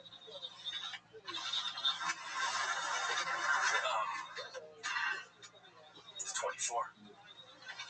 I didn't know pizza places made motors. So, dude, the first time I saw it, I didn't realize this the pizza. I didn't hear the pizza line, but I realized what was going on, and they're just making fun of them. But now that I know it's a pizza thing, do you think it would be funny to do other pizza brand like Sbarro 12, Sbarro, or different numbers? So what do you think, dude? Fucking Papa John's. That's too far, but Sbarro 36s. The DiGiorno on my Mustang is stock, but I was thinking about getting an aftermarket fucking Red Baron, you know what I mean? Red Baron. The pizza places kind of sound like they could be tire companies, the frozen ones. Yeah, Red Baron. You can fall for that too. If you fell for it again, then we have to call a doctor. Dude, I remember when I was a kid driving my Street Princess, I was going to Pizza Hut, but my fucking, dude, the muffler on my Domino's was all fucked up. You know what I mean? Oh my god. Mama Celeste tires. Dude, he's like the dumbest person I ever lived, maybe. He might be. He gets made fun of in the best ways. It's 3 days ago too, dude. So we're in the thick of it. I was gonna say the wrong word and it was gonna sound like that, but we're in the thick of it right now, dude. We're waiting for him to respond to this. I would love to see him respond, and it just opens up more possibilities for things to be done. Like, I don't really see him getting pranked much, right? Have we ever seen him get Shaw? Have we seen him get pranked? Well, there was that one time where he choked out Chin and broke his neck. Yeah, that was him pranking Chin. No, Chin was pranking him, saying his neck was broken. There's not a chance he broke it. Oh, right. Yeah. So play the team. It's like, who pranked who in that one, right? So this is pranking him is a thing. Although we're probably forgetting shit. Yeah, Rogan told him he would be a good stand-up. Dude, we've been living off that prank, dude. That's evil prank. Who knew Rogan was that mean? I thought we were. Oh my god, I'm so sorry. You thought that what? I thought we were friends. I thought we were gonna fight. I thought we were gonna fight, dude. What happened? Oh wow, we got another return of Mr. Huge Rogan. Posted by Life Classic 2288. By the way, the Galileo one, give it up for Money 79 right there, whatever his name is. Money 979, whatever. This is Life Classic 2286. Joe's big day out visiting Daddy at work. Nice, dude. He's got big hands for a little kid like that. Right? Yeah, I mean, I can't get past that one ice cream now. Oh, yeah. That makes me really want ice cream. I'm jealous of him. Just make sure I don't want to be sitting on Trump's lap necessarily, but I want to eat ice cream. I didn't know ice cream made motors. Let's see. This is a classic. This is the special time. Posted by Last Fox, Throw Dog, Papa's Sweet Nectar commercial. This is the one where it says doggone, right? .com. Yeah. Like instead of .com. Oh yeah, .com. TigerThick.com. And he's like, I know I'm pretty like we're Crasher. And I was like, yeah. Joe Rogan, sweet by. People ask me about the sweet nightclub. He sounds like Marlon Brando, dude. He sounds like Marlon Brando. You come to me on the day of my daughter's podcast.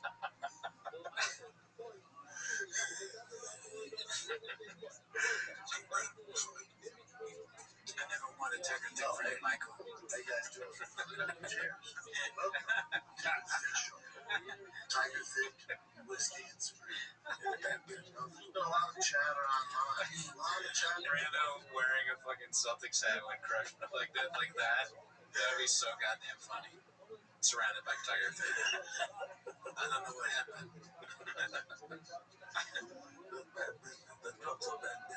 Can you imagine you're you're the Tiger Thick is not that good. He's trying to convince Brandon Shaw he's bad. You're Martin Sheen and you're in Apocalypse Now, and you finally get to the end where you meet Colonel Kurtz, who Marlon Brando. And it's that, dude. Oh, fuck. Kurtz is this.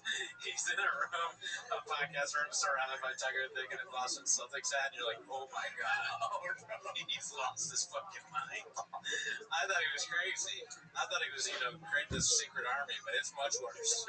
It is much worse what's going on here in Vietnam. Somebody please edit that for Brendan Kearney. Where we finally see Brando and it's him. Colonel Shaw, Colonel Kurtz. Colonel Brandon Kurtz. TigerThick.com. Let me tell you about he's having some insane. I don't remember anything that character says in the movie, but it's all completely gibberish and totally insane and scary. I'll bet that to my boy. But you came Tiger Thick. You came here to kill me, didn't you? Too bad you're gonna be drinking Tiger Thick with me. There's a glass. How good is this sweet, thick nectar? Some say it's the best. Have you won an award? Sure. Does Joe Rogan and Bert Kreischer swear by it? Yes, they do.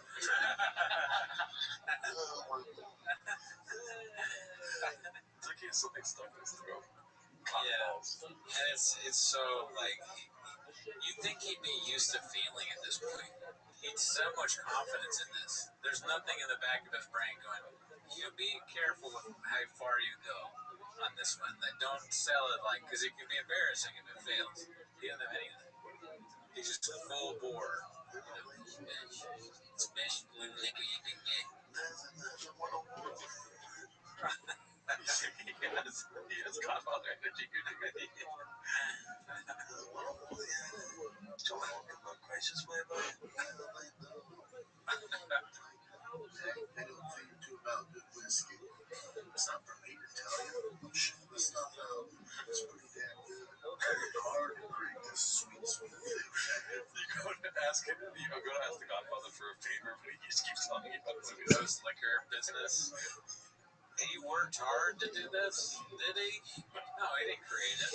No. It tastes like shit, apparently, according to Australians. People give us a lot of flack in the comments that those guys are Australian, not British. Oh, whatever. Yeah, who cares? I can't tell the difference, dude. They're 7 days ahead. Yeah, dude, a long time ago in a galaxy far, far away, if you ask me. Same thing, bro. I'm trying to think of what Sean was saying. No, he's wrong. I mean, they're fucking both Europe or whatever, dude. I'm stuck on the Marlon Brando job, dude. Yeah, that's a good thing. Marlon Brando. Guys, here we go. Where can I get it? Oh my God, where can I get it? Well, calm down, Brett. Calm down. Calm down. Take look right to your house. That's easy. You can also, if you want, come see a comedy show. Any of my tour dates? Guess what? All the venues are going to be carrying Tiger Thick. And I'm going to buy you guys around. Yep, that's right. Round on me comes the shows. Round on boy here. Okay? So welcome to the official Tiger Thick Instagram handle. If it doesn't come from here, if it don't have 3 C's, it's 2 C's, 1 C's, bullshit. This is all. Welcome to Tiger Thick Whiskey. Oh, man. If it got 3 C's. Yeah. And then the ending, when it pans in, or it zooms in, and it's all like janky and kind of like out of focus and not. It's also very slanted. It's like, or that way rather.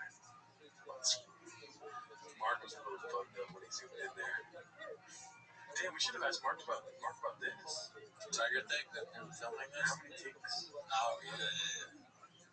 I'm sure we talked about this the last time we watched it, but I do like picturing one guy be like, "Fuck yeah, dude! Yeah, this is fucking awesome, dude." Tiger thing has an Instagram. Shit, what? Can't wait to order that shit. I'm gonna show him by it. He's with a girlfriend, so they won't be They're super into it. Yeah. I don't know about that, dude.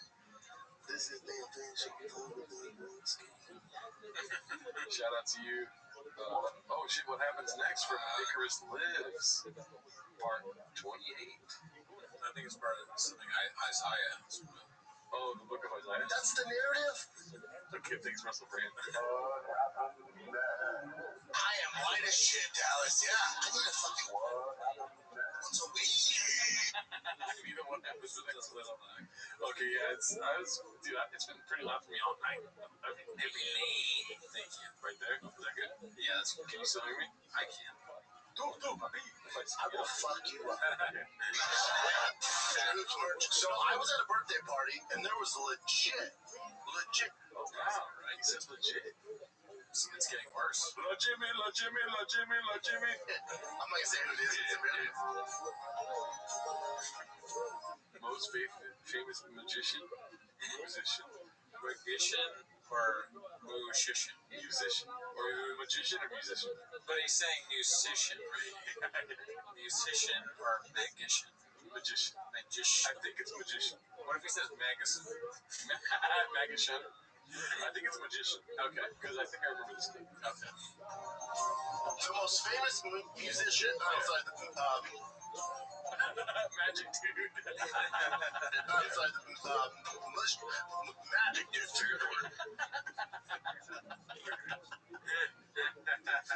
I won't call him magician. Yeah, sorry, right? Like Musician and magician are fairly close, I will say. So he's a magician. The most famous one, we all know is. Alright, cool. He's there at a 5-year-old's birthday party. They had a chocolate fountain shaped like a castle. They had a chocolate fountain made out of their kid.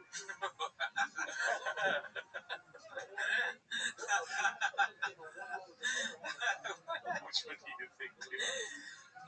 Man, but I'd love to.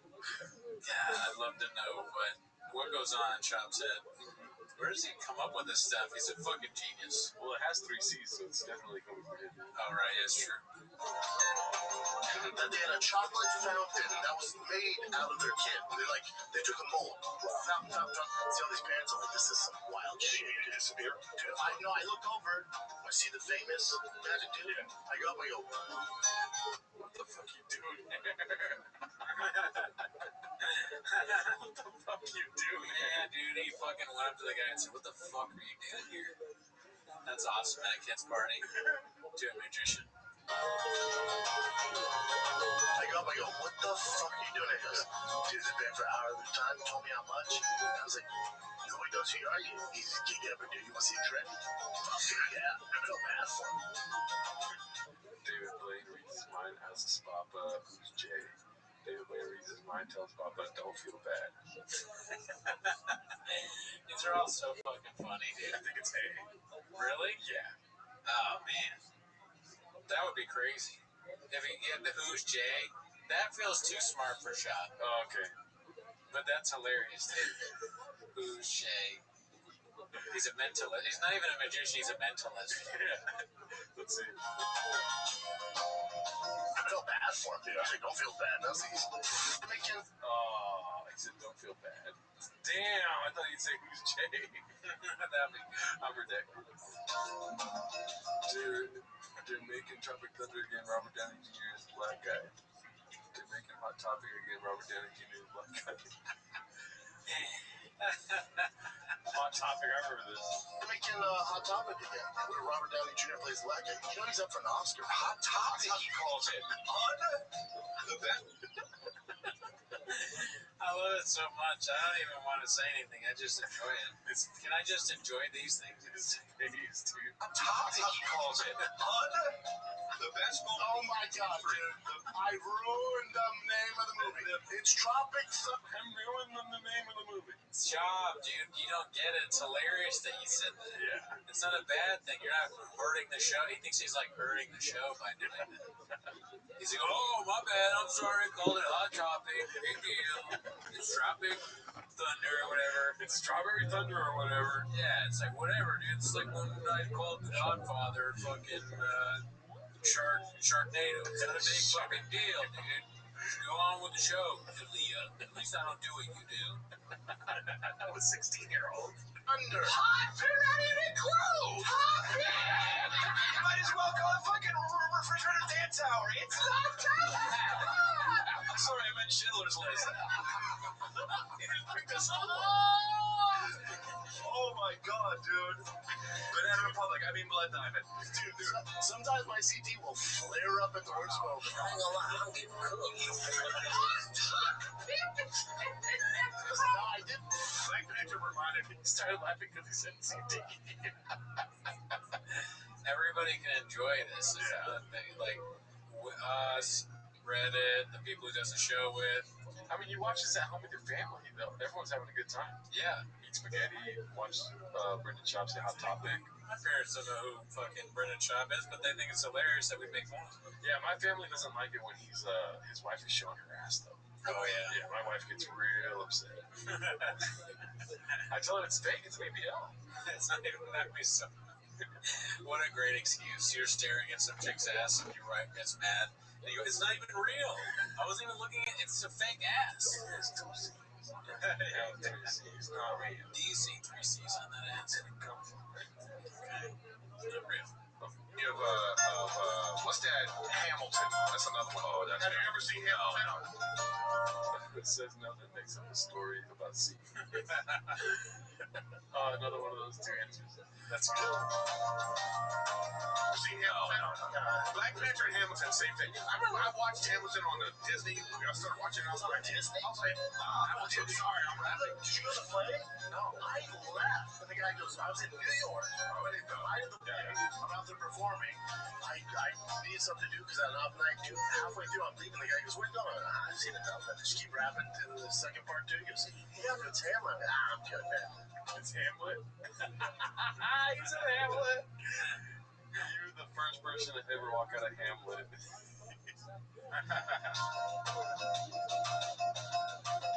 You're the first person to ever walk out of Hamlet. I'm like, I don't give a fuck. I thought you would never go to a...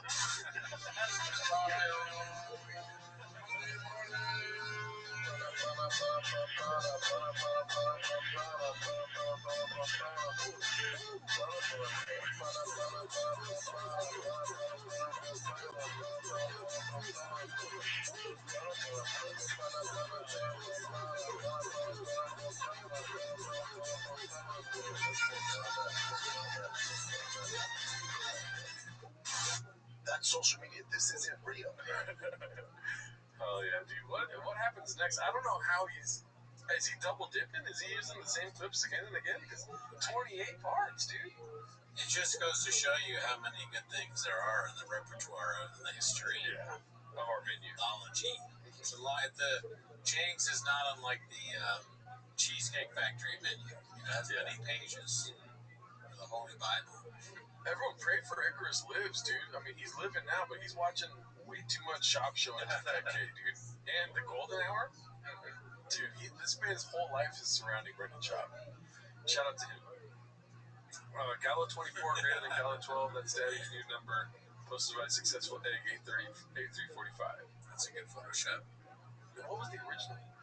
It was him with his name on his own jersey, I think. He made up a jersey for his son's baseball team. But what was the number? Never heard of it. Probably 66. Probably 66, you're right. Classic from the golden days. I watched this earlier in the week. Pretty good. You saw this? Nah. Posted by Jesse So Good. Maybe Jesse on fire. Maybe he turned. Then going into comedy, one of the hardest fucking things you could do. Ever. They're currently around only 1,000. It's so fucking hard. Stand-up is hard. It's so hard. I want to rescue a woman from a tower. I want to fight my And you know, it's the hardest job in the world. To do a special dude on your own, rely on your team, then we have to deal with all the marketing. Get out! Help me get a real quick. And then going into comedy, one of the hardest fucking things you can do ever. The art form nearly died during this COVID-19 pandemic. It's so fucking hard. Stand-up is hard. This job, it's so hard. It's so different than a pedestrian. You ever talk to a bunch of comics for a weekend or something, and then you go to your poor people? It's the worst. It makes you go, I don't want to hang out with anybody who's not a comedian. Can't watch that. Because there's only 1,000 of us on Earth. How many fucking professional stand-ups are there? There's 1 million doctors in America. How many fucking stand-ups are there? It's not actors. The doctors look at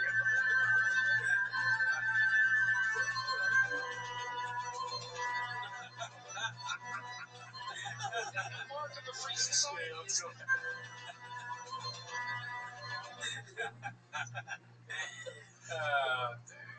It kind of looks like it, though. I don't know who that is from history, but it's just so funny to have either an old Greek or Roman guy and then Shot doing that face. I was trying to think of what Shaw would say. Dude, that's that guy that That's Alexander the Great from Rome. I don't even know if you can get the full name. Oh, yeah. Alexander the Good. Alexander.com. The mark of a free society is that all comedians can be just exactly what they are. Accusation of rape. Did you do it? That's great, dude. Shout out. Hell yeah, dude. Wow. This week's been really fun. Never had you figured for a gearhead, Brendan, posted by Icarus Lives. Icarus is on fire this week. Check it out. Gee, this hot rod is souped up 6 ways from Sunday. Never had you figured for a gearhead. Oh, yeah. I'm a real expert. What is that, a 6-barrel Hollycomb? You betcha. Edelbrock intakes? Nothing but. Gallo 24? Oh, yeah. I made that last one up. I see. Good edit, dude. I need a fucking tabletop once a week. That might be from the show, no? It sounded like his voice. Gallo 24. I mean, the last one. No. It's not? I don't think so. Oh, let's just watch one more time really quick. This isn't Mo? Gallo 24? Maybe it is somebody that edited over it. Yeah, I think it's probably AI or something. Let's see. Gallo 24? The audio does drop out right there, so maybe it is. But shout out to the Simpsons. Gallo 12 or 24? 24. The Chris Lives, Gallo's Pizza. Oh, fuck. Dude, every time you look at this, it's different, no? The fucking lips on him, dude. Are you kidding me? That's crazy, yeah. Dude, I'm so sorry. Everyone, turn your eyes off. Look at that. That's fucking nuts. Those are Gallo 36s. Do you do this? Do you, suck on a straw? I know you don't use straws, but, with the inside of your lips out? It is weird to take a picture of yourself doing that because it doesn't look good. Yeah, so fucking weird. He's either his lips are kind of weird or he's trying to make a funny face, maybe. It's insane. He's a content genius. You're right. He does a lot of stuff, and this is part of marketing. Yeah. The lips look weird. And the sunglasses are... You're not talking about his sunglasses enough. They don't really fit his face either, I don't think. I think they do. You're being harsh. They don't fit his nose. His nose is too big for the sunglasses. I think you're supposed to... I don't know. He kind of looks like Leon the Professional or whatever. Well, there's definitely tape on the glasses, right? Is that tape? Either tape or maybe there's some sort of... Ridge. Ray-Bans have ridges. Like ruffles. Yes. Yeah, you're right. I'm on your side, dude. His ears are fucked up, too.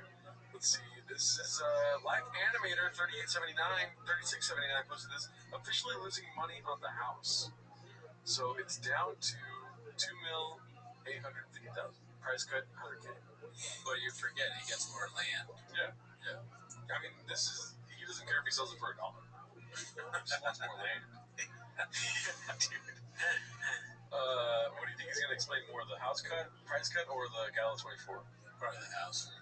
I would love it if he talked about the 24, but that just seems like it's too much for him, man. If he has the humility to be like, yeah, they got me, I'd be surprised. But maybe. You never know. That new guy, Griffin, seems to get it out of him. Dude, Poppy.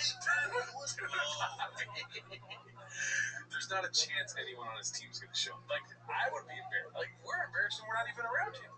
Imagine working for the guy or with him. Yeah, I think that they're probably, after that clip came out, the staff probably came in the next day like, oh, shit, they're walking on eggshells. Yeah. They're like, oh, fuck, he's going to have one of us wash his truck. Responsible Weight 305 takes all the peptides in the world, is constantly sick. So that's her face. That's her dog. Guess who lost their voice again and is dealing with throat problems once more? Oh, no. No. Let me guess. I guess it's you. Yeah, let me guess. You got the voice problems and Chop's throat's hurting, if you know what I'm saying. There's too many straws in his diet. The dog is sick. Her. Yeah. Why the Galileo, Bubba? Me, Paul Truck Walker, posted my successful egg 8345. One of our guys, me. Can you tell me right quick what would be better motor for my Skyline, a Gallo 12 or a Gallo 24? Yeah, Gallo 12 or a Gallo 24. Here's my other thing, bud. What year is your Mustang? I could use some more info. I need no pizza place to make motors. Why the Galileo? See, man, come on, I can't do this. Yeah, why the Galileo? This is what you're gonna give me. I may as well take my chances in Chino. Oh, that was you, dude. Oh, that was me. Shout out to Successful Egg. Thanks for the shout out there. I was just telling you this before the podcast. We should make Gallo 24 merch. That's hilarious. Galileo 24. Hell yeah, that's great. Shout out to you, Successful Egg, one of our guys. Shopping with slow. Oh, God. Jesus Christ. I'm not showing this to my family later tonight. Plus, my Big Battle 9416. Looks like she's struggling to get some jeans. What does it say here? Come try on some jeans with me for a big booty little waist. Jesus Christ. Oh my God. Oh. This is my problem every time. And then she shows her ass. Like, you know, if anyone's a feminist, it's me and you sitting in these chairs. What is it too much ass? You know what I mean? I guess when you can't fit into your jeans and Nordstrom and you're tagging a mother. Well, I'm talking about Instagram. Like, what is it? You can never go too big on an ass. I'm talking about Instagram posting. Like posting too many pics of your ass? Yeah. When it starts to get to the search algorithm on my Instagram. Is it? Probably. Yeah, you open your search, it's just Joanna. Oh, wait, not me. Oh, got you, your friends. Yeah. My algorithm is just cars, trucks. Mine's just basketball, women's basketball. Chin Menudo posted this one. Family. You got some speed, Gala 12? Do I look like I don't fuck chicks? Try Gala 24. Damn. Shout out to you. This is posted by Najat Gill 01.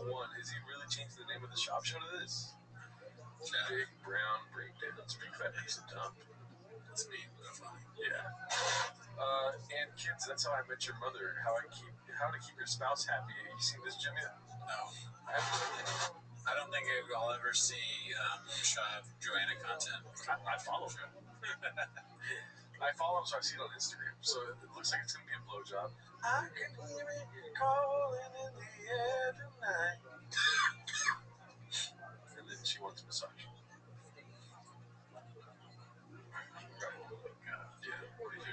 What are we doing? I guess that's me. Big old. This is trash content. This is fucking Andrew Schultz level humor.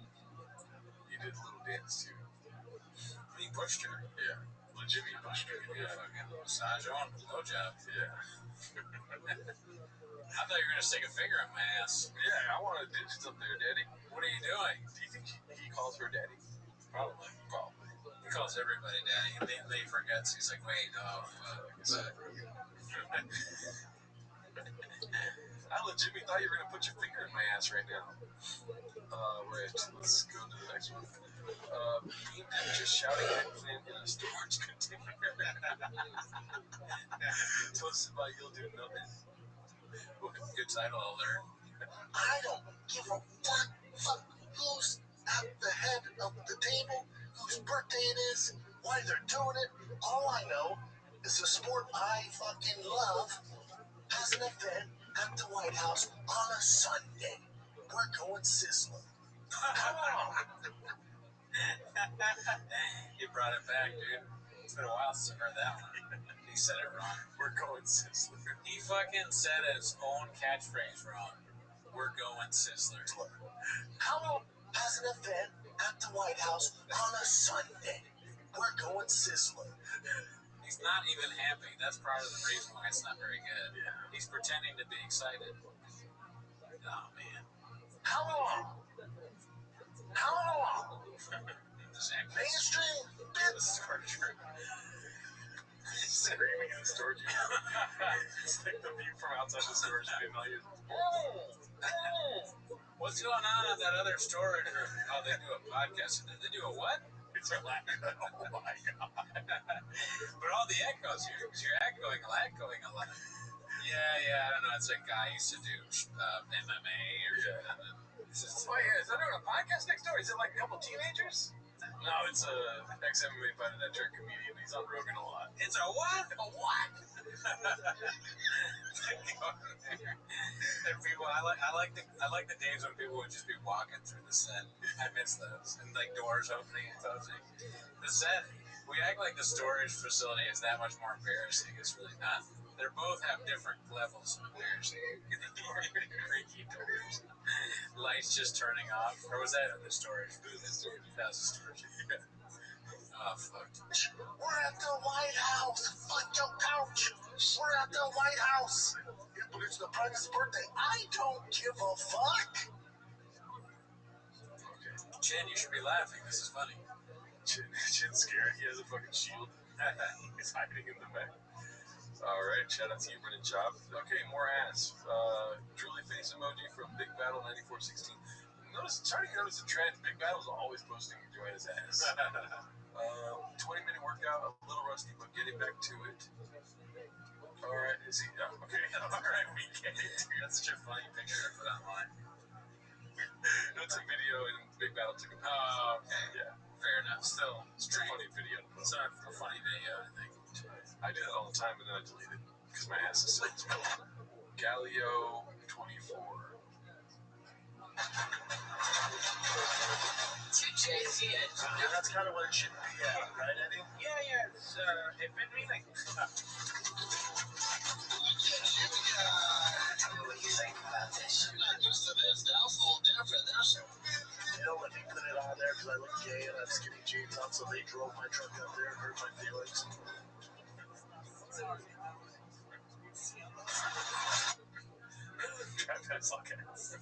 Shout out to you. You won't do nothing. Posted that. You'll do nothing. Posted this year. New Yarn, the cartel were at Calabasas before he left. This is pretty good. I saw this earlier in the week. Have you seen this one? Nah. Alrighty. When we were in LA, I would say that social media 4 weeks before we left, I'm on the app, and this guy, probably like 6-7 houses down, gets murdered. Decapitated. Good times, okay? Yeah. And this is how numb you are in LA, like, especially after the fires and after COVID, home invasion in my neighborhood was up 700%. So I'm like, one of only maybe 700%? 700%.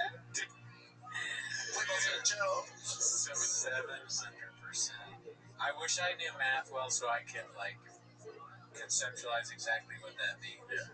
But that's crazy. Well, if there was one Sharpie in my apartment, if that number increased by 700%, there's 7 Sharpies in the apartment. Nice. Yeah.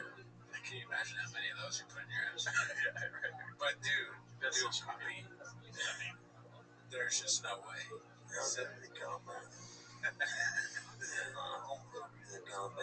Calabasas is the most dangerous place in America. Yeah. Or there was never any at all any home robberies, and there was like 2. Yeah. That made it 700%. That's an infinity. Yeah. Crazy. 2 coaches whose houses didn't get robbed, right? And so there's robberies and crime happening nonstop in the hood, in our neighborhood, nonstop. But I'm so used to it, I'm like, damn, that's crazy. And it's He's so used to that. He's had a bulletproof vest on. Checking his ring app with the bulletproof vest on. He's ready. Yeah, he's got the like goggles. Yeah. Pug boots. Yeah. pretty wild shit. But I'm like, but so common, like, oh, damn, that's great. Hopefully he's all right. Damn, hopefully he's all right. He gets decapitated. Spicy. That's wild. And I just keep going. I come here, I get on the same app, and they're freaking out. Oh, yeah, decapitated. Medieval times. Yeah, Like, what the fuck? it's gang related. I think cartel shit. But then here, cartel shit. But then here, He's like, this is a comedy podcast. We're just making shit up. Who is this? That's like that dude that used to be like a radio host or whatever with Kevin and Bean or something. Yes. Right? He liked my stand-up. Yeah. I was top 10 in Los Angeles. Yeah. Kevin and Bean. This is the guy who picked you up. Yeah. A tough 3 years. Posted by Caterpillar Hot 7539. Let's see. I already liked it. Let's see what it is. March 30th, 2023. Multi-award-winning whiskey for $60? yeah, man. What do you guys do? What is this, some kind of an April Fool's joke? That's not April Fool's joke. Listen, I joke around a lot. When it comes to whiskey, this is not a joke. April Fool's not up in here. I got Tiger Thick nationwide available at $59.99. $59.99, man. Shut up, man. Don't you just love this guy? So generous. You want to squeeze his face. This looks like AI. That's kind of, like a Sora video. Yeah, that's how bad their content is. Yeah. It comes off of Sora. Man, Tiger Thick. What if it is AI? It's not real. But it also, looks real because they're that stupid. Yeah. It's tough to tell. Tiger Thick, baby. Alright. That's a promotion. Okay, so it's a problem. Another price cut on the shop McMansion part 4. Posted by Delicious Pitch 817. Real numbers guy posting these numbers up. So as you can see, back in February of 2025, it was 2.95. They upped it a year later to 3.195. And then they upped it to, they lowered it actually 6% to $3 million in March of this year. February, approximately a month later, another 1.7% deduction. Now we're working at, this is the range of 9 days? Yeah. They lowered it 3.4%. It's interesting. When I look at this, what I think of is the person that posted it. Yeah. Do they know, are they like a real estate guy and they have like a login to some website? There's different kinds of people that are on chains. Or is it that somebody's like, they just know about real estate and then looked it up online? Or is it somebody using AI to be like, oh, dude, how do I figure this out to embarrass shop about money? No, this is a Zillow price history. Okay, so it's just Zillow saying, we could look it up right now if you want. Yeah. Damn. Well, still funny. Oh, no, you're right. It's AI. Hey, we all cheer. They launched the second generation. Fast and Furious. Ever heard of it? Posted by He'll Do Nothing. Lightning in 1999, it went 0 to 60 in 5.8 seconds. Still thinking that's not fast? This was the fastest production truck ever made. So watch your mouth. To take it to another level, the Ford Lightning was showcased in the blockbuster hit Fast and Furious. Blockbuster? Never heard of it. Once it's all said and done, this old beast will rip and become fast and furious. Quick, what would be a better motor for my Mustang, a Galileo 12 or a Galileo 24? Oh, I can't watch that, dude. That's hardcore, dude. That's so bad. Info? Fast and Furious. Ever heard of it? Rest in peace, Paul Walker. But So he knows Fast and Furious too. It takes 6 months to make these episodes, okay? Oh, man. Come on. Oh, my God. They're 24 all over the timeline, dude. I mean, Gearhead, Gallo 24. Wow, that's a nice motor. I see where he's coming from now. I kind of want pizza now as well. I'm down. Let's do it. The next post is JoJo. It's JoJo now. JoJo Schlub podcast coming soon. Unapologetically Eve. I wonder. I mean, they've had this set up for a while. She just takes pictures, but she never does the episodes. Yeah. I think we're far enough with the thin puller of chips. Calling Papa out on his femboy skinny jeans. Oh, I like that. Let's see this. England sets the trend, and then skinny jeans will be back in. Why'd you pull up that picture, Jim? My jeans were so fucking tight. But you didn't realize it, but that's okay. So that's Brendan. I was about to say, who's that? Who's that hottie on here? Who's that baddie on the right? So this is so let's just get this. So what did we learn, Brendan, right here from this picture? What did we learn? Not to wear those anymore. Okay. Period, or with the boots, or Period. because in 2019, Your boy was spicy. 2019, your boy was spicy. Yeah, but Dick Suck City right here. But you're wearing high heels and skinny jeans, so Buddy, those are cowboy boots. Right. 2019, Dick Suck City. In 2019, Dick Suck City right here. are they heeled? Dick Suck City. Dick Suck City is great, dude. It's in this context, yes, it works pretty well. And when he's drinking out of his rain, he's drinking rain. Oh, well, yeah, good. They should be doing really well. I don't know. These are fresh rains, and I don't see that on the back. So there was somebody saying that the rain's. Oh no, he is drinking rain. Look at that.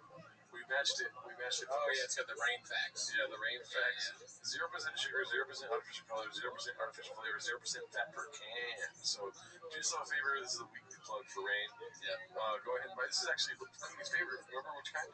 Sour gummy. Tropical storms. That's right. Yeah. Second favorite.